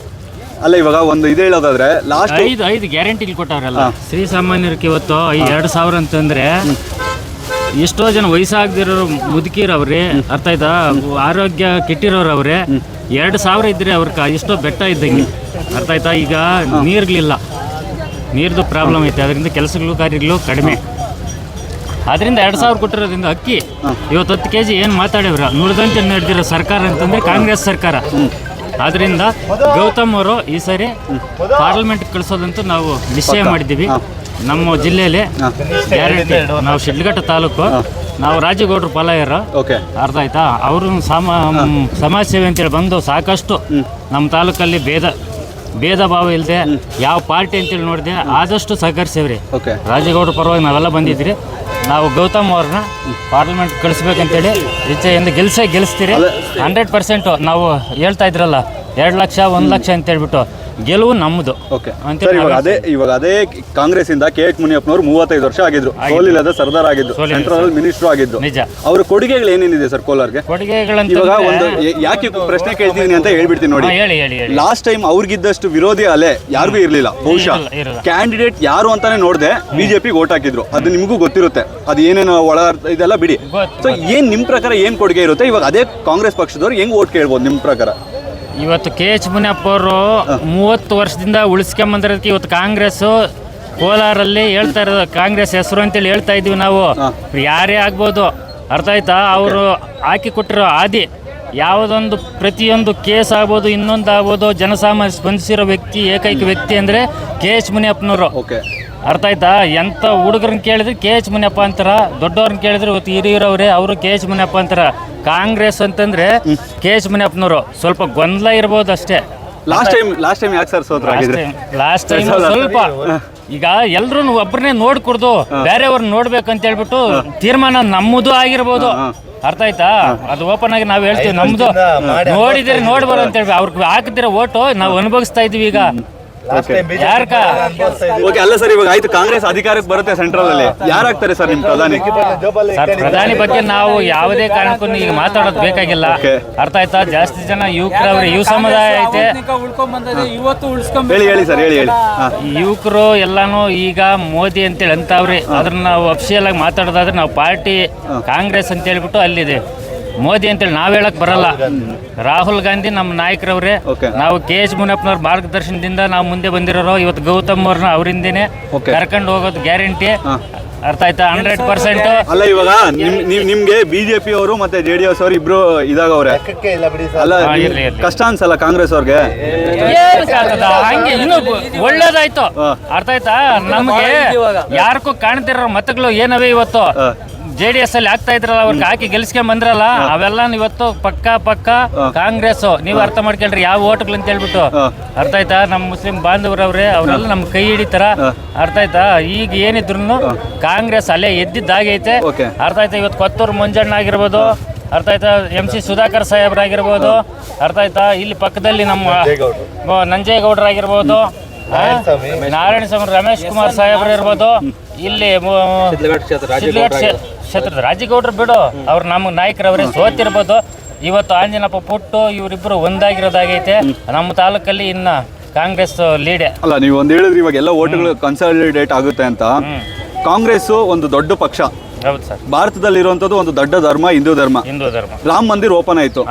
ನಿಮ್ಮವರು ಅಂದರೆ ಮೇಲೆ ಹೈಕಮಾಂಡ್ ಅವರು ಹೋಗಲ್ಲ ಅಂತ ಹೇಳಿದ್ರು, ಅದಕ್ಕೆ ಏನು ಹೇಳ್ತೀರಾ ಸರ್? ಹೋಗಲ್ಲ ಅಂತ ಹೇಳ್ಬಿಟ್ಟು ಅವತ್ತು ಕರೆದಿದ್ರು, ಹೋಗಿಲ್ಲ. ಅವೆಲ್ಲ ಅಷ್ಟು ದೊಡ್ಡ ವಿಷಯ ನಮಗೆ ಬೇಕಾಗಿಲ್ಲ ಸರ್. ಈಗ ಅಷ್ಟೊಂದು ದೊಡ್ಡ ವಿಷಯ ಈಗ ರಾಮ ಮಂದಿರಕ್ಕೆ ಯಾರು ಅವರೊಬ್ಬರೇ ಮಾಡಿಬಿಟ್ಟಿಲ್ಲ. ಅರ್ಥ ಆಯ್ತಾ? ನಮ್ಮದು ಸಂಪೂರ್ಣ ಸಹಕಾರ, ನಮ್ಮ ಕನಸು, ನಾವು ಹುಟ್ಟಿದ್ದಿನಿಂಕನು ಕಂಡುಬಿಟ್ಟು ನೋಡ್ತಾ ಇದ್ವಿ. ಇವತ್ತು ಮೋದಿ ಅವರು ಮಾಡಿಕೊಟ್ಟಾರೆ ಅವರ ನೇತೃತ್ವದಾಗ. ಅದಕ್ಕೆ ನಾವು ತಪ್ಪು ಅಂತೇಳಿ ಹೇಳ್ತಾ ಇಲ್ಲ. ಭಾಳಷ್ಟು ನಮ್ಗೆಲ್ಲನೂ ಖುಷಿ ಐತೆ. ಇವತ್ತು ಅವರು ಅಲ್ಲಿ ರಾಮ ಮಂದಿರ ಮಾಡಿರೋದ್ರ ಅಂತ ಹೇಳ್ಬಿಟ್ಟು ನಾವು ಇಲ್ಲಿ ಸುಮ್ಮನೆ ಕೂತಿಲ್ಲ. ನಾವು ಅವ್ರ ಜೊತೆಲಿ ಫ್ಲೆಕ್ಸ್ಗಳಾಕೊಂಡು ನಾವು ಕಾಂಗ್ರೆಸ್ MLAಗಳಿರ್ಬೋದು, ಪ್ರತಿಯೊಬ್ಬರು ಇರ್ಬೋದು, MP ಗಳಿರ್ಬೋದು, ಎಲ್ಲನೂ ಶುಭ ಕೋರಿದ್ದೀವಿ. ನಾವೇನು ಇಲ್ಲ ಆಗಲ್ಲ ಅಂತ ಹೇಳಿ ಅವ್ರು ದೊಡ್ಡ ಆಚರಣೆ ಮಾಡಿದ್ದೀವಿ. ಸುಮಾರು ಅವತ್ತು ಯಾರನ್ನು ಉಪವಾಸ ಇದ್ದು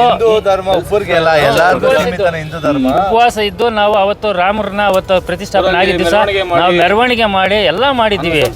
ಎಲ್ಲ ಮಾಡಿದ್ವಿ. ಯಾಕೆ ಪ್ರಶ್ನೆ ಕೇಳ್ತಾ ಇದ್ದೀನಿ? ಬಿಜೆಪಿ ಪಾರ್ಟಿಗೆ ಮಾತ್ರ ಅಲ್ಲ, ಇವಾಗ ನೀವು ಹೇಳಿದ ಮಾತು ನಿಮ್ಮ ಪಕ್ಷದವರು ಹೇಳ್ಬೇಕಲ್ಲ ಕಾಂಗ್ರೆಸ್ ಅವರು. ಬಟ್ ಅವರು ಒನ್ ಸ್ಟ್ಯಾಂಡ್ ಹಿಂದೂ ಅಂತ ಎಲ್ಲರೂ ಹಿಂದೂನೇ, ಯಾಕೆ ಹೇಳ್ತಿಲ್ಲ? ಅಲ್ಲ ಸರ್, ಇವಾಗ ಒಂದು DK ಶಿವಕುಮಾರ್ ಇರ್ಬೋದು, ಸಿದ್ದರಾಮಯ್ಯ ಇರ್ಬೋದು, ಕರ್ನಾಟಕದ ಬಿಟ್ಬಿಡಿ. ಮನುಷ್ಯದಲ್ಲಿ ಬ್ಲಡ್ ಕೊಯ್ದ್ರೆ ಎಲ್ಲರಿಗೂ ಒಂದೇ ರಕ್ತನೇ ಬರುತ್ತಾನೆ. ಅದೇ ಅಲ್ಲ ಸರ್, ಇವಾಗ ನಾನು ಏನು ಕೇಳ್ತಿದ್ದೀನಿ ಅಂದ್ರೆ, ಇವಾಗ ಸೆಂಟ್ರಲ್ ಅಲ್ಲಿ ಕಾಂಗ್ರೆಸ್ ಎಷ್ಟು ವೀಕ್ ಆಗಿದೆ ಅಂತ ನಿಮ್ಗೆ ಗೊತ್ತು. ಓಕೆನಾ? ಅದಕ್ಕೆ ಮೈನ್ ರೀಸನ್ ಏನ್ ಸರ್? ನಿಮ್ಮ ಮೈನ್ ರೀಸನ್ ಅಂದ್ರೆ ಹೋದ್ ಸರಿ ಚುನಾವಣೆ ಟೈಮಲ್ಲಿ ಫಲಮಾನ ದಾಳಿ ಅದೊಂದು ಗಿಮಿಕ್ ಮಾಡಿದ್ರು, ಈ ಸರಿ ಇದೊಂದು ಗಿಮಿಕ್ ಮಾಡಿದ್ರು. ಆ ತರ ಒಂದೊಂದು ಎಲೆಕ್ಷನ್ ಬಂದಾಗ ಒಂದೊಂದು ಗಿಮಿಕ್ ಮಾಡ್ಕೊಂಡ್ ಬರ್ತಾ ಇದಾರೆ. ಅದರಿಂದ ಸ್ವಲ್ಪ ಮುಂದೆ ಹೋಗ್ತಿದ್ದಾರೆ. ಈ ಸರಿ ಇಂಡಿಯಾ ಮೈತ್ರಿಕೂಟ ಯಾವುದೇ ಕಾರಣಕ್ಕೂ ಅಧಿಕಾರ ಹಿಡಿಯೋದಲ್ಲಿ ಯಾವುದೇ ಡೌಟ್ ಇಲ್ಲ. ಅಲ್ಲ ಸರ್, ನಿಮ್ಮ ಮೈತ್ರಿಕೂಟನೇ ಸರಿ ಇಲ್ಲ ಸರ್. ಎಲ್ಲ ಯಾರೋ ಒಬ್ರು ಇಬ್ಬರನ್ನ ಬಣ್ಣ ತಪ್ಪಿಸಬಹುದು, ಎಲ್ಲಾರನ್ನೂ ತಪ್ಸಕ್ ಆಗೋದಿಲ್ಲ. ಇಂಡಿಯಾ ಮೈತ್ರಿಕೂಟ ಅಧಿಕಾರ ಹಿಡಿಯೋದು ಫಿಕ್ಸ್. ರಾಹುಲ್ ಗಾಂಧಿ ಪ್ರಧಾನ ಮಂತ್ರಿ ಆಗೋದ್ರಲ್ಲಿ ಯಾವುದೇ ಅನುಮಾನ ಇಲ್ಲ. ಮಲ್ಲಿಕಾರ್ಜುನ ಖರ್ಗೆ ಅವ್ರನ್ನ ಅಲ್ಲ, ಇಲ್ಲಿ ರಾಹುಲ್ ಗಾಂಧಿ ರೇಸಲ್ಲಿ ಬಂದ್ರೆ ಪ್ರತಿಯೊಬ್ರು ಹಾಗೆ ಆಗ್ತಾರೆ. ಆಗದೆ ಇರೋಲ್ಲ. ನಮ್ಗೆ ಇವಾಗ ಇರೋದು ಯುವಕ ರಾಹುಲ್ ಗಾಂಧಿ ಆಗ್ತಾರೆ. ಓಕೆ ಓಕೆ, ಎಷ್ಟು ಲೀಡರ್ ಗೆಲ್ತಾರೆ ಸರ್ ನಿಮ್ಮ ಪ್ರಕಾರ? ಆಗಿದ್ರೆ ಗೌತಮ್ ಅಂದ್ರೆ 1.5 ಲಕ್ಷದಿಂದ 2 ಲಕ್ಷ ಹೋಟೆಲ್ ಗೆಲ್ಲೇ ಗೆಲ್ತಾರೆ. 1.5 2 ಲಕ್ಷ ಹೋಟೆಲ್ ಗೌತಮ್ ಅಣ್ಣವ್ರು ಗೆಲ್ತಾರೆ.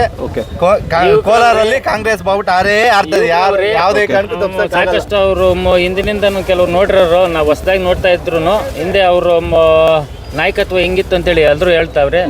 ಒಳ್ಳೆ ಕ್ಯಾಂಡಿಡೇಟ್ ಅಂತೇಳಿ ನಮ್ಗೆ ಅನಿಸ್ತು. ಎಲ್ಲ ಮಾತಾಡೋಣ. ಯಾಕಣ್ಣ ಗೌತಮ್ ಅವರೇ ಆಗಬೇಕು ನಿಮ್ಮ ಪ್ರಕಾರ? ನಮ್ದು ಹಿಂದಿನಿಂದನೇ ಕಾಂಗ್ರೆಸ್ ಪಾರ್ಟಿ, ಹಂಗಾಗಿ ಗೌತಮ್ ಅವರೇ ಆಗ್ಬೇಕು. ಯಾಕೆ ಕಾಂಗ್ರೆಸ್ ಪಾರ್ಟಿಗೆ ಒಂದಕ್ಕೆ ಫಿಕ್ಸ್ ಆಗಿದ್ದೀರಾ? ಅಂದ್ರೆ ಏನು ಅಂತ ಬಲವಾದ ಕಾರಣ? ನಮ್ಮ ತಾತ ಕಾಲದಿಂದ, ನಮ್ಮ ತಂದೆ ಕಾಲದಿಂದ, ನಮ್ಮ ಕಾಲದಿಂದ ಕಾಂಗ್ರೆಸ್ ಪಾರ್ಟಿನೇ ನಾವು. ಇಂದಿರಾ ಗಾಂಧಿ ಅವರು ತಂದ್ಕೊಟ್ರು. ಪ್ರತಿಯೊಂದು ಈಗ ಯೋಜನೆಗಳು ತಂದಿರೋದೆಲ್ಲ ಕಾಂಗ್ರೆಸ್ ಪಾರ್ಟಿ ಅವರೇ. ಒಟ್ನಲ್ಲಿ ಆಗಿದ್ರೆ ಗೌತಮ್ ಅವ್ರು ಗೆಲ್ತಾರೆ. 100% ಗೆಲ್ತಾರೆ, ಅನುಮಾನನೇ ಇಲ್ಲ. ನೆಕ್ಸ್ಟ್ DK ಶಿವಕುಮಾರ್ CM ಆಗೇ ಆಗ್ತಾರೆ. ಅವೆರಡು ನಮ್ಗೆ ಕನಸು. ಕರ್ನಾಟಕದಲ್ಲಿ ಸಿದ್ದರಾಮಯ್ಯ DK ಶಿವಕುಮಾರ್ ಇರೋ ಗಂಟ ಯಾವುದೇ ಬೇರೆ ಪಾರ್ಟಿ ಇನ್ನು ಅಧಿಕಾರಕ್ಕೆ ಬರೋದಿಲ್ಲ. 20 ಸೀಟ್ ಮೇಲೆ ಕರ್ನಾಟಕದಲ್ಲಿ ಕಾಂಗ್ರೆಸ್ ಗೆಲ್ತಾ ಇದೆ. ನಾವು 25 ಗೆಲ್ತೀವಿ, 28 ಗೆಲ್ತೀವಿ ಅಂತ ಹೇಳೋದಿಲ್ಲ. 20 ಕನಿಷ್ಠ 20 ಸೀಟ್ ಗೆಲ್ತೀವಿ. ಬಡವ್ರನ್ನ ಕೈ ಹಿಡಿದ ಪಕ್ಷ ಅಂದ್ರೆ ಕಾಂಗ್ರೆಸ್ ಪಕ್ಷ. ಕಾಂಗ್ರೆಸ್ ಪಕ್ಷ ಒಂದು ಸ್ವಲ್ಪ ಜಾಗ. ನಮಸ್ತೆ. ನಮಸ್ತೆ. ಯಾರಾಗ್ತಾರೆ ಸರ್ ಮುಂದಿನ ಪ್ರಧಾನಿ? ನಮ್ಮ ಪ್ರಧಾನಿ ನರೇಂದ್ರ ಮೋದಿ ಅವರು. ಯಾಕೆ ಸರ್ ನರೇಂದ್ರ ಮೋದಿ ಅವರು? ಈ ದೇಶ ಉಳಿಬೇಕು, ಈ ದೇಶ ಚೆನ್ನಾಗಿರ್ಬೇಕು, ನಮ್ಮ ರೈತರು ಉಳಿಗಾಲ ಇರ್ಬೇಕಂತಂದ್ರೆ ನರೇಂದ್ರ ಮೋದಿನೇ ಅವನು ಪ್ರಧಾನಿ ಆಗ್ಬೋದು. ಓಕೆ, ಕೋಲಾರದಲ್ಲಿ ಯಾರಾಗ್ಬೋದು ಸರ್? ಕೋಲಾರದಲ್ಲೇ ಮಲ್ಲೇಶ್ ಬಾಬು ಅವರು. ಯಾಕೆ ಸರ್ ಮಲ್ಲೇಶ್ ಬಾಬು ಅವರೇ? ಮಲ್ಲೇಶ್ ಬಾಬು ಅವರು ಒಳ್ಳೆ ಗುಣವಂತರು. ಅವ್ರ ತಂದೆ ಅವರು IAS ಆಫೀಸರ್ ಆಗಿದ್ರು, ಅವ್ರ ತಾಯಿ ಜಿಲ್ಲಾ ಪಂಚಾಯತಿ ಅಧ್ಯಕ್ಷರಾಗಿದ್ರು. ಅವ್ರು 2 ಬಾರಿ ಸೋತವ್ರೆ. ಅವ್ರು ಒಳ್ಳೆ ವ್ಯಕ್ತಿ ಆಗೋದ್ರಿಂದ ಅವರೇ ಆಗಿರ್ಬೋದು. ಓಕೆ, ಲಾಸ್ಟ್ ಇವಾಗ ಕಾಂಗ್ರೆಸ್ ಯಾಕೆ ಒಂದು ಚಾನ್ಸ್ ಕೊಡಬಾರ್ದು ಅಂತ ಹೇಳ್ತೀರಾ ಸರ್? ಇವಾಗ ಕಾಂಗ್ರೆಸ್ ಅವರು ಆಲ್ರೆಡಿ ಹಲವಾರು ಗ್ಯಾರಂಟಿಗಳು ಕೊಟ್ಟವ್ರೆ, ನುಡಿದಂತೆ ನಡೆದಂಥ ಸರ್ಕಾರ ಅಂತ ಅವ್ರು ಪ್ರಮೋಷನ್ ಮಾಡ್ಕೊಳ್ತವ್ರೆ. ಯಾಕೆ ಕಾಂಗ್ರೆಸ್ ಒಂದು ಗ್ಯಾರಂಟಿ ಒಂದು ಇದು ಕೊಡಬಾರ್ದು, ಚಾನ್ಸ್ ಕೊಡಬಾರ್ದು ಅಂತ ಅನ್ಸುತ್ತೆ ನಿಮಗೆ? ಅದು ಏನು ಗ್ಯಾರಂಟಿ ಕೊಟ್ಟಿದ್ದಾರೆ, ಅವ್ರ ಗ್ಯಾರಂಟಿಗಳೆಲ್ಲ ಎಷ್ಟು ದಿವಸ ಇರುತ್ತೋ ಅದಕ್ಕೇನು ಇದೇ ಇಲ್ಲ. 2,000 ರೂಪಾಯಿ ಬರ್ತಿದೆಯಾ ಸರ್? ಅದು ಯಾರು ಬರ್ತಾ ಇದೆ? ಸುಮಾರು ಜನಕ್ಕೆ ಬಂದೇ ಇಲ್ಲ. ನನಗೆ ಬಂದಿಲ್ಲ, ನಿನಗೆ ಬಂದಿಲ್ಲ ಅಂತ. ನಮ್ಮದು ಹಳ್ಳಿ ಚಿಕ್ಕಹೊಸಳ್ಳಿ ಅಂತ. ಸುಮಾರು ಜನ ನಮಗೆ ಬಂದಿಲ್ಲ, ನಿಮಗೆ ಬಂದಿಲ್ಲ ಅಂತಾರೆ. ಓಕೆ, ಒಟ್ಟಿನಲ್ಲಿ ಇಲ್ಲಿ ಕೋಲಾರಲ್ಲಿ ಯಾರು ಗೆಲ್ಬೋದು ಸರ್ ನಿಮ್ಮ ಪ್ರಕಾರ ಆಗಿದ್ರೆ? ನಮ್ಮ ಕೋಲಾರದಲ್ಲೇ ಮಲ್ಲೇಶ್ ಬಾಬು ಅವರೇ ಗೆಲ್ತಾರೆ. ಓಕೆ, ರಾಹುಲ್ ಗಾಂಧಿ ಅವರು ಯೂತ್ ಇದ್ದಾರೆ. ರಾಹುಲ್ ಗಾಂಧಿ ಅವರು ಯಾಕೆ ಒಂದು ಚಾನ್ಸ್ ಕೊಡಬಾರ್ದು ಅಂತ ನಿಮ್ಮ ಪ್ರಕಾರ? ಅಲ್ಲ, ರಾಹುಲ್ ಗಾಂಧಿ ಅವರು ನಮ್ಮ ದೇಶ ಒಳ್ಳೆಯದಕ್ಕೆ ಅವ್ರೇನು ಫಿಟ್ ಕ್ಯಾಂಡಿಡೇಟ್ ಅಲ್ಲ. ನಮ್ಮ ದೇಶ ಉಳಿಬೇಕಂತಂದ್ರೆ ನಮ್ಮ ನರೇಂದ್ರ ಮೋದಿ ಅವರೇ ಇರಬೇಕು.